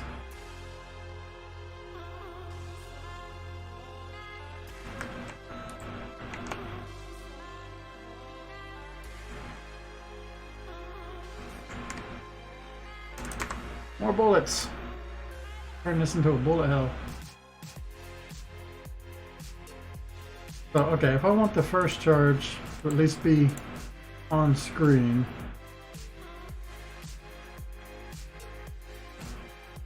and what I can do is when alarm 0 goes off, instead of all this stuff playing,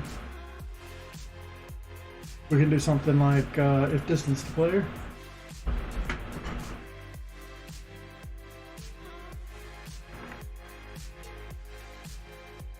That can be abused though.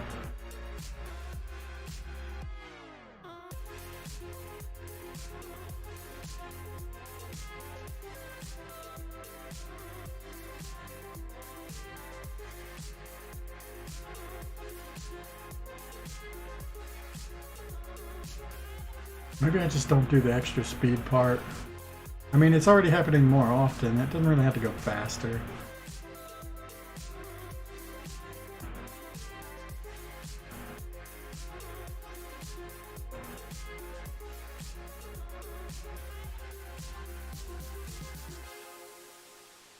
Yeah, I don't think I should have messed with that.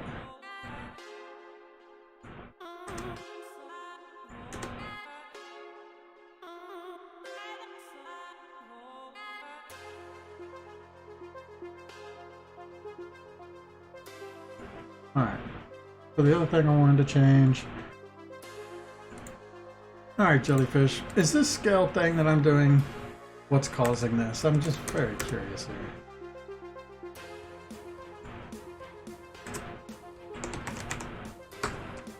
Scale equals 0. We're gonna make it a real variable again.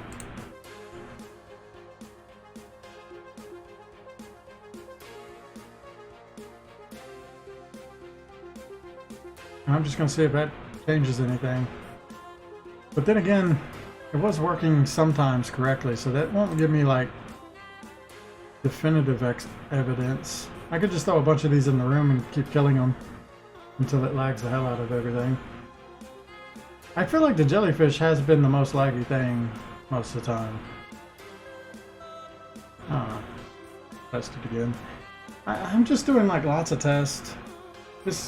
I know this probably doesn't stream very well. This is just part of the process. I gotta keep messing with it until I get the gameplay feeling about right, and then I'm constantly like doing this to make sure. I mean, I could like shorten this as well by focusing on one thing at a time, but then playing it a bunch of times gives me an idea for how it's working too. I don't know. Yeah, I could see that I'm overdoing it.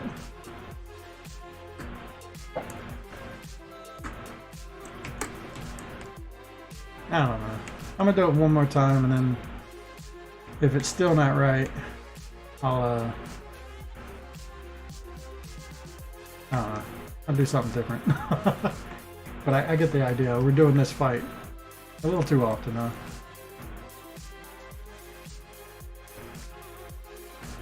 I just have to shorten everything, and then I'll figure out what's wrong with the enemies on their own.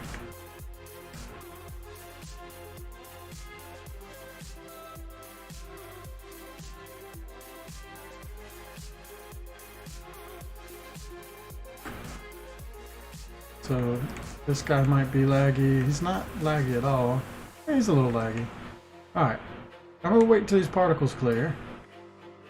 I know that they're not hurting anything, and now we're gonna kill this. Yep, still get lag. So it's not just that. Okay, at least we confirmed that. So I just need to get to the last phase as fast as possible. I think I'm gonna, okay, here's what I'm gonna do. I'm gonna restart. I'm going to reset this back up because that wasn't what it was. Alright. And then I'm going to close everything but this guy. Alright. And then I'm just going to set this back up to go to what I'm actually trying to test, which is I want phase 5 charge, but actually I don't want phase 5 charge. I want the thing that goes just before it. Otherwise the code's going to be all weird. So, not charge, chase. I mean, I probably could just go to... No, I can't just go to chase because none of the charge stuff's going to be turned on. I need to go through this part of the code. Oh, I can just go straight to background. Yeah, because if nobody's there, he's just gonna do this. Alright, and as long as it's at 4... Alright, this is the way to do this. Alright, background. This is probably important. Speed is also needs to be 1. And that doesn't matter. I don't know where he'll start. He'll start here, which is fine. So he should just, he'll notice that he's the only one in the room, and then he'll increase the phase and we'll go straight into the chase. Let's do that.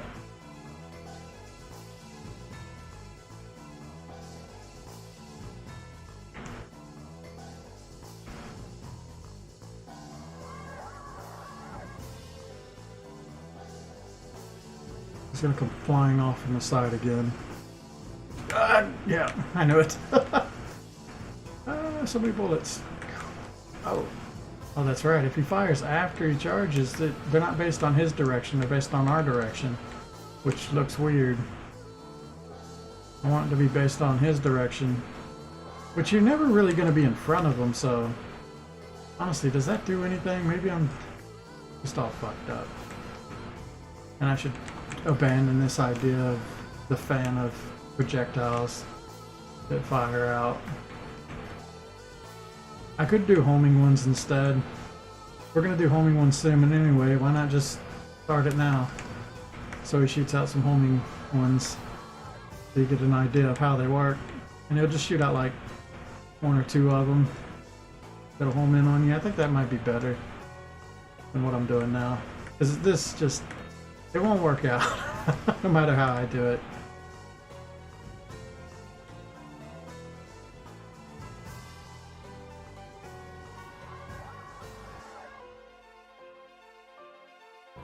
Alright.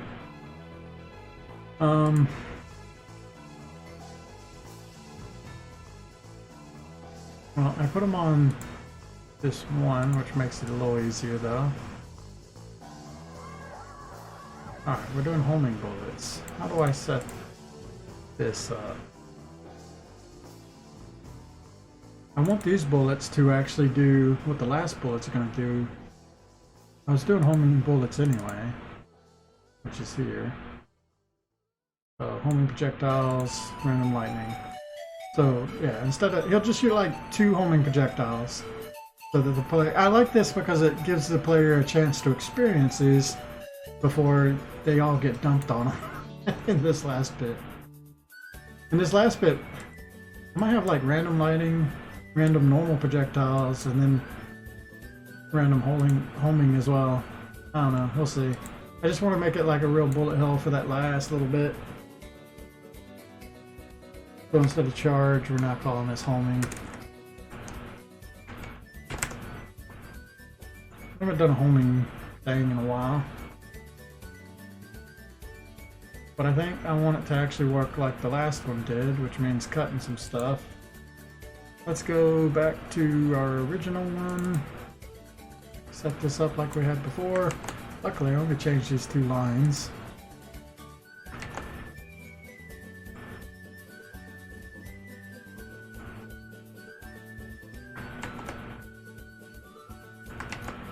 Alright. So this whole direction thing needs to be this. I never took into account. Oh, I did. I did it right here. Oh, okay. Well, I already have it in there. I don't care about that. Right, so to make it home, I think it's actually pretty simple. Because it's already kind of set up for it. I just need an alarm.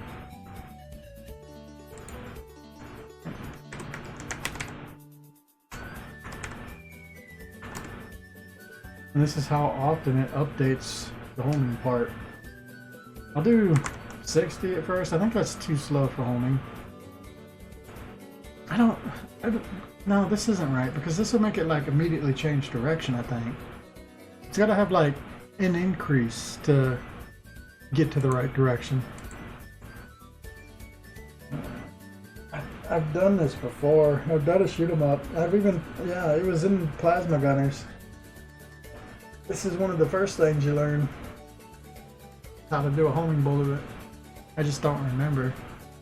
Right, if I do this, it will constantly go directly where the player is. So if the idea is I want it to be a smooth turn, right? I can't have it just go and then turn. That's not gonna look good. I forget how to make it update to where it does like smooth turning though. I could Google this. This is definitely a popular question, but I kind of want to think of it myself because I should be able to figure this out. I just don't remember how. It was something like you're increasing the direction, right? This is setting direction. We already know that.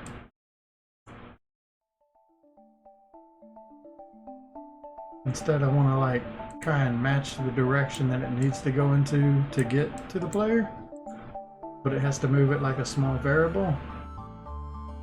I might just Google this. Yeah, it's not going to be an alarm thing though.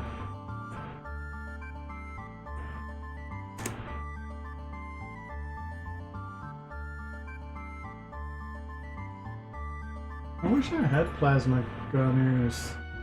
Do I still have it on this computer? Then I could just go grab the code. This is one of those codes I just never wrote down because I haven't used it. Oh, actually, it's in Gazzard. I think it's in Gazzard. I'm pretty sure one of the enemies shoots like a homing projectile at you. I haven't written it down. I'm actually curious if I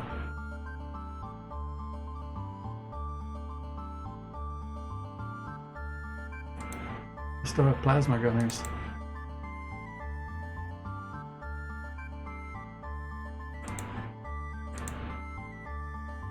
I don't. I completely deleted it again. Why did I delete it? I think it was a Game Maker Studio 1 game. I never brought it over. Oh well. Alright, fuck it. I'm gonna Google it. I don't want to think about it.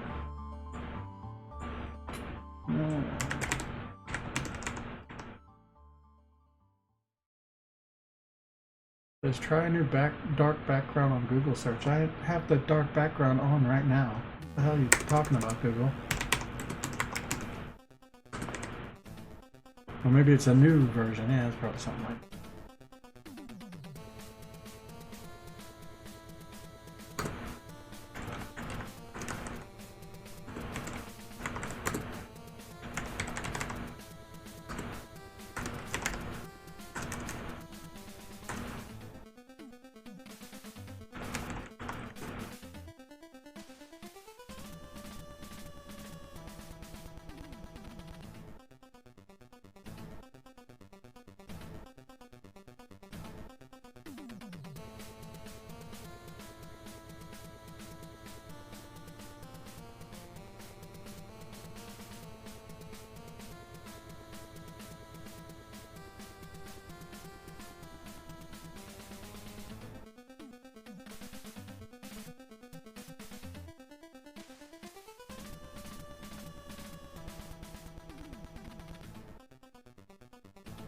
Alright.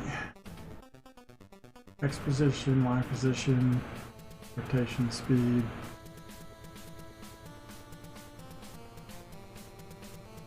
Okay, so I'm using point direction and speed. And then I'm using like a clamp for image angle. That all makes sense. Copy pasta.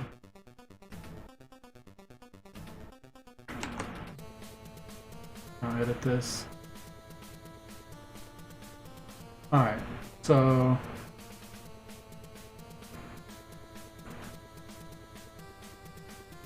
let's throw this in here. Alright, so we got these different variables that we have to create. I don't know if I want to make them actual variables or these kind of local or normal.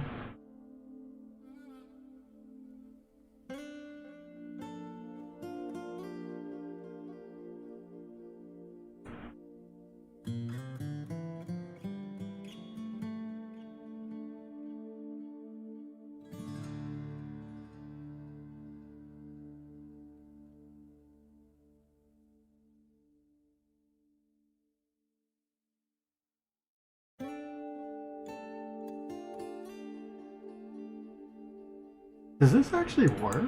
Can you say variable dir speed with commas? I just copied this, but it's not actually, the error it's giving is just because this rotation's not in anything, which is weird. Why did they put this in there? But anyway, this is cool if this works. I didn't even know that. Also, why isn't rotation in here?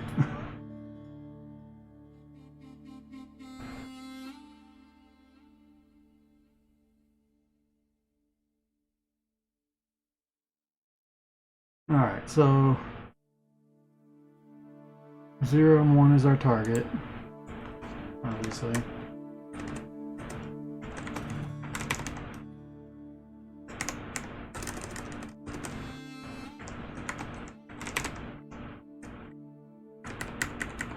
Format this correctly.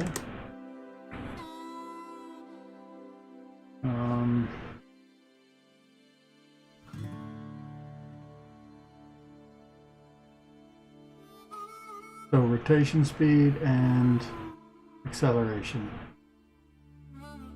0 and 1. I have no idea what rotation speed will be, but let's just start with a 1. And dampening based on 0.5. It's good to just start with middle numbers. Figure it out from there. Image angle minus equals a clamp. The angle difference between image angle, direction, times your dampener, minus negative speed plus speed. What the hell's up with that?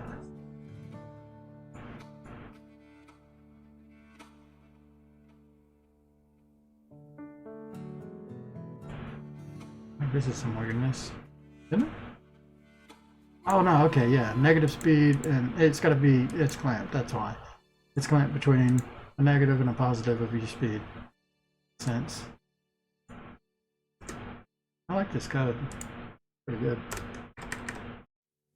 I mean, minus the fact that rotation's not used in it anywhere. There we go. Fix this a bit. So yeah, this is clamped between a number 0 and 1. Speed's looking for, yeah, okay, it'll never go negative.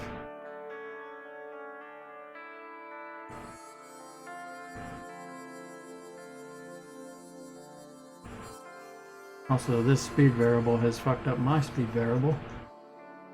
I'm really thinking of dragging these variables out, but maybe I don't need to. Because I was just using speed. And I don't really need to set speed up in here. I'm not going to use that, so yeah, I can just cut this. It's fine. Well, this isn't really a thing either. One thing is that might not take into consideration the fact that it needs to face based on this, but if I just say, because my sprite is up and down, which I could fix that, but if I just say this plus 90, I might fix that too.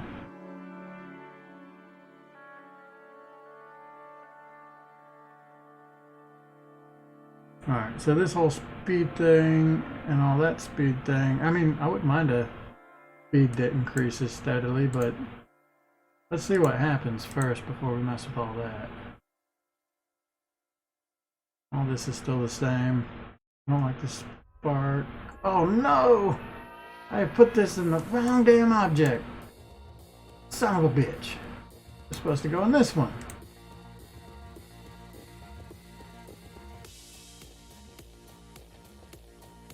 What did I change? I gutted this part. That's step. This is create. Okay.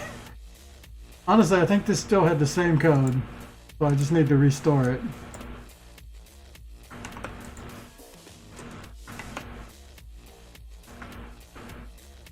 And swap it.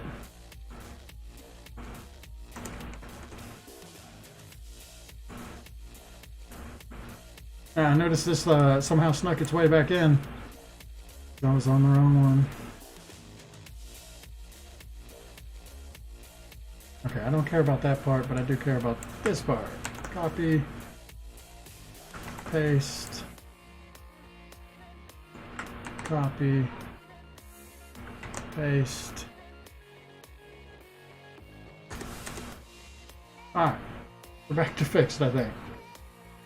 I hope.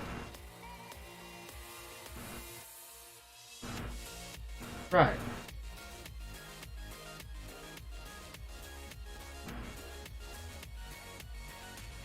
Well, all I can do is throw it in and hope it works. But I didn't even... The only thing I would change is the direction it starts going. So actually I should have kept that bit in and I already closed it.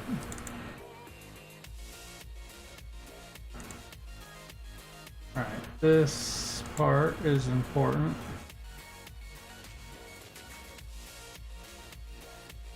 Kind of. Because I do want it to kind of start out going where it's supposed to go. What did I just do?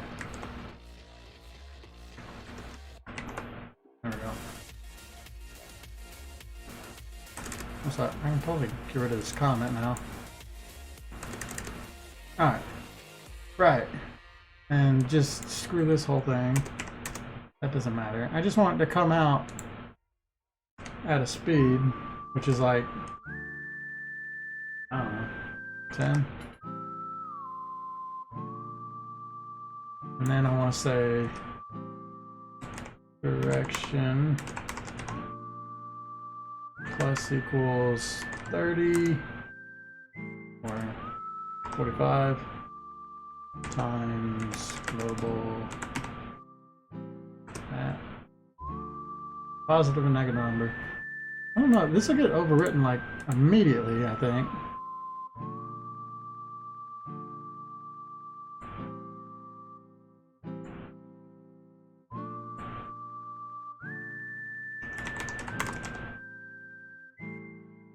Okay. I don't even know if this will work. I think it'll slow my speed back down. Well, actually, my speed, I think this never changes speed, actually. Where's speed controlled here? I thought it was in here, but it's not. It's just changing the image angle. It never actually changes the speed. I mean, it says speed. I guess they just assumed we would put speed in manually. But if there's no speed, I need to add speed to it.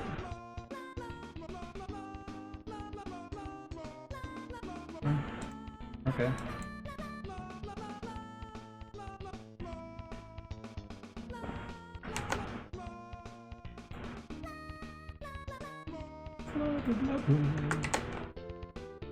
Yeah, speed equals speed.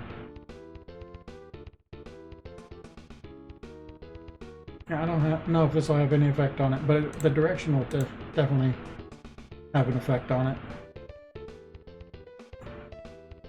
The whole idea is to just have them come out at an angle and then home in, so that they're not on top of each other. I guess I'm gonna test this. It's really weird that speed was never in this code. I want to make sure I didn't miss something.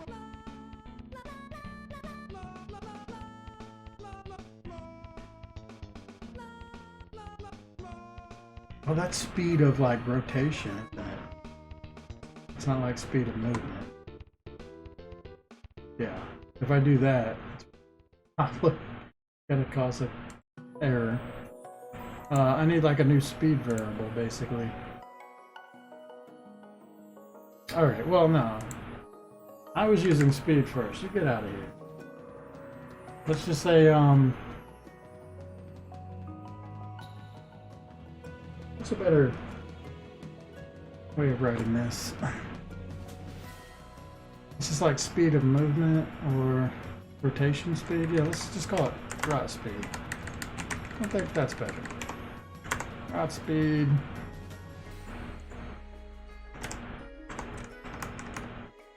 And now I can put my old speed code back in.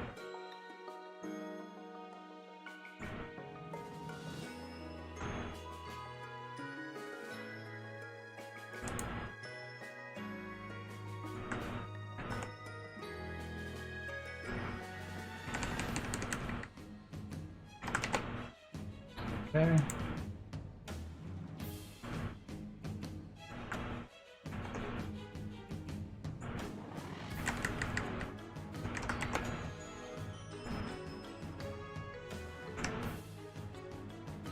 Oh, okay, so my speed will get set back to... Actually, it won't even... I probably need to actually start at 0 again. But having the... Well, or at speed.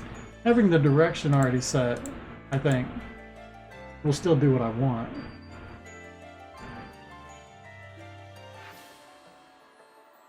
So all this is the same, we're just adding this new direction thing. And then this is going to do this. All this code just deals with rotating the angle based on your target and doing it at a smooth sort of speed. Alright, that should be fine. Now, here, just adjust some of this.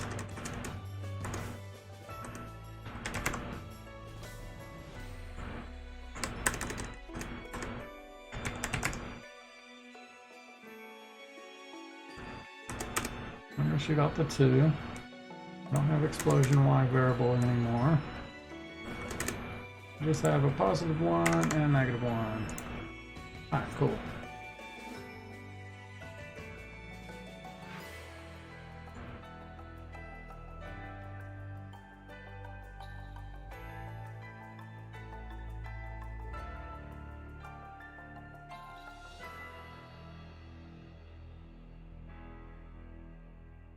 The only question is, does this work? I think that'll work.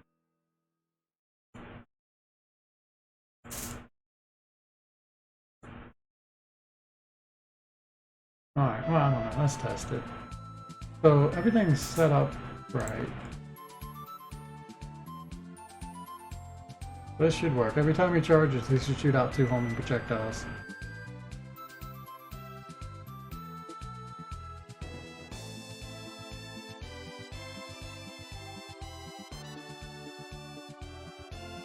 Oh. So I didn't see any projectiles, homing ones. Oh, there they are. They're not updating at all.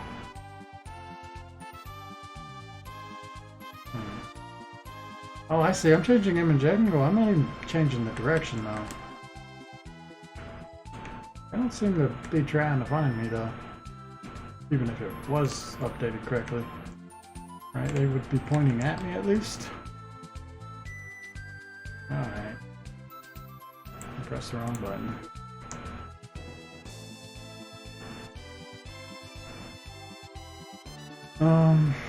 Alright, yeah, I'm changing image angle. I am not changing direction based on image angle.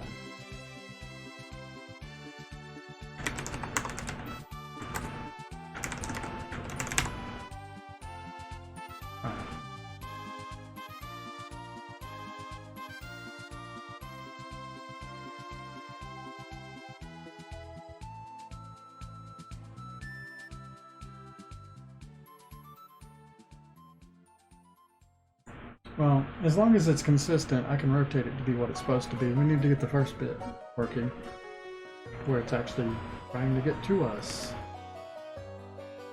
Eventually I should just see some bullets come flying at me. Well, he comes flying at me. Ah!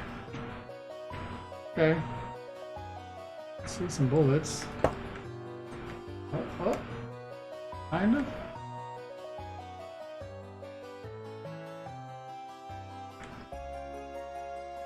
Really? No?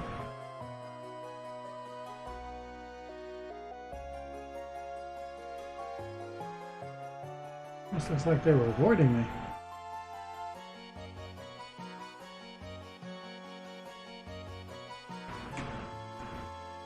You know what would actually make this better?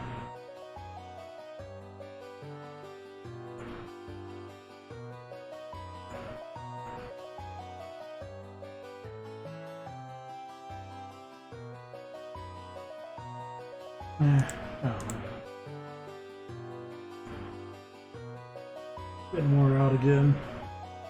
4 hours, 4.5 hours.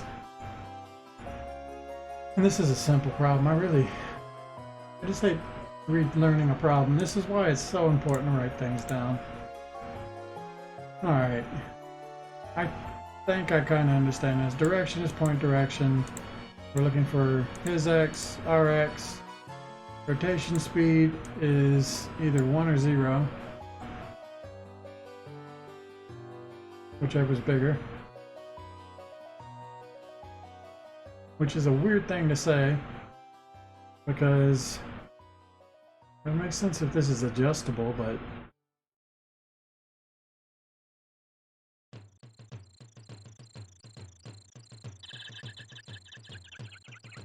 oh, okay, this is like set up for a script, that's why. No, I just want to say it's 1. Dampening is clamp 0.5 between, no, just say 0.5. Image angle minus equals the angle difference, image angle, direction, this direction. So whatever our direction is for the object, it's trying to get to the direction that it's supposed to be times this, and it has to be between -1 and 1.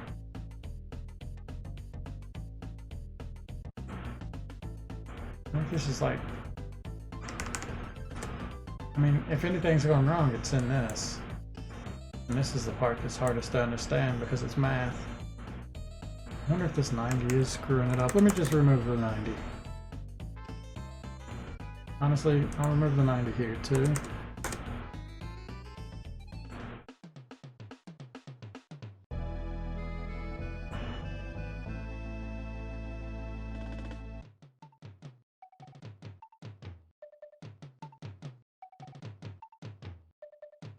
Ah, this might have been something that screwed up.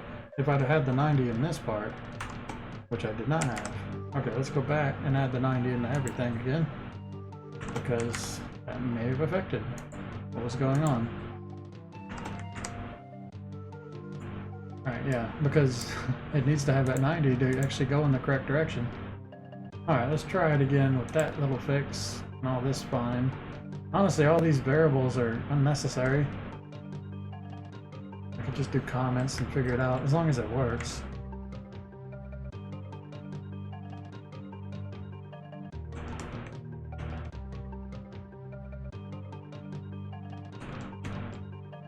Oh, I just got hit by a bullet. I don't know if that's related or not. Oh, yeah, it's coming after me. But where'd the other one go?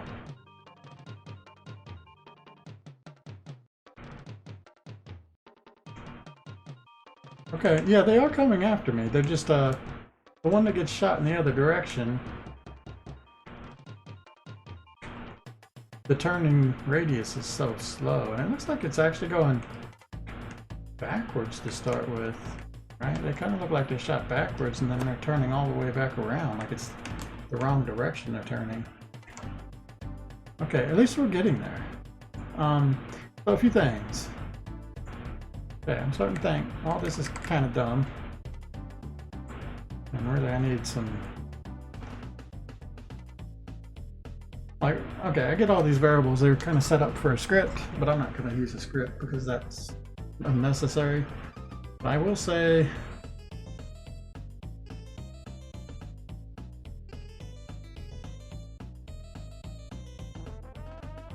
How's the best way to do this?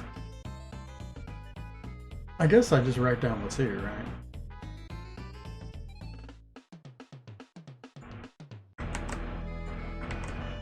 So, clamp, angle distance, yeah, that.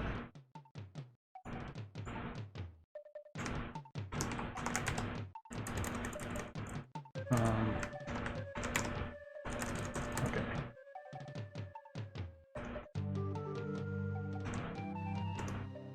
How do I differentiate? I guess if we do this. Clear direction.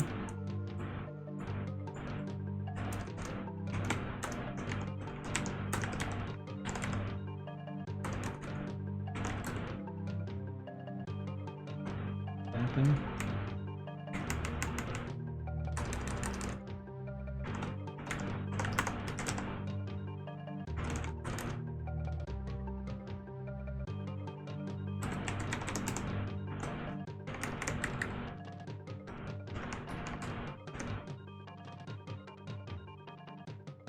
I guess I really don't have to spell it out. As long as I understand it. That's the rotation speed. With a negative rotation speed in there. The negative rotation speed, the dampening, layer direction.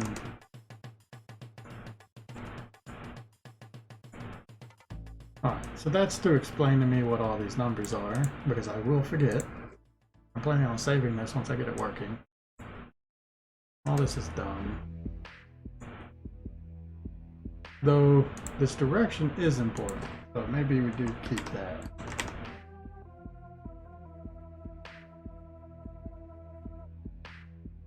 So we don't have to do it this way, right?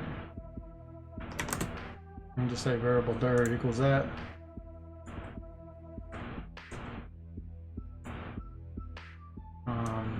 That's a 1.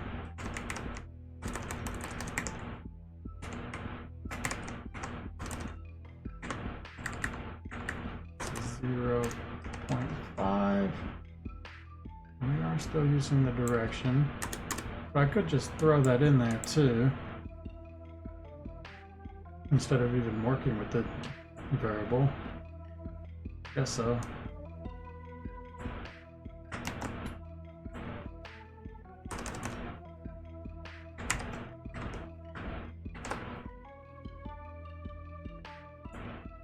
Can we do that? Yeah, it's angle different, so that's an angle. Could work.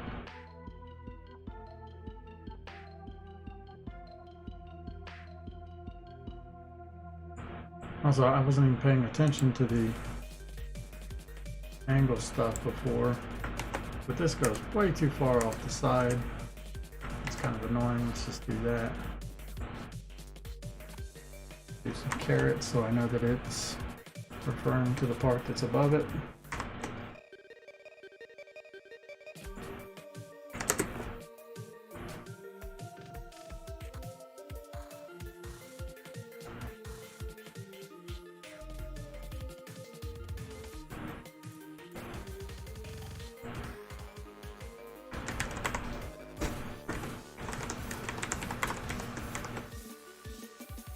Yeah, instead of doing player direction.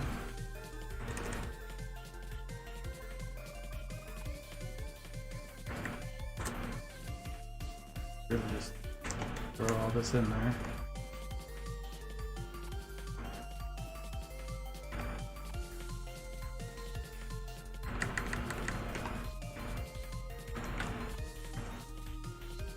So I know O player is usually the object I use for my player.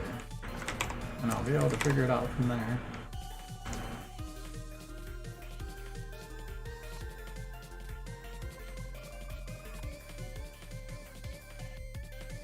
And we have 3 here. 1, 2, third one's there. 1, 2, 3.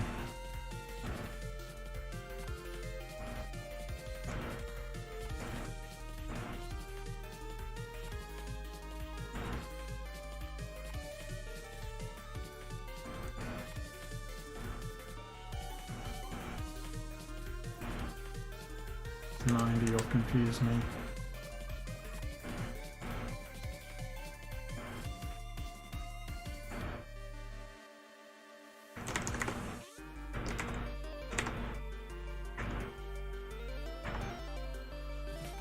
Alright. We got all that. Okay, I'm gonna test again. I'm gonna see if it's actually facing the right way, because if it isn't, we gotta figure that part out first. And then we'll actually get it to kind of track faster. Clearly not rotating fast enough. Step 1. We've got to increase the rotation speed.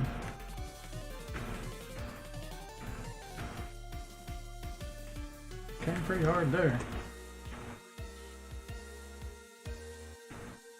I think it's facing the wrong direction actually. Yeah, it's facing the wrong direction.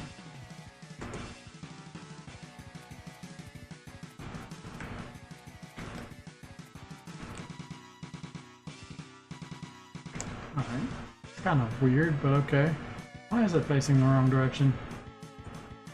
I mean, that's easy enough to fix. I just changed this number, but why?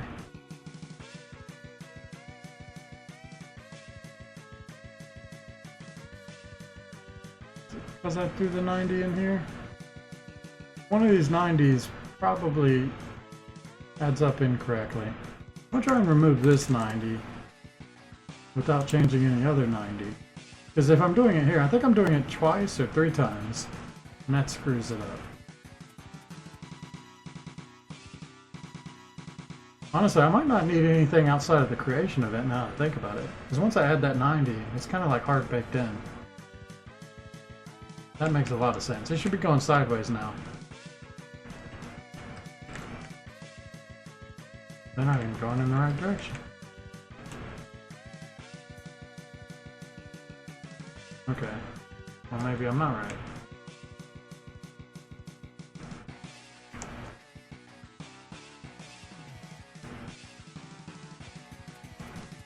Get rid of this 90. Some combination of 90s will get it to face the correct direction. It would be better if I had the least amount of 90s possible. I really need to... You know what? There's a better way to do it. Alright. Here's what I'm gonna do. This is really annoying. So, copy that. Where the hell's my camera at?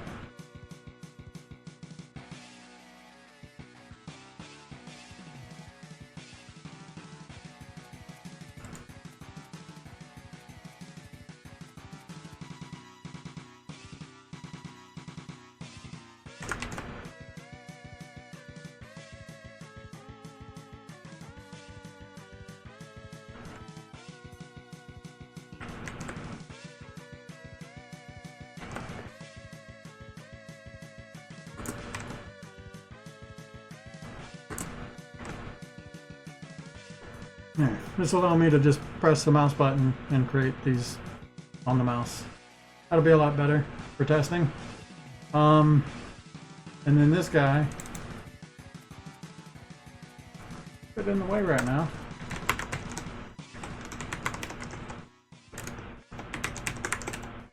There we go. This will improve the speed at which I can figure out what's going on.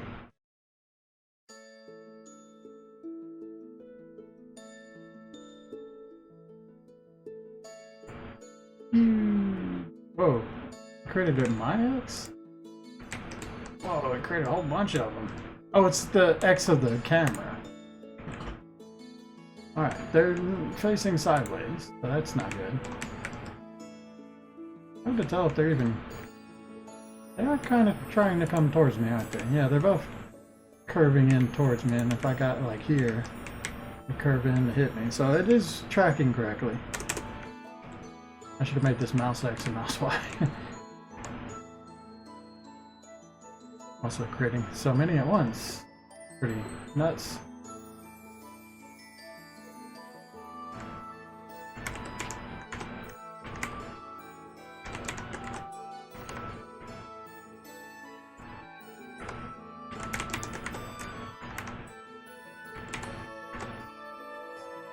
Okay. So the 90's not right yet. But I'm not doing any other 90's in here. No. So, what's up? Is it this one? Because it's got to have a 90 at some point. It's facing up and down.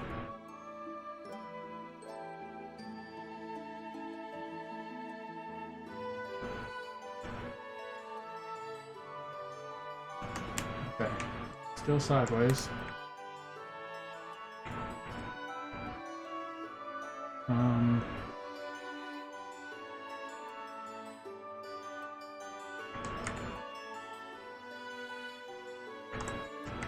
I wonder if this is changing anything. What if I make it 45, it'll become obvious it changed it.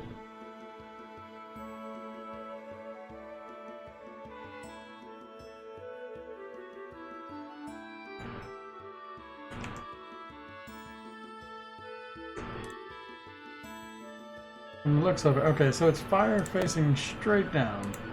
You just got to take my word for it for now. Because let's take a full screening and turning it off for quick test. Alright. Yeah, it's still facing straight down. So this isn't actually doing anything. So let's just remove it for now. And just to make sure that I'm correct, I'll test it one more time and it should still be facing straight down. What the hell? It's coming out the other direction now. Oh, because I don't even have a direction. Right, yeah, the image direction is important. But I don't think it's changing anything afterwards.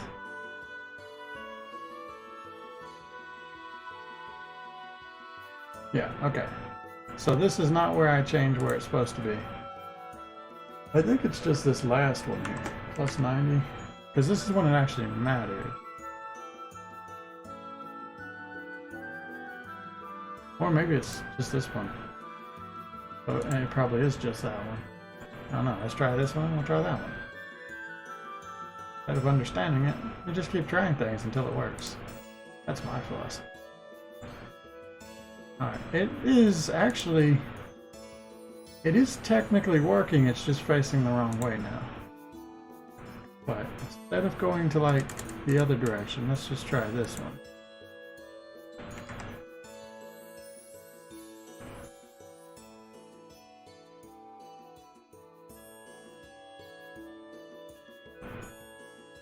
No, we're back to being sideways. So, I don't understand it, if I have to be honest, but if I did plus 270, it should just work. I don't like that I don't get it, but whatever. If it works, it works. Yeah, it totally works now. It does seem kind of confused as to which direction it's going right off the bat, though. Looks really pretty.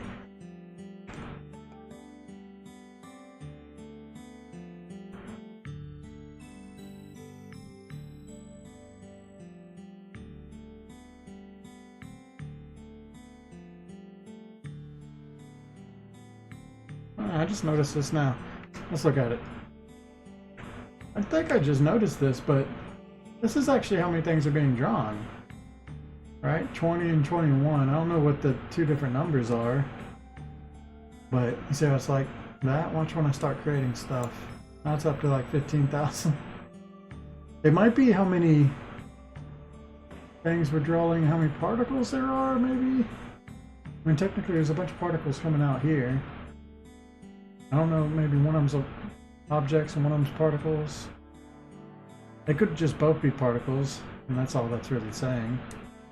But yeah, this looks real pretty, doesn't it? Ooh.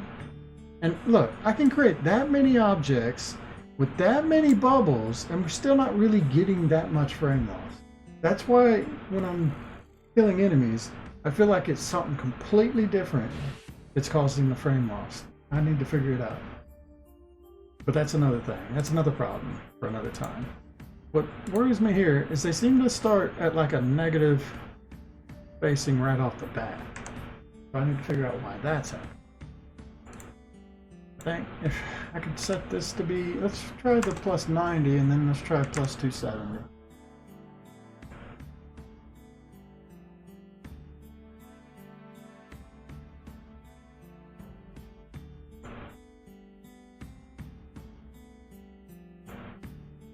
I think that's actually working really well. But it is not tracking to me anymore. No, it's like going to a different point.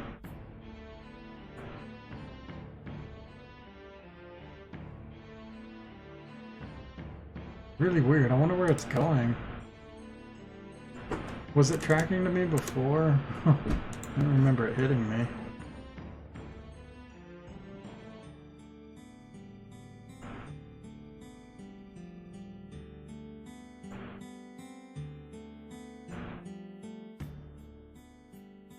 Oh, weird. Its direction is based off of my direction when it's created. Why is that happening? Technically it should be like a 45 and a negative 45. And that has nothing to do with what direction it is for me. So that has to do with the way the code runs.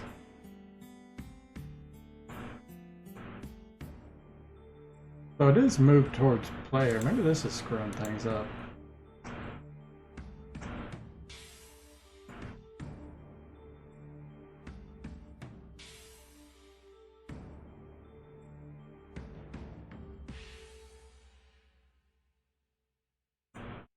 It seems like it's always facing down.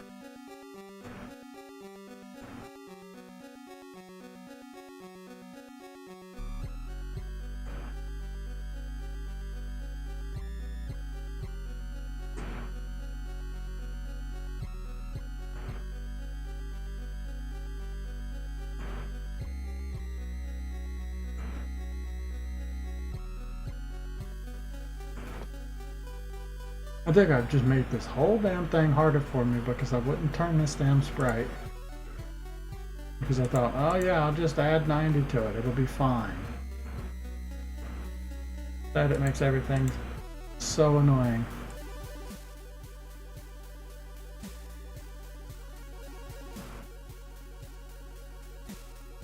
Just got too many image angles and it's hard to figure out what's what. And it's 5 hours in. Really just getting tired of working on this. I need to just like jack some code that I know works and then adjust it from there. Instead of trying to work it out like this. I know it's an easy problem. I shouldn't be having this much trouble with it. Like I said, I've done this before. I've made homing bullets in other games. I just don't remember how all this works, and then I don't know how to apply the turn that I'm forcing on it to actually work. I'm probably really close to it, but I can't take it anymore. I gotta stop here. Shit, I didn't finish it today because of this whole homing bullet thing, really. Honestly, it's just, I'm so close to being done with it. The only thing that was left was the last discharge, which this homing bullet is part of the last discharge. Which, yeah, all I had to do is figure out how the randomness of this was supposed to play out. This one right here. It's going to be something similar to how it is in the first one. Or the 0 one, whatever it is. I'm not quite sure. I know it's going to fire out like homing missiles and I just wanted a pattern that was completely random. And if like the bolts come out at a slower speed so that you can actually react to them and dodge them before they get to their final destination, you'll have to wonder like which direction each one of them is going to go. That's fine. That's part of the nature of it. I think what I do, okay. I'm pretty sure the way I'm going to end up doing it once I actually get to the discharge part is... Where are those notes at? Did I close that window? I did. Alright, when I get to this part, I'm going to do something where it's like one of the random lightning arcs is a full screen size one, right? And then I'll do like one of the random arcs is a medium sized one. So it is kind of possible to get pinched, but as long as you can get past that medium one, you should be fine. And then I'll do like 2 of them are small, or 1 small, or I don't know, something like that. So it is random, but you're never going to get like too large. Like if you ever got too large, you could just get pinched by the randomness and it wouldn't be fair. So I think as long as I have like only 1 large, 1 medium, and the rest of them are small, you can kind of like work around it. I could even have like 1 that's either medium or large, right? So there's always like 1 big one you have to worry about. But after that, it's just a bunch of small ones that are just completely random, but that shouldn't be a problem because you can kind of shoot the alien from outside the small ones anyway. Or at least you can dart in, get some shots off, dart out, and you just have to be aware of the large one that's occasionally going around, which keeps you from staying in one spot, right? In fact, I could just have like a whole bunch of small ones and then 1 large one that's constantly rotating or something like that. That forces you to constantly move, and then when you see an opening in the small ones, then you can dart in, do some damage, get back out before these ones actually could like pinch you or something, but because they're small, you know, as long as you stay out of range, it's not a problem. And the big one just keeps you moving. And if I can adjust the small one to be like, yeah, like the original one, it'll be between like 0.1 to 1 would be too big, but something maybe a little bit bigger, like 0.1, 0.3 to 0.7 or something. So there's some variance in the sizes, but nothing will ever get too large that would cause like a huge problem. But that's probably how the discharge is going to work. It's going to shoot out some homing projectiles as soon as I get them figured out. And it might even shoot out like some normal alien bullets every now and then, which just target the player, which I like that idea. Maybe I'll do that. I don't know, I'll test it out. So, like, I mean, the homing bullets are going to get you moving anyway, once they actually fire and go right after you. I don't know what I'm going to do with these homing projectiles. I got to get them working, but everything about it isn't working the way I was thinking. And all of that has to do with the fact that the alien has an image angle that he charges at, and where I create the bullet is not as simple as I thought. I was just imagining that as he charged, the bullets are going with him, right?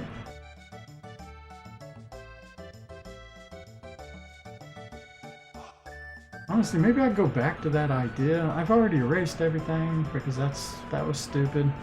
I had no reason to erase everything and just give up immediately. What I could have done is just made those bullets, the second he charges, those bullets just... I don't know what the hell that was. Raccoon in the AC vent, maybe? Anyway, yeah, as soon as he charges, those bullets should have just gone at the exact same speeds that he was moving at. Then it would have been like a big fan of stuff coming. I think I just abandoned the idea of normal bullets too early. And that was a mistake. I do wonder what that sound was. It sounded like air duct being decompressed. Maybe there's a man in my ceiling. Snake! It's Die Hard, right? He's the one that's famous. So, I mean, Snake also was in a lot of events. Alright, so I think I have this figured out. I'm gonna figure out how this alien bullet works, or this homing bullet works. I'm gonna go back to my old way of making the fan of bullets, and I'm just gonna make them go the same speed as the alien moves, so it'll look correct, I think. And then I'll do the discharge like I just said. And then for the death, the only thing for his death is he goes and falls off the screen. It's easy. So I'm done streaming this part. I think I've streamed the necessary parts, except for the homing bullet, but you can look at like a million tutorials and figure out how homing bullets work. They're annoying. Anything that deals with direction and angle is always annoying for me. I don't process it very well, and it drives me crazy, and I'm just burnt out. So I'm gonna go look up the most beginner-friendly tutorial of a shoot 'em up and just copy their code, because I just can't be bothered. It does drive me crazy, and I'm probably gonna rotate this picture so that it actually faces the right way if it's supposed to face to the right for your direction, because image angle equals 0 and 0's to the right, so it's just better to draw everything to the right. And this is just up and down because I was reusing it from something else, but I really need to just go ahead and rotate this so that it's not an issue anymore, which means I'll have to fix the one that I did earlier, wherever the hell that is. But that's easy. I just removed the 90 degree off of this, and I think everything else about it doesn't even change, so I'm gonna do that. I'm definitely gonna do that. Alright, whatever. I'm done. I'm saving. I'm going to finish this on my own time. I'd like to start drawing cutscenes tomorrow. I'll probably just finish this in the morning. I'll go to the bank, and then in the evening I'll stream. We'll do drawing. Finally move on to something that's not coding. I'm now burnt out on coding, and I want to go back to art. It's funny how it's really great to be able to swap from one thing to the other. It's actually awesome, because if you do one thing for too long, I found that it just becomes a super big drag. Okay, I've talked enough.